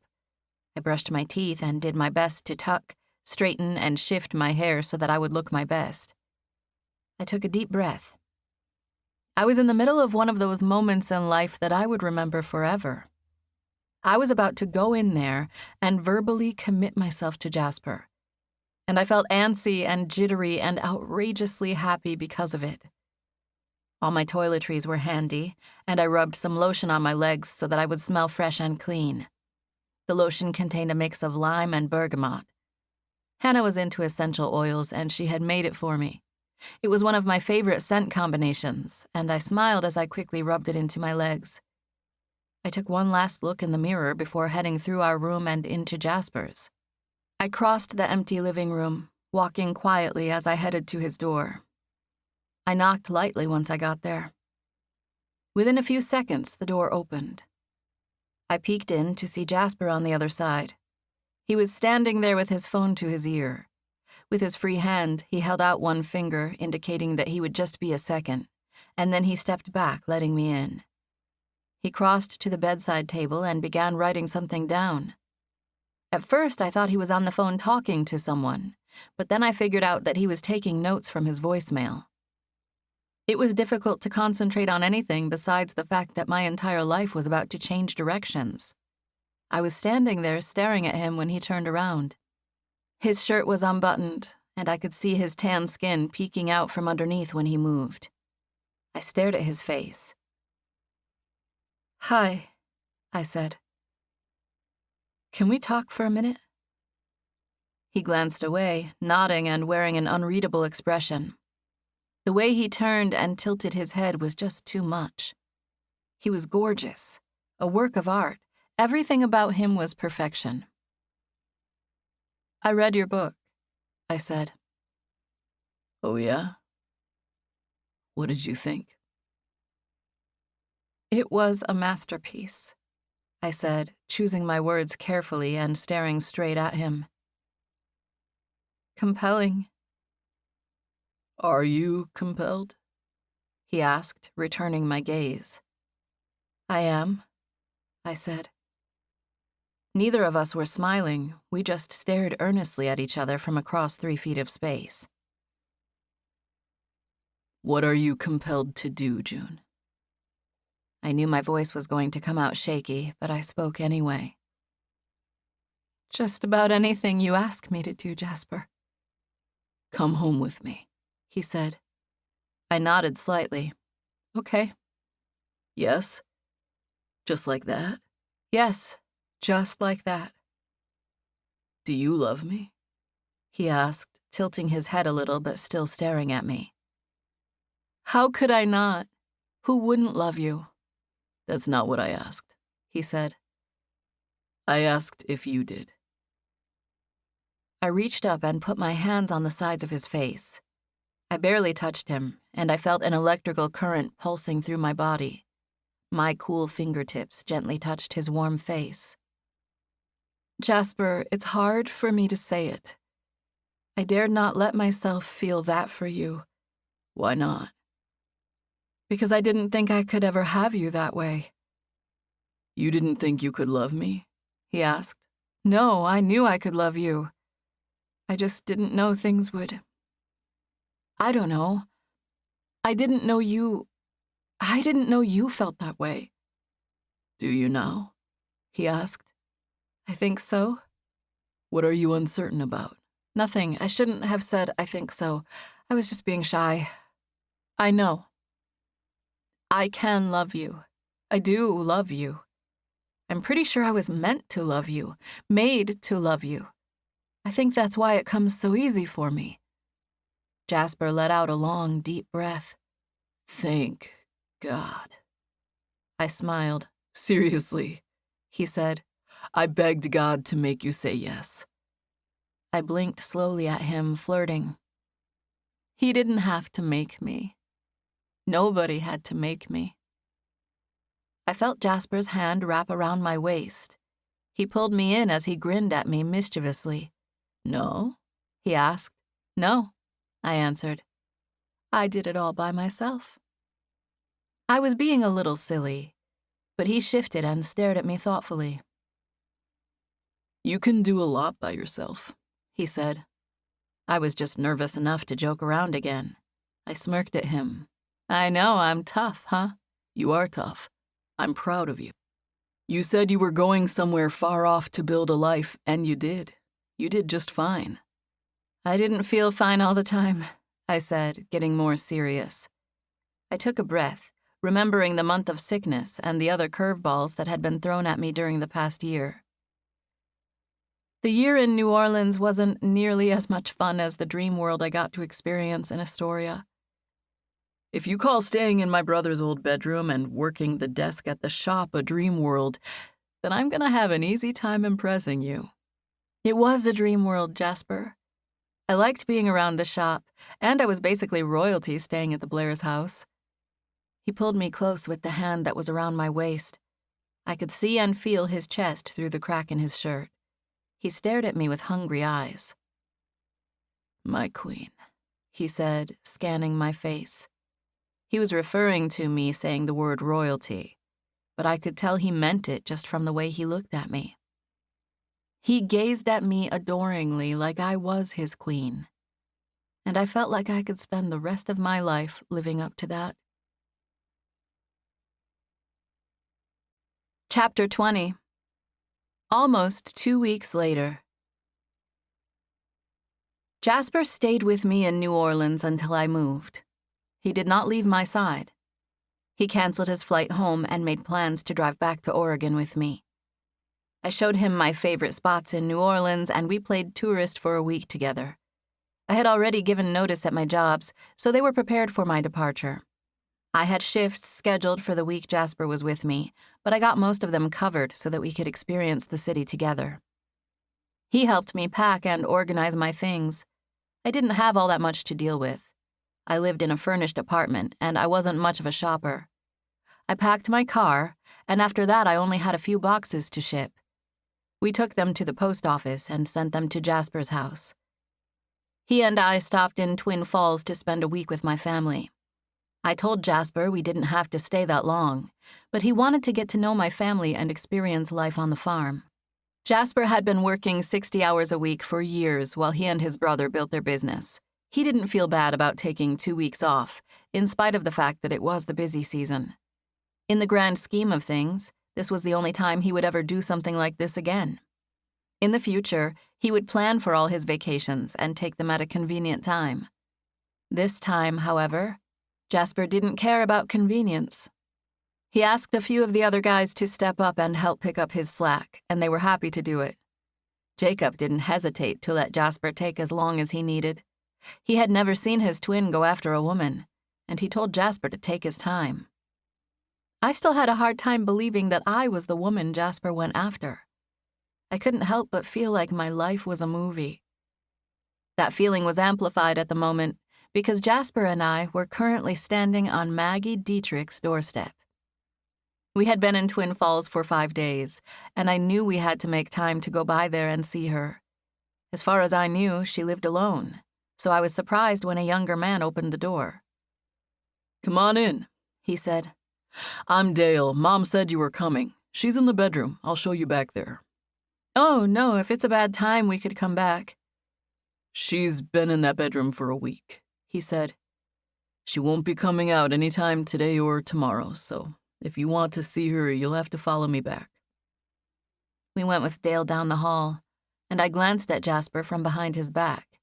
He reached over and held my hand. "She had surgery on her knee," Dale explained. "Oh, I'm sorry. I didn't know. She didn't mention it." We got to the bedroom door, and he stopped and motioned, telling us to go inside. She had surgery last week, and now she's having trouble with her eyes. Dale said that last part after we had already walked past him and were headed inside the room. He was saying that part as much for his mom as he was for us.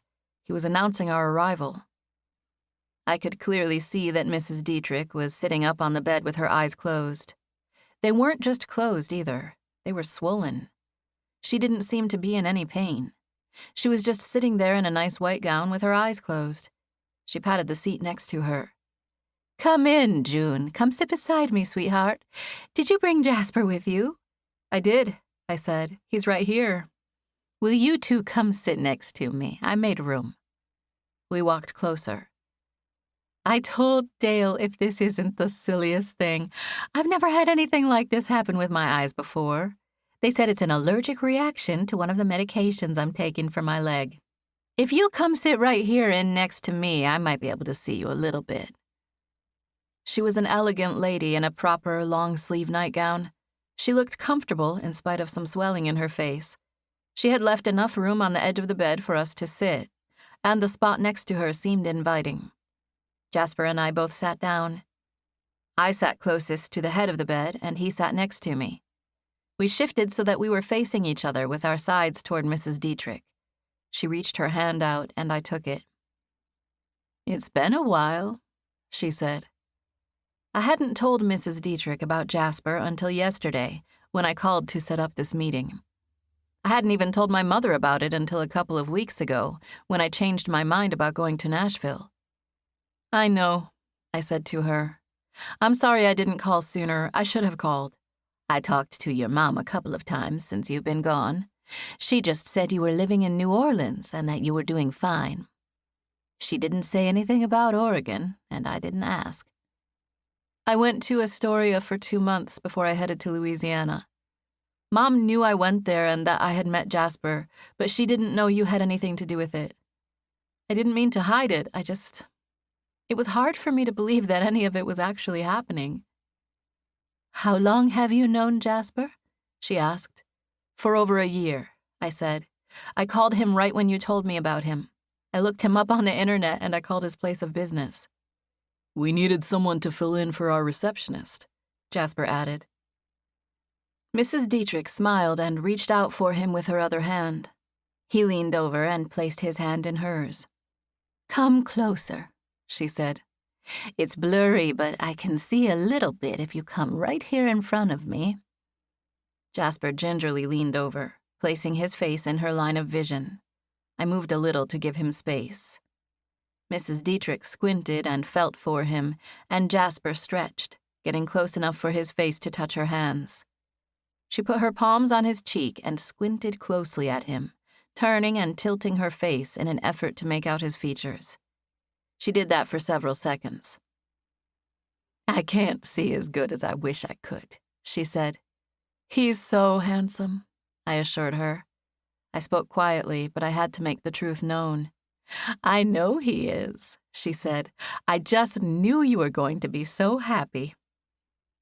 "Mrs. Dietrich, did God really tell you my name?" Jasper was sincere, curious. "He did, I believe so. Yes, Jasper." She spoke softly and nodded slowly. "He's capable of a great many things. Absolutely anything, actually. And one thing I've learned in all my years is that he'll surprise you. He'll do amazing things in and through you, if you ask him to and let him. I knew the dream I had was divine, and I knew I had to tell June about it. I had never had anything like that happen before." Jasper held her hand. He looked straight at her even though she wasn't fully focused on him. "Mrs. Dietrich, thank you. Thank you for being brave enough to tell June about what you dreamed. It's unbelievable to me that God cares about me to tell someone else my name in a dream. It's hard for me to believe that happened. I'm baffled." "Are you baffled by God's love or by the fact that it came to me in a dream?" Jasper thought about that for a few seconds before he answered. "Both, I guess. I loved June before I knew anything about the dream. Finding out about it only gave me a new appreciation for, I don't know, God's involvement, I guess, for lack of a better word. Involvement is a perfect word, Mrs. Dietrich said. He's as present as we allow him to be. Jasper took a deep breath. Thank you, he said again. I love June, and I'm going to take care of her. Mrs. Dietrich's already swollen face crumpled a little as she looked down. I know you will, she said, composing herself. I couldn't be happier for you two. I put my hand on hers. It doesn't seem like enough to say this, Mrs. Dietrich, but thank you. Thank you for communicating to me and for the money. I feel like I owe that back to you. I didn't give you any money, she said. She seemed completely serious, but she was normally quick-witted and not forgetful at all, so I didn't know what to think. I looked at Jasper and then back at her before I spoke again. Yes, ma'am, you did. You gave me money to go to Astoria. She shook her head. No, I don't think I did.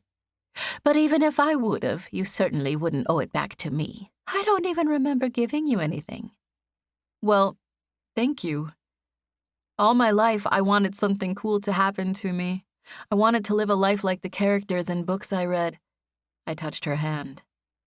You gave me a gift when you called me to your house that day. I've never read about a girl who follows a prophecy and falls in love. Everything that happened to me in the last year, it's better than fiction, Mrs. Dietrich. And it all started with you calling me over here to your house. You helped me have a beautiful, interesting story of my own, a truly unbelievable one where I didn't have to run all over the country chasing adventure. If I hadn't lived it for myself, I wouldn't believe it. She patted my hand. I'm glad I got to be a chapter in your book, June, she said. But all I did was tell you what I saw. Well, I will appreciate it forever. I might even write my own book about it one day.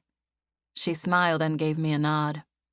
You probably will, she said. I wondered why she said that. Part of me thought she was just agreeing to be nice, and the other part of me thought she might seriously know something I didn't. I didn't ask her, though. I just assumed she knew something I didn't. That might just give me the confidence I needed to actually do it. Who knew? Maybe one day readers would get to hear the astonishing, improbable but true story about how I sought out a twin named Jasper in Astoria, and I wound up finding him.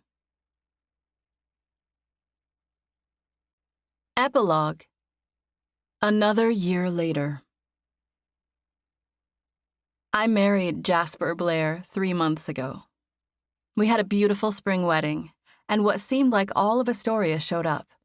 There were over 400 people in attendance at our ceremony, and my crew from Idaho only accounted for about 15 people. Everyone and their uncle wanted to see Jasper Blair get married. Literally more came than were invited. It was truly like Jasper was the prince of Astoria, and I was the farmer girl from Idaho who stole his heart. Of course, there was so much more to our story than that. It was a tale that had to be told. I wrote everything in my book. It was a romance, of course. The real Jasper was so much better than any leading man I had read about, and my prayer through the writing process was that I could do his character justice. He was the super hot guy with a perfect face and ripped abs, but that wasn't why I loved him. He was smart, fearless, and athletic. He was funny, charming, and kind. He was the boss man at work. He had everything going for him. He was the perfect leading man. But those weren't the things that made Jasper the best. They were great, but they were irrelevant compared to the one thing that mattered most. The most beautiful thing about Jasper was that he loved me. He chose me. He picked me. He was on my side no matter what, and that was everything. I tried my best to get that across in the pages of my book. I started writing right when I moved to Astoria, and I finished the book while we were on our honeymoon. I wanted us to be married in real life before I finished writing it. I wanted to tell about the wedding, and I hated to assume certain details about it. I had the manuscript edited and proofread, and then I hired someone to design a cover. I didn't use a real picture of Jasper and me, and I didn't even use our real names. I was pretty private that way. I even used a pen name rather than my own. J.B. Andre was the name I chose. June Blair. And I went with Andre since it seemed like a fancy version of Anderson, which was my maiden name. I used a pseudonym, but I told the whole truth about our relationship. I gave details about actual events, but I changed our names and made the location South Carolina instead of Oregon. I kept the New Orleans part the same, since all that Oak Alley stuff was too good to leave out. In my mind, the book was going to completely blow up, and I didn't want any fame we experienced to interfere with our everyday lives. That was laughable to me now. I was glad I hadn't told anyone I was getting ready to have a New York Times bestseller. As it stood, I could barely get my own mother to check it out. I released the book almost a month ago, and so far, basically no one had bought it. I thought we would need to keep our privacy about it, but that was not an issue at all. Now I was thinking that if I had done everything under our real names, at least Becky could have shared it on her Facebook, and I would have gotten her friends to read it. That might have helped me get some kind of ball rolling. I had just assumed that people would find it and read it and love it on their own, but that wasn't what happened. I thought I would make $1 billion and Jasper would only work if he wanted to. Our children and our children's children would be taken care of. I was relieved that I had kept my assumptions about it being a bestseller to myself. I wasn't thinking about it at all as I walked into the door of Jasper's parents' house that evening. No one else was either. They were all preoccupied. Henry and Max and their wives had come in from Seattle, and we were having a family birthday party to celebrate little Rocky's first birthday. Max and Story's son was named after Story's father. In her dad's case, Rocky was a nickname, but that was their little boy's real name, and he absolutely lived up to it. He was a rough and tumble little boy, and he was utterly adorable. He had shaggy hair, rosy cheeks, and his daddy's dark brown eyes. Jasper and I walked in holding hands, but soon Jacob's son, who was closer to 2 years old, ran up to Jasper asking to be held. Jasper scooped him up and positioned him way up high near his chest, and Connor always loved that. I smiled at him and we parted ways, me walking into the kitchen to put some things away, and Jasper heading toward the family room with Connor. "Come in here with me when you're done," he said. I caught his eye and nodded. Jasper liked to be near me all the time, and I loved that about him. Police departments had that slogan, to serve and protect, and that summed up how Jasper treated me. He always looked out for me. "We brought that banana nut bread you like," Jasper said, yelling at his mom from across the house to let her know I was on my way with the baked goods. "Oh, my goodness," she said. She smiled with wide eyes as she turned and took the package from me. She gave me a hug while she was at it. "Hey, sweetheart, June makes the best banana nut bread," she added. She had turned and was talking to Story and Charlie when she said that part. They were both standing in the kitchen with her. "Jasper made it this time," I said. "It came out amazing. He used half wheat flour instead of all white. Don't tell him I said this, but I think it's even better than usual." "I don't know how it could get any better," Becky said, shaking her head. She carefully put the loaf on the counter near some bread and a box of pastries. She looked around like she was almost guarding the package. She really did love it. "June only uses bananas on the perfect day," she explained to the others. "One day off won't do." "They've got to have just the right amount of brown," I agreed, nodding. "Plus, I have a good recipe. It's simple, but it's good. It was one my dad's mom used all the time. I know it by heart. I'll write it down for you guys if you eat one and like it." "Hey, who said anyone is eating this?" Becky asked. "We have perfectly good birthday cake right over there." Everyone laughed, but she was a little serious since she loved that bread. Rocky was on his mom's hip, being quiet with his head on her shoulder. I went to stand by Story, and I reached out to pat his precious little back. "Hey, birthday boy," I said.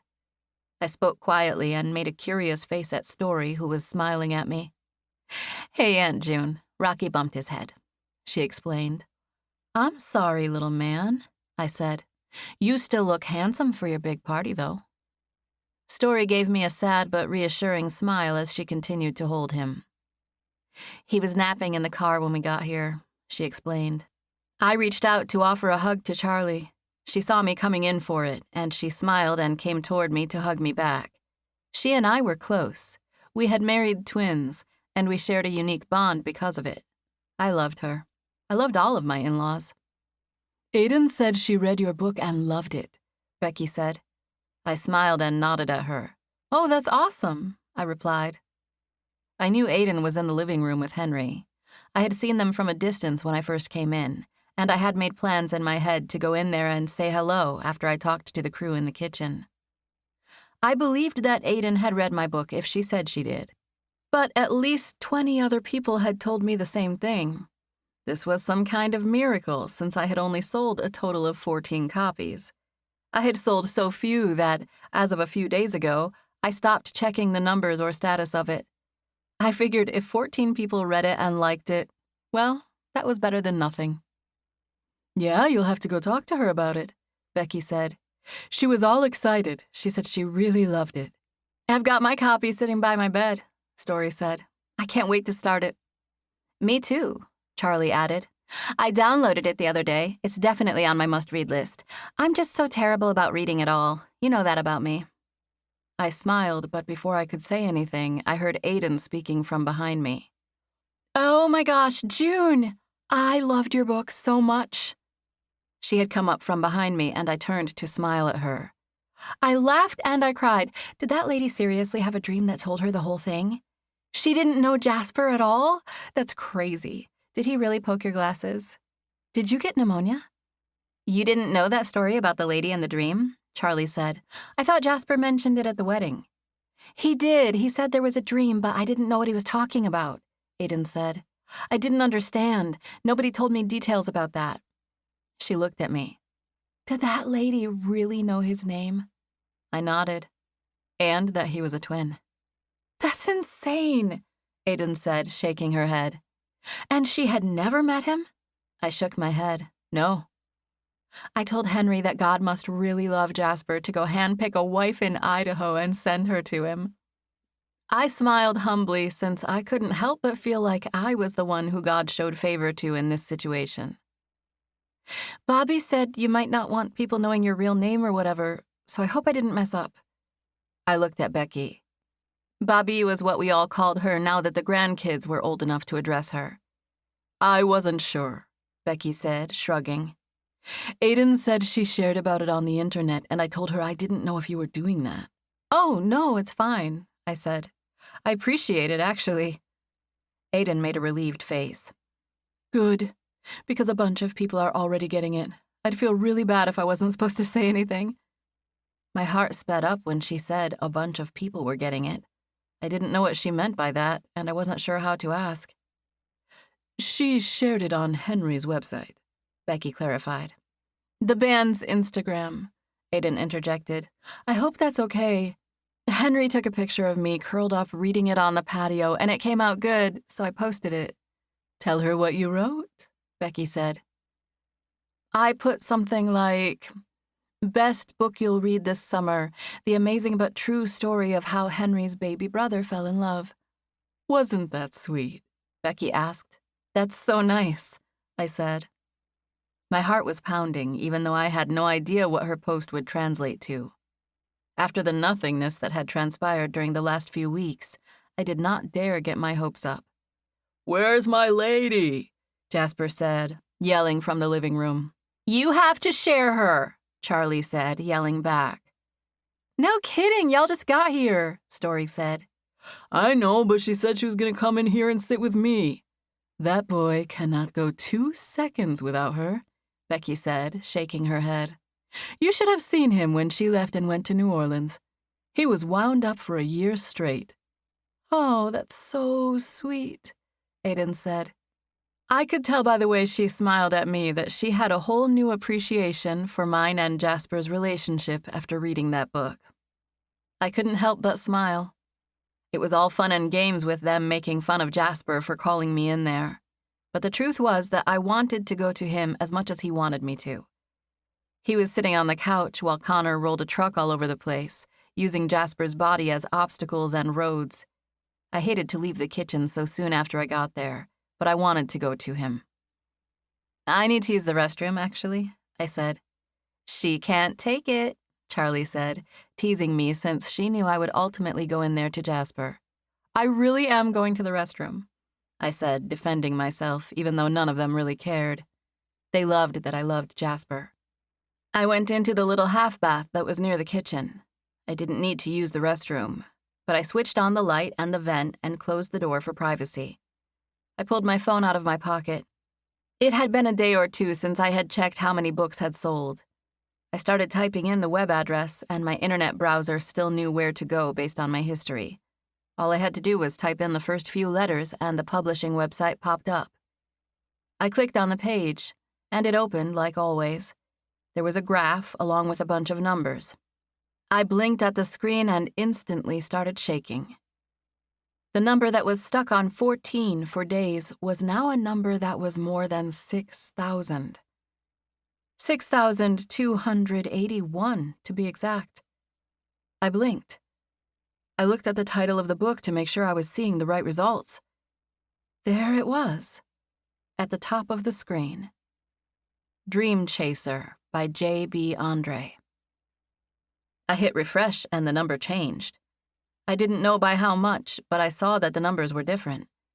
I couldn't recall exactly what it used to say, but the current number was 6,289. I refreshed it again, and the 89 on the end changed to 91. I gawked at my phone, feeling like I couldn't quite catch my breath. Had 2 people just bought my book in the few seconds that it took me to refresh the page? I was overjoyed and terrified in equal parts. I was lost in thought for a few heartbeats before I pressed the button to turn off my phone as quickly as I could. My heart raced and I stared in the mirror. Jasper. I wanted to be next to him. I wanted to share these feelings, this moment with him. I left the bathroom, headed straight for the living room, straight for Jasper. He saw me coming and he smiled at me and instantly sat back on the couch and nudged his chin at me. I recognized the movement. It was what he did when he wanted me to sit on his lap. I grinned and had a spring in my step as I walked over to him. I sat directly on his lap, feeling all wound up and excited and trying my best not to show it. He looked at me with the most handsome smile in the whole world. He was still grinning as he leaned in and kissed me right on the mouth and right in front of everyone. "Hey, everybody," I said, addressing everyone who was sitting around the living room with Jasper. Everyone responded with waves and nods and words of greeting. "What took you so long?" Jasper asked, giving me a squeeze. He was being playful, but I knew he missed me. I was only separated from him for a few minutes, and he missed me. Jasper Blair was full of mischief, and he wanted to spend his life being mischievous with me. I still got butterflies constantly with the way he looked at me. This man stared at me with devotion and desire. There was no doubt in my mind that I was his queen, his leading lady. The beautiful part was that, as far as he knew, I was the 14-book seller girl and not the 6,000 one. Jasper loved me for exactly who I was. He was happy, and it had nothing to do with books being sold or any sort of triumph on my part. "Why are you so wiggly?" he asked. "Because I feel happy," I said. He held me close and nestled his face behind me so that he could speak to me without anyone else hearing. "You're beautiful when you're happy," he said. His hand came around my thighs. It was fairly subtle since there were others around, but he was possessive and maybe a little worked up, and he didn't hesitate to pull me close. I felt that warm, husband-wife type of passion rising inside of me. And suddenly I wondered how quickly we could get this birthday party over with and get home. Jasper had just told me I was beautiful when I was happy, and I turned to reply to him. "Then I must be gorgeous right now," I said. "Too gorgeous," he said, growling a little and making me smile and squirm. "I'm afraid I'll have to make you stay right where you are. No more kitchen ventures for you. You're trapped." I smiled and turned to kiss him, not caring that others were in the room. "I'm not going anywhere," I said. This has been Dream Chaser, Blair Brothers Book 4 by Brooke St. James, narrated by Kate Rutt.